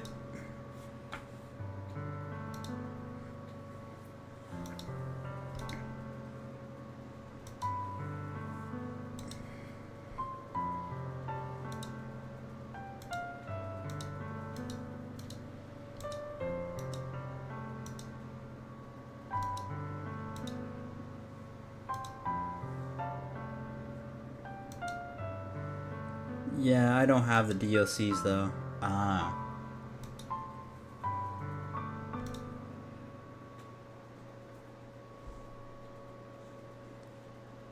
It's the day of the festival. Okay. Okay. Moment of truth, Pokey. Moment of truth.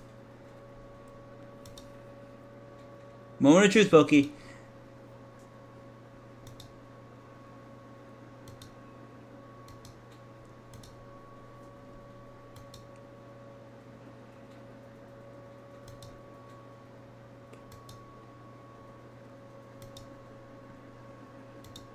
I need confirmation. I need confirmation. Then everyone dies.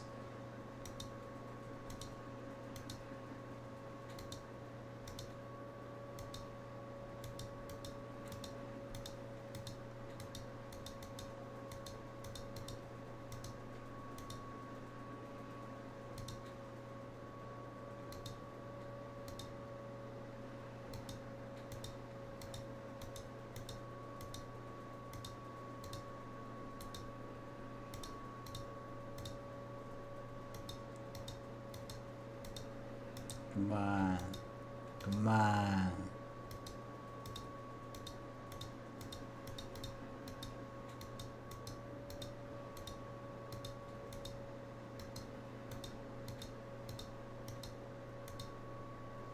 Come on. Huh. That's definitely not. Definitely not good.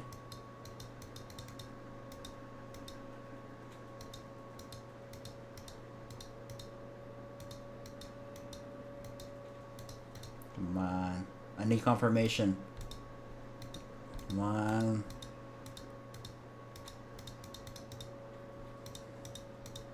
I need confirmation. Okay. Pokey, brace yourself.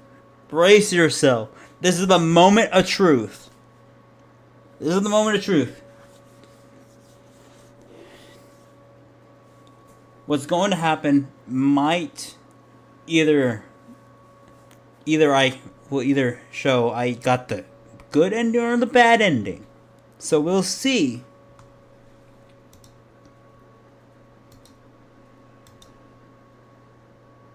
Brace yourself.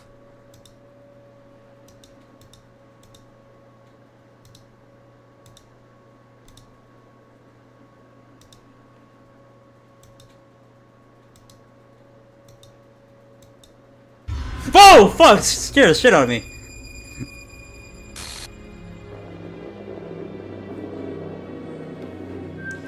It just popped out of nowhere. Fuck!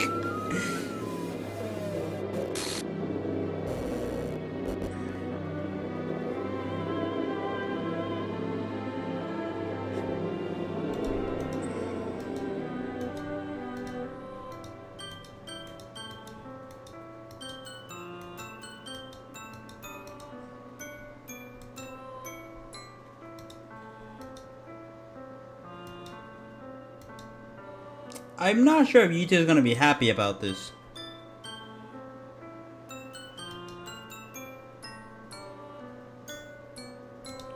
I think it's because she had depression. I think that's why.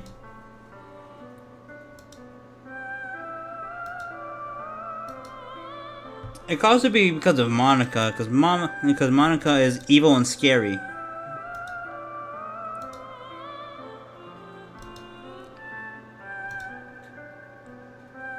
This music reminds me of Cult of the Lamb. You did spend time with them, though. With them, no.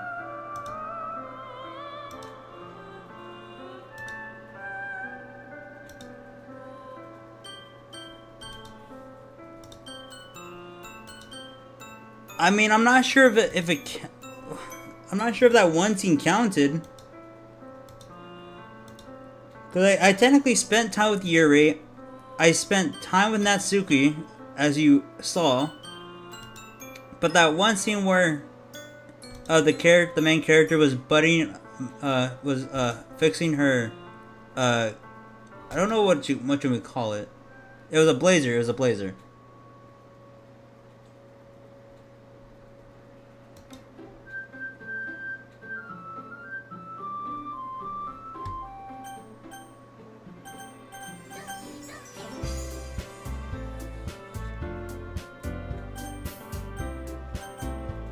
Okay, I'm just gonna leave it here. This is clearly a good stopping point. So I'm just gonna leave it here, let it sizzle. I still don't know if I got the bad ending. But I'm just gonna let it sizzle, and we'll just leave it here.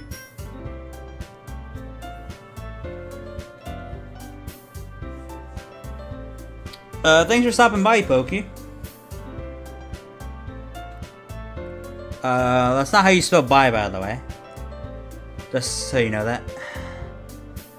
This is why you're the Casca of the group. Dan's Kalar, and I'm clearly Auratus. And I'm too lazy to add Spooky in the group chat, but she would have been pronto.